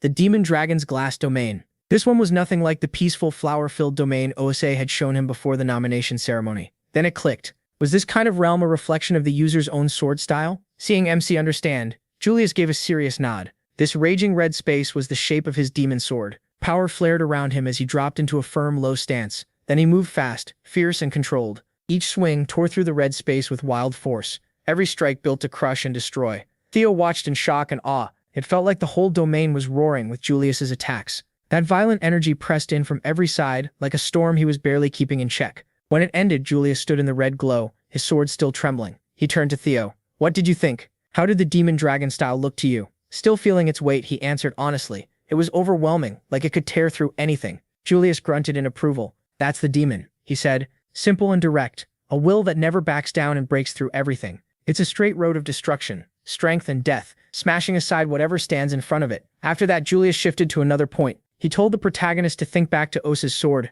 the one he'd seen from the Lord of Plum Blossom Palace. Theo said it was beautiful, like flowers opening. Julius nodded. Osa's sword is about life, he said, like a seed becoming a bud, then a flower. Life keeps showing itself. It grows slowly but surely, and nothing can truly stop it. Even if it's bent, broken, or pushed off course, it still keeps growing, just like a plum blossom tree. At that moment, MC finally understood what Julius meant by martial arts and the world of the sword. It wasn't only about techniques. What mattered were the ideas and beliefs behind them, and even the 9 dragons could follow completely different paths. Julius gave a faint smile. Then he asked, do you think Ose's life and my demon death and violence are totally opposite? Theo hesitated. Aren't they? Julius stepped in a little closer. If I just told you, it wouldn't teach you much, and it wouldn't be very fun either. Instead, a thick leather book appeared in his hand, glowing softly. He stared at it. Julius said it held a record of a debate on sword ideals between the master of Plum Blossom Palace and a sword dragon from the past. The protagonist's eyes widened as he understood what that meant. Meeting his gaze, Julius added that this was something very rare. As plum blossom petals drifted through the fading red light, Julius told him plainly. Theo Ragnar was now the shared successor of both the demon dragon and the sword dragon. High above the clouds, Julius once sat in silence across from Osa. She held a leather-bound book, calm and prepared to finish its final entry. Julius said nothing, and the patch over his eye hid his thoughts. At last Osa, sounding amused, called him petty. She teased him for wanting Theo to himself when she'd suggested they teach the boy together. Julius only grumbled and looked away, which made her laugh and tell him not to be jealous. Then she turned serious. This was the best choice for MC, and Julius knew it. She also reminded him that the hopes placed on he were far greater than for any future heir. His talent was so extreme that he'd grow fast, but that also meant he might hit a wall much earlier and much harder. If that happened too soon, it could stunt him or even ruin his future. Teaching him together and giving him this book of different sword views would help him get past that wall. But Julius had another fear. What if the protagonist's power and understanding didn't make him a future clan leader, but an enemy of the whole Ragnar clan? Osa's expression turned grave. She knew exactly what he meant. She reminded him that people who gain great power too quickly often met terrible violent ends. Exactly, Julius said. If history repeated itself, everything they taught Theo might someday be turned against the Ragnar clan. Osa looked a little surprised. She thought he was only being harsh with the boy. Now she saw he was truly worried beneath that rough attitude. Hearing that only strengthened her choice. With a sure smile, Osa said Julius was the right one to hold the book for now. She handed it to him and told him to watch MC. Only when Julius believed the boy would never become greedy, only when he had grown into a true Ragnar who respected each moment and understood the weight of power should he give the book to Theo. Julius accepted it and felt the weight of that duty. Back in the present, he was still stunned. He held the book close, knowing both the sword dragon and the demon dragon would now teach him. They were the greatest and second greatest swordsmen among them. It hardly felt real to the protagonist. He wondered if he deserved that honor, but Julius brushed that aside. He said firmly that MC was getting this chance because he truly believed he could handle it. A rare smile spread across his face. Looking back, he realized how much Julius and Evelyn had done for him since the trouble with Rendon. They'd helped him grow and stood by him the whole time, even though he hadn't really repaid them. So Theo thanked Julius from the heart and promised he'd return that kindness someday. Julius's grin widened, a little dangerous, as he said the protagonist could start repaying him right now. In the next instant, Julius lunged forward, saying it had been too long since he'd had a fun new student to train with. He wasn't going to sit around just being called commander. It was time to fight. The real lesson started now, he shouted. Theo barely got ready before Julius's pressure crashed down on him. Sweat slid down MC's face as the training turned brutal. Hours later, muffled shouts and heavy impacts came from a locked training room. He was still inside, enduring the punishment. He could be heard yelling for Evelyn to save him and apologizing over and over to his young master, while loud thuds and chain noises echoed out. By the time it ended, the sky had brightened and heavy chains lay near the training room door.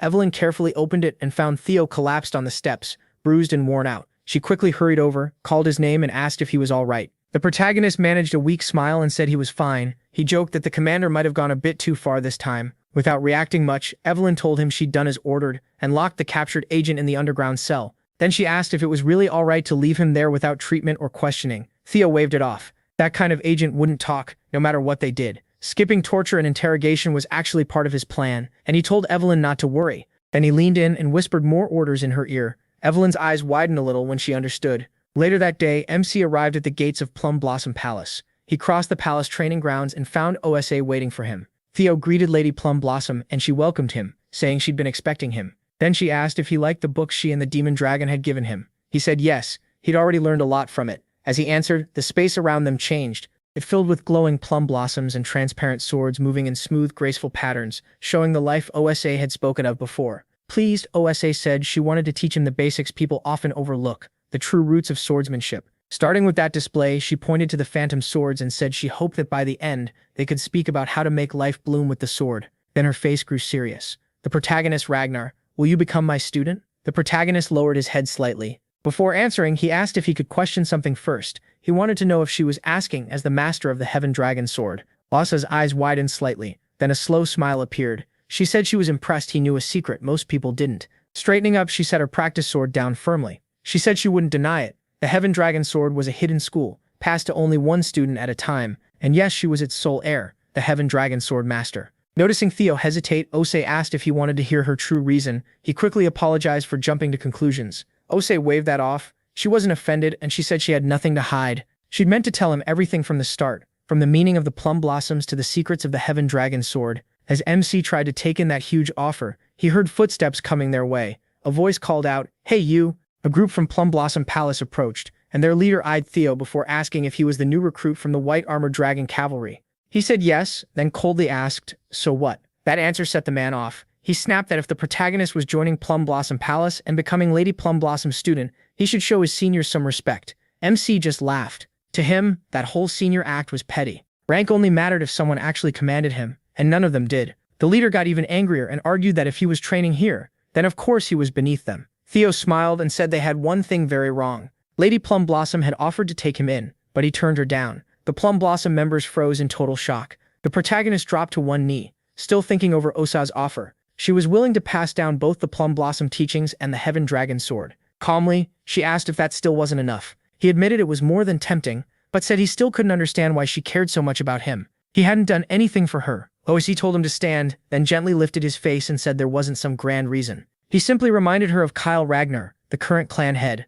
Startled, Theo asked if he really looked that much like him. OSE said yes, just like Kyle in his younger days, not only in appearance but in spirit too. MC chased his beliefs the same way Kyle once did. She paused, clearly remembering old days. Maybe Kyle still carried those dreams even now, she said. That fierce resolve was what kept him from falling into despair. He pushed through endless hardship, facing brutal enemies and one harsh battle after another. Even so, Kyle never gave up or betrayed what he believed in. With a soft smile, Oasov said he had that same idealistic fire, the part of Kyle she had fallen for. Seeing it in him, there was no way she could ignore him. Now that she'd answered him, it was his turn. The protagonist took a breath and admitted the offer was incredibly tempting, even more tempting than an all-you-can-eat feast, but he still had to say no. OSA asked why, and MC answered honestly. He already had too many teachers. Lady Plum Blossom herself had taught him plenty, and so had the mighty demon dragon leader Julius. Then there were Evelyn and Aaron, Wellington, Holkus, Erica, and even the people from the first training grounds. He said rivals like Axion and Ed had taught him 2 hard lessons,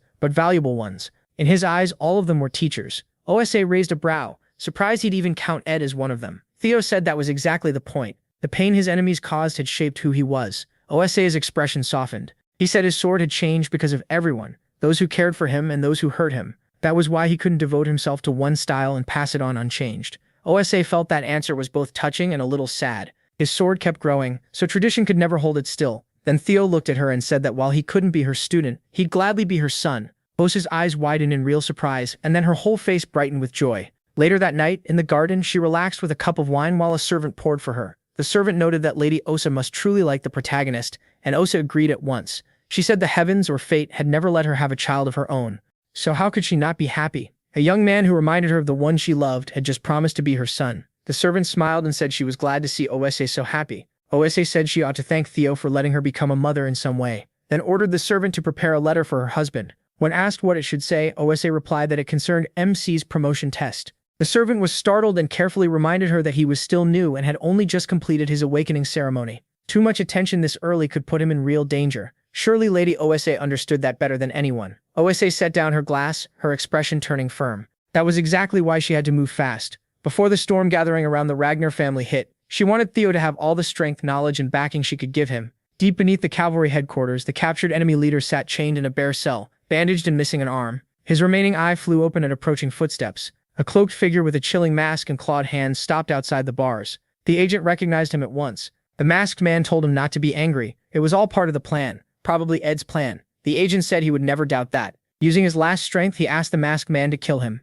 Now, the masked man lunged to obey, but just before his claws reached the agent's throat, the chains flashed green and snapped apart. He jumped back, startled, as Evelyn dropped down from the ceiling. A hiss escaped him when he recognized her. He understood too late. It was a trap. Evelyn said she'd been waiting and attacked right away. He blocked her rapid strikes, shocked by how strong she was. Cursing his luck, he realized he couldn't kill the agent now, and getting captured himself would be even worse. He had to escape and rethink everything. As he tried to break away, Evelyn burst out with wind-like force and cut him off. She told him there was no way she'd let him leave. Then she used Hector Ragnar's secret art. Squall, green, storm-like wind swirled up and trapped him. He started choking, blood spilling behind the mask. Knowing capture was impossible, he gathered bright blue energy to erase all evidence, even himself. But Evelyn saw it coming. Grabbing his jacket, she mocked how they always tried to blow themselves up when cornered. Using his momentum against him, she hurled him down the hall and said that trick wouldn't work on her again. Later, in a hidden cabin deep in a snowy forest far from the main Ragnar grounds, a secret meeting began. Someone reported to Commander Julius that at 1:15 that morning they had captured a masked intruder inside the underground jail. An intelligence officer, likely Cleve of Black Snow, pointed to a map and explained what they found. The intruder belonged to Serpent Season, a smaller unit inside the Eastern Elite clan, Ed's clan. That made Ed's involvement very likely. From the head of the table, Julius said that all but confirmed their suspicion there was a traitor among their own people. Cleve agreed and said that was why they were meeting in such a hidden place, to stop any more leaks. She continued that Serpent Season's base was believed to be in an old castle in the Calhelm region. Within 3 hours, the people there would likely realize their agent had failed to silence Cedra.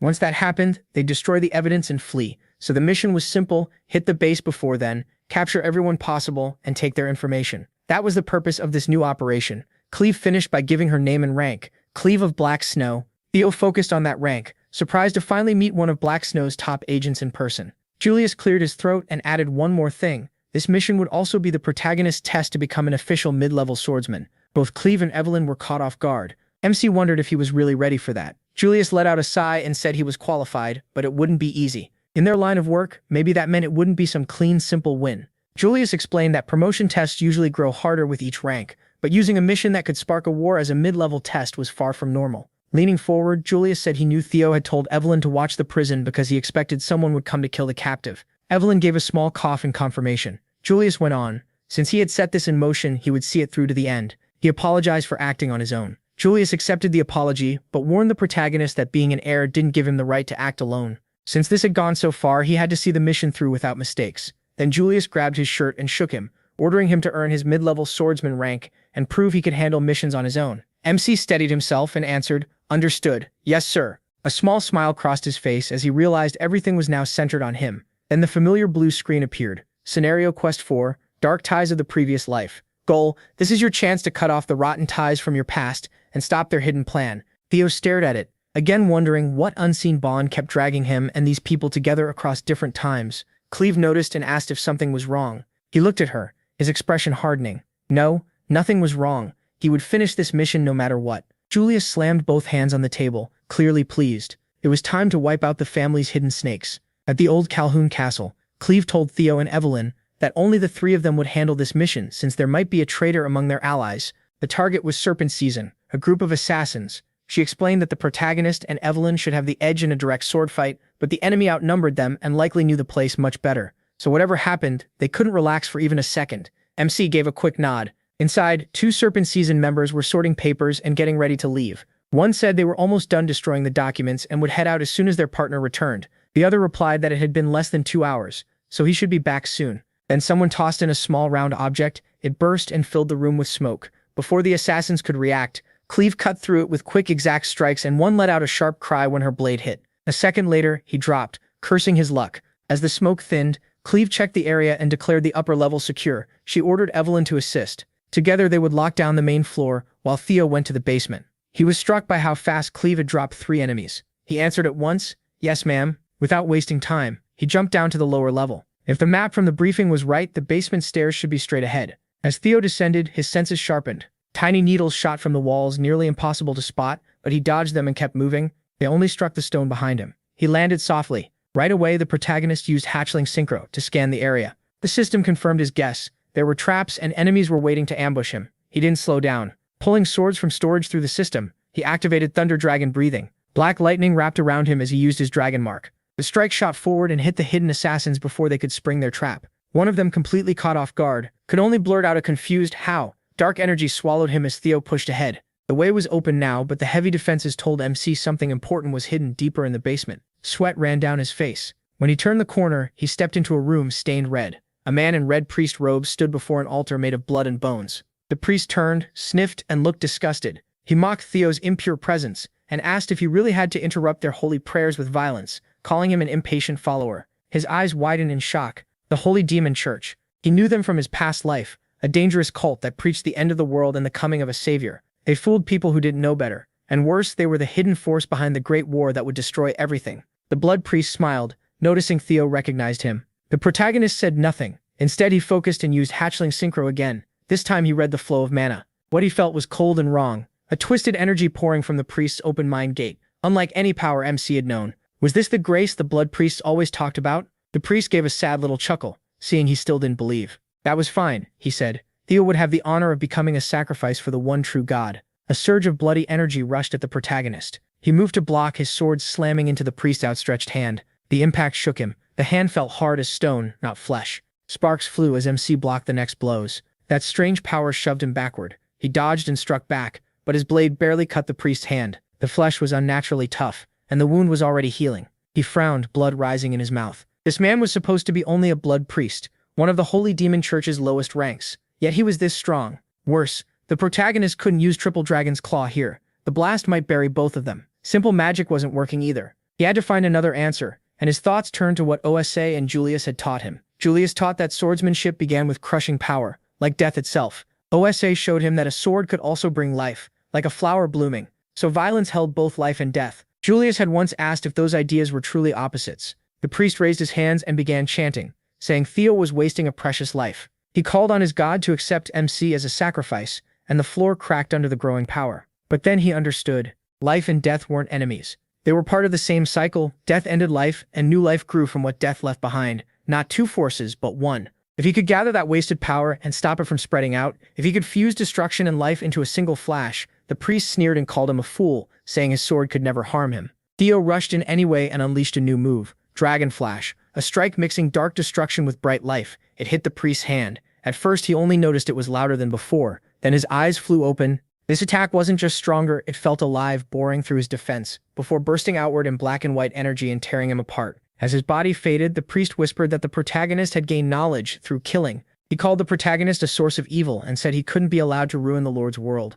While the priest vanished, MC rushed forward and placed a hand on his head. He used hatchling synchro one more time, trying to read the priest's memories and learn where the Holy Demon Church's strange power came from. Energy flooded into him, twisting his senses and dragging his mind away. He felt like he was floating in a vast space full of stars. This was nothing like the other times he had read memories. It was as if he'd been pulled somewhere else. A huge presence pressed down on him. His system glitched, showing broken text from his current quest before flashing a red warning. Warning, you have encountered an enemy far stronger than you. Run away. Then he saw it. A giant, unclear being whose voice rang straight through his soul, asking, "Who are you? What are you? To disturb my peaceful sleep." The empty dark around him filled with countless sharp blue-green eyes, like the dying memories of the blood priest scattered through stardust. Theo stared up at the massive thing. Was this what the holy demon church worshipped? As the pressure kept rising, the voice spoke into his mind again, demanding, "Tell me, who are you?" Cold fear ran through him, along with a terrible realization. The cult's talk of divine favor wasn't madness. The source of their power was horrifyingly real. Then the largest eye seemed to recognize him. He saw his own reflection in it, as the voice, old and tired, said, "Oh, it's you." The protagonist Ragnar. Startled, the protagonist stepped back. This thing knew his name. "I have been looking for you," the being declared, its thin dark arms reaching toward him and toward the glowing screen nearby. Then it called him something awful, the blight of this world. Theo braced himself as the dark void twisted into a crushing spiral and rushed at him. Right before it swallowed him, a warm golden light burst out and forced the darkness back. Then it took shape as a massive golden dragon. "Lodbrok," MC shouted in relief. Her worried voice answered at once with her usual nickname for him. "Oh, significant other." Still stunned, he asked how Lodbrok had appeared here in dragon form. She turned to his spirit and warned him that the nameless sovereign was far beyond what he could handle right now. Even if he were as strong as Siegfried, she said she still couldn't promise a win. The protagonist had no reply. The sovereign's power was beyond anything he could understand. Lodbrok simply told him to leave this to her. A strong force suddenly shoved Theo out of that empty space, dragging his mind back to reality. As he was pulled away, he called Lodbrok's name one last time. He hit the basement floor with a gasp. The shift was harsh and sudden. He was back in his body, and when he touched his face, he felt the blood left from the fight with the priest. His thoughts were still spinning. What had he just seen? Had Lodbrok really been facing a monster like that alone for centuries? He could barely imagine how hard that had been. Then a weak voice pulled his attention away. Nearby, the blood priest knelt as his body flickered and faded. He stared at MC in disbelief, crying out that someone without faith had been allowed to see the Lord. The priest had devoted his whole life to that being, and had never witnessed it so directly. In pain and confusion, he demanded to know how MC had done it. Before he got an answer, the priest vanished completely. He only watched. A god like that was nothing he wanted. Still, the encounter had revealed something important. The being the holy demon church worshipped, the source of its power, was the nameless sovereign Lodbrok had warned him about. He remembered her grave warning. For 1,000 years she had been trapped guarding the world from that thing's influence. Then came the part he couldn't forget. Without her heart, her strength was fading, and she had less than 3 years left. That made the pieces start to fit. The Holy Demon Church's Great War was set for 5 years from now. Around then, Lodbrok would die, and Ed Troyvan's rebellion would begin. That timing couldn't be random. No, they were connected. Theo grabbed his head as the thought hit him, until a hand on his shoulder steadied him. Evelyn helped him up, praising what he'd done, though worry still showed on her face. Cleve stepped closer, her calm expression hiding whatever surprise she felt. She explained that once they learned one target was a blood priest, they hurried through the upper floors. Her gaze settled on the protagonist. She was clearly weighing the fact that he had beaten one alone. Evelyn called it incredible, and Cleve gave a short nod. Taking down a blood priest by himself had more than proved Theo's ability. Back in the main hall, they reviewed the papers taken from the castle. Cleve let out a sigh. Most of it pointed to something shady, but none of it was enough to openly accuse Ed Troyvan. That was when MC brought out the small decorated box he'd found in the basement and asked Cleve to check it. Evelyn quietly gasped, recognizing it at once. It was the lockbox she had protected for MC before his awakening ceremony. Inside were secret records of illegal deals between the Ceres Merchant Guild and the Troyvan family. Evelyn wondered why he hadn't used this sooner, while Cleve, now seeing how far ahead he'd planned, opened the ledger. Her eyes narrowed as she flipped through it. Several entries clearly showed trades tied directly to Ed Troyvan, each marked with his official seal. Snapping the book shut, Cleve praised Theo's work. With this, she said, they could finally prove Ed Troyvan was planning betrayal and that the Holy Demon Church was involved. They had enough evidence now. Then she gave the next order. They would strike the Ceres Merchant Guild immediately. The protagonist's eyes turned cold. Just wait, Ed, he thought. Now it's your turn. Elsewhere, in an office at the Ragnar clan's main building, Julius Ragnar slammed the first report onto his desk, furious. He barked that he'd known all along Ed Troyvan would betray them someday. Across from him, Robert Ragnar, the Black Dragon, sipped tea without a hint of concern. He told Julius not to rush, saying Ed was still only a suspect for now. Julius gave a mocking laugh and asked if Robert took him for an idiot. Robert calmly pointed out that the very fact he, the head of Black Snow, was sharing information this secret meant it was already far beyond a simple hunch. Guessing was a waste of time.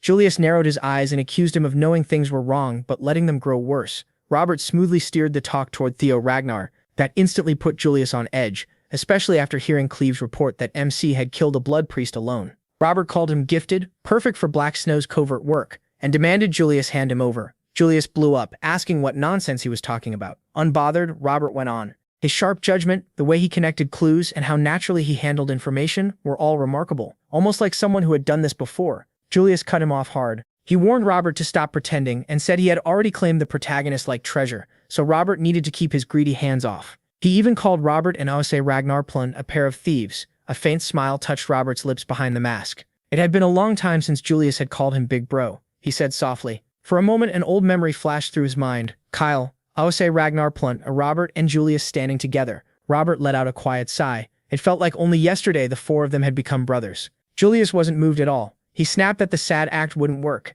and warned Robert he'd regret trying to steal Theo. Robert just chuckled, leaned in and whispered that older brothers taking things from younger ones was perfectly normal. Before Julius could answer, Robert grabbed an expensive bottle from the shelf and told him to buy an even pricier one next time. Then he strolled out humming, leaving Julius sputtering in confusion. Once he was gone, Robert's playful look disappeared. He felt relieved. The white-armored dragon cavalry seemed safe from spies, which was rare with the Sky Dragon's influence spreading everywhere. He was also trusting MC with the next move. Hitting the Ceres Guild shouldn't be a problem. Robert slipped into the shadows, saying his people should arrive soon. With a hidden smile, he thought attacking the Ceres Guild today would make things very interesting. The scene then shifted to the guild's grand wedding hall. A wedding was underway there, meant to join two powerful families. The groom, Navin Bacchus, second son of the Bacchus clan, stood proudly. Facing him, Quadric Ceres, head of the Ceres Merchant Guild, formally requested the marriage for his house and offered his fourth daughter, Lily Ceres, as the bride. He then declared the union, making the Ceres and Bacchus families one by blood. Quadric's eyes gleamed with greed.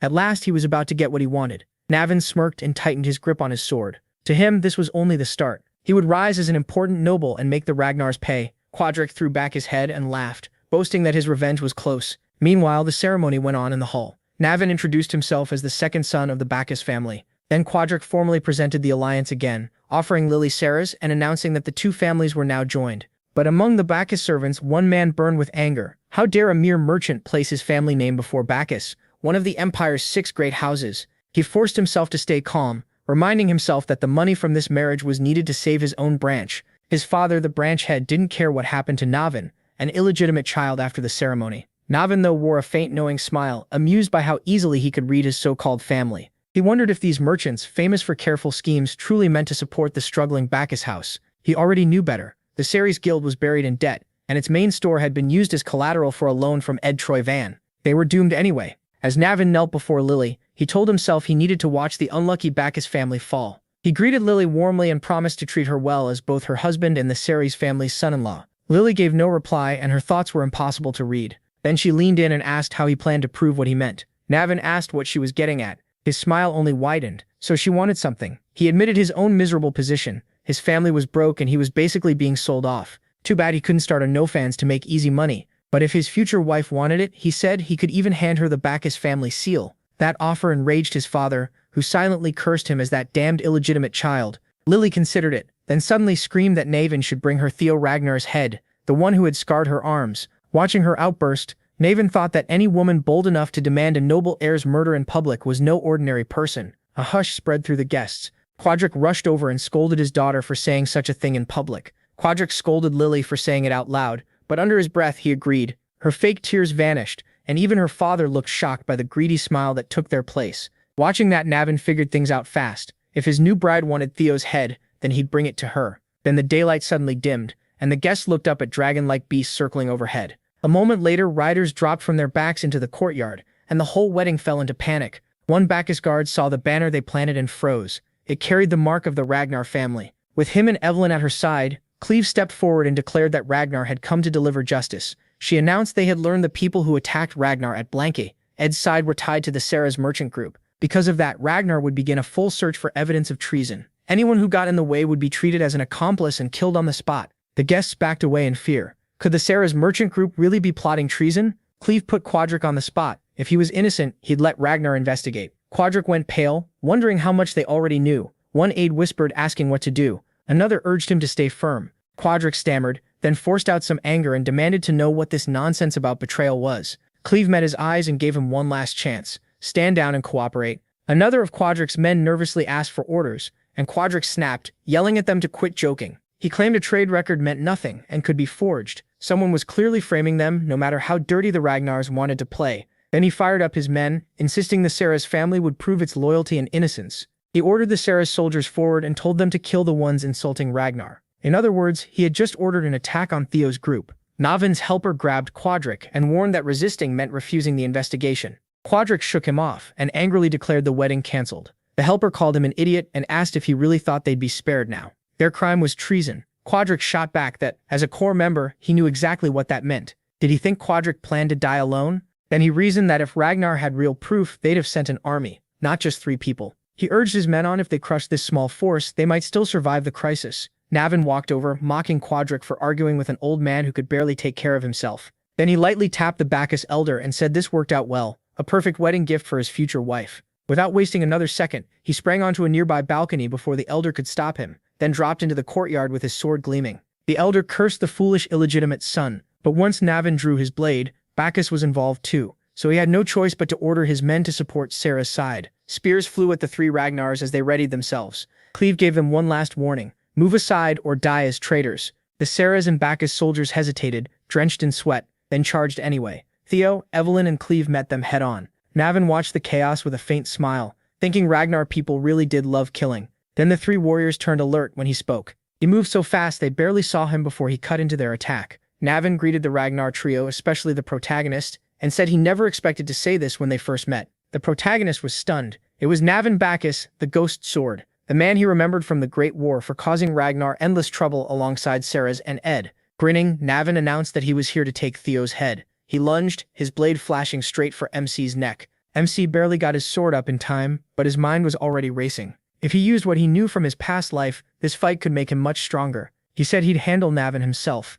Evelyn tried to stop him, but Cleve told her to trust him. Cleve reminded her the others were probably destroying evidence, and they were out of time. They had to wrap this up fast. Evelyn hesitated, then agreed. Navin seemed pleased they'd stay out of it. He asked if the protagonist could really handle him, bragging that he was stronger than he looked. The protagonist smiled and said the same could be said for him, then asked one question first. Navin, curious, told him to go ahead. Theo pointed out that raising a sword against Ragnar was open treason. So did that make Navin a traitor? Was he trying to drag the Bacchus family down too? Or was this, MC asked, revenge for Navin's mother? Navin's smile vanished. He said him had just brought up a painful memory, and given him one more reason to cut off his head. Theo stayed calm and told him to hear him out first. Then he made a shocking offer: let me help you get your revenge. At that moment, a message appeared in the protagonist's mind. Secret task: make Ghost Sword Navin your ally. Navin Bacchus is the unofficial strongest swordsman in the family. He was never recognized by Bacchus because even with talent close to Thorkel's, he was still an illegitimate child born in a brothel. His mother was killed because of that talent, leaving him broken with grief.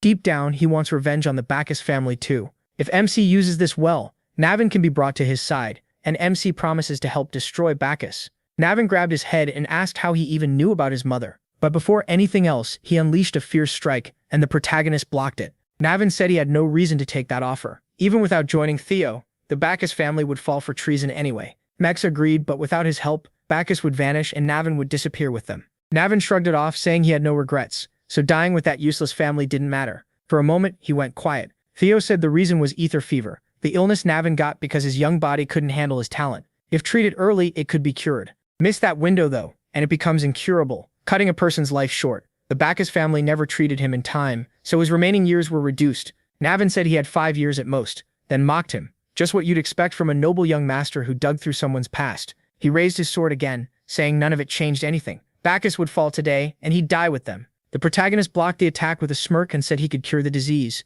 Navin refused to believe it, but the protagonist shoved him back, thinking that in his past life, the cure was discovered only after Navin had already died. That meant Theo was the only one who knew it. Now, he told Navin the cure worked for sure, and that finally shook him. Navin repeated that Bacchus would still be destroyed even without Navin's help. But if Navin stood with him, then after Bacchus fell, he could survive as the man who helped Ragnar. All he asked was that he trust him this once. Back at the Sarah's Guild's main building, cannons were being fired at the 2 women, but they knocked every shot aside with ease. Evelyn complained that this was getting annoying. Cleve agreed, though she wondered whether Theo was finished yet. From a distance, it looked more like he and Navin were talking than fighting. Cleve tossed away a spear and thought this was getting bothersome. She even wondered if she should just kill everyone. Then a memory came back. The Black Dragon had told her not to act on her own. Their priority was judging Theo's potential and recruiting him soon. She asked if that meant simply watching him. He said yes. She hadn't directly seen him capture the priest, so they still needed to confirm it. The Black Pillar's role was to judge the people who would shape Ragnar's future. The protagonist's job in this mission was to secure more proof, so her job was to measure MC's ability. She accepted that, then asked when she was allowed to step in. After thinking it over, he said since this involved the demonic sect, she could interfere at bishop level or higher. Back in the present, Cleve thought the leader would nag her plenty if she waited that long. Still, if the mission dragged on, her break would get pushed back too. Right then, someone burst forward at blazing speed straight at Navin Bacchus. Evelyn panicked, thinking Theo had been beaten, but then she saw him racing right behind him. Seeing that, she froze as Navin tore through the rain of arrows and called out to the two women, asking them to forgive his earlier rudeness because now they were on the same side. At that moment, Theo's hidden quest to make Ghost Sword Navin an ally was complete. The four of them charged the enemy line, and Navin looked way too excited about it. When he leaped into the air, one enemy shouted that they could shoot him down since he couldn't dodge arrows mid-air. But Navin wasn't normal. He vaulted past them, landed on top of one of the weapons, and started smashing the machines and the men using them. The clan leader cursed him, shouting that he dared betray the very family that raised him. The clan head demands to know how Navin can raise his sword against his own blood. The word family sets Navin off, and he lunges at him. With ice-cold eyes, Navin says an illegitimate child never had a family to begin with, then cuts the man clean in two. A few seconds later, the rest are wiped out too. Evelyn is stunned. He really does deserve his name if he can stand on equal footing with young Lord Thorkel. What she can't figure out is how Theo got him on their side. The protagonist shrugs it off, saying he simply offered Navin what he wanted. Then he tells everyone to move. Their next target is Quadric Saris. Back with Quadric, a subordinate reports that their side is collapsing. Quadric already knows, so he orders them to destroy every document. The first ones he wants burned are the records tied to the Edtrovan clan. One of his men hesitates and says they really shouldn't destroy those. He urges Quadric to think straight before more people die for nothing. But Quadric snaps back. If those papers burn, how will they recover their investment? Is he really supposed to throw away all that money over a bunch of nobodies? Then someone steps in and tells Quadric he's too blinded by greed to see ahead. Startled, Quadric realizes who it is and immediately begs for help. Two shadowy figures have arrived. Meanwhile, Theo heads straight for the castle. He takes out the guards at the entrance in an instant, then the door opens on its own.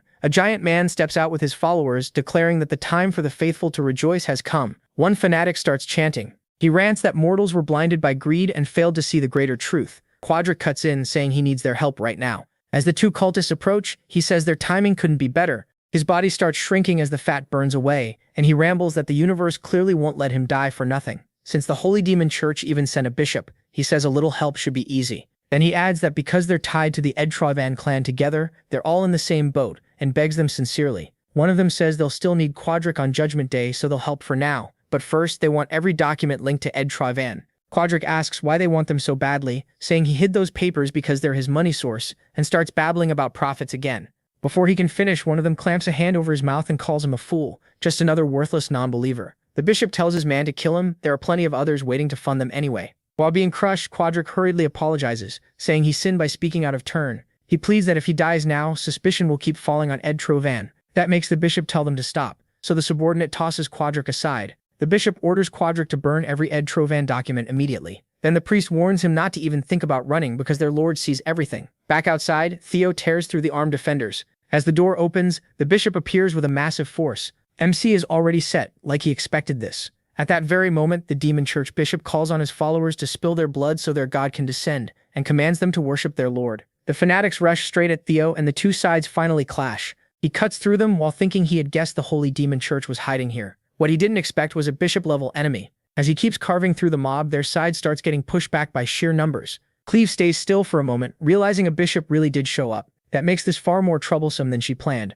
or maybe better. She reaches for her swords and draws both at once. After all, that gives her more than enough reason to step in. Theo stays focused. He says they can't afford to be pushed back now. Then Cleve enters the fight, and with one swing, she cuts down hundreds. She tells Theo she'll handle things from here. Anyone blocking Ragnar will be erased. She plans to wipe them all out. The protagonist stops her at once. They can't forget why they came. They need to secure the documents before anything gets destroyed. Cleve sighs and says she may have expected too much from him. Even so, she keeps cutting through enemies like butter, arguing that since the demon cult already stepped in, they don't need more proof. Theo runs beside her and disagrees. If the enemy is trying to stop them right now, then those documents matter even more than they thought. Cleve gets it and asks what he plans to do. MC says that no matter what, they have to break through here first. As he cuts down more foes, Theo says he has an answer. For the first time, he opens his mind gate and uses hatching synchrony to scan the area. While Cleve keeps slaughtering enemies, he admits he doesn't have hard proof yet. But since the Black Dragon told her to hold back and observe, one cultist makes the mistake of trying something in front of her. She kills him instantly. Then she says she'll trust Theo just this once. The protagonist launches forward and hundreds swarm him. A fierce gust tears through them, and Navin jumps in, cutting down even more. He tells MC his humble self has cleared the road ahead. That instantly annoys Evelyn, who asks when he started calling MC Lord. He uses the dragon's footwork to spring past them, thanking them before pressing on. This is the Dark Mark. He slips through the battlefield in seconds. There's no way they'd trust the job of burning secret records to anyone random. The most likely person is Quadric. Back with him, he stares at the papers. Meanwhile, Theo is furious. The status window says he can fix a cursed tie from a past life and stop an evil plan. As the fighters land, blood falls from above like rain. Like a madman, Navin declares himself the Lord's first sword. Navin Bacchus. Evelyn scoffs, saying that joke doesn't suit him at all. Navin answers that, judging by her reaction, she must be the first sword already, so maybe he doesn't need to worry. Still, if it were Cleve, he'd gladly settle for second. As Cleve keeps cutting through enemies like vegetables, Evelyn asks if he really thinks he's above her. Navin rushes in and swings, but instead of striking Evelyn, he cuts down the enemy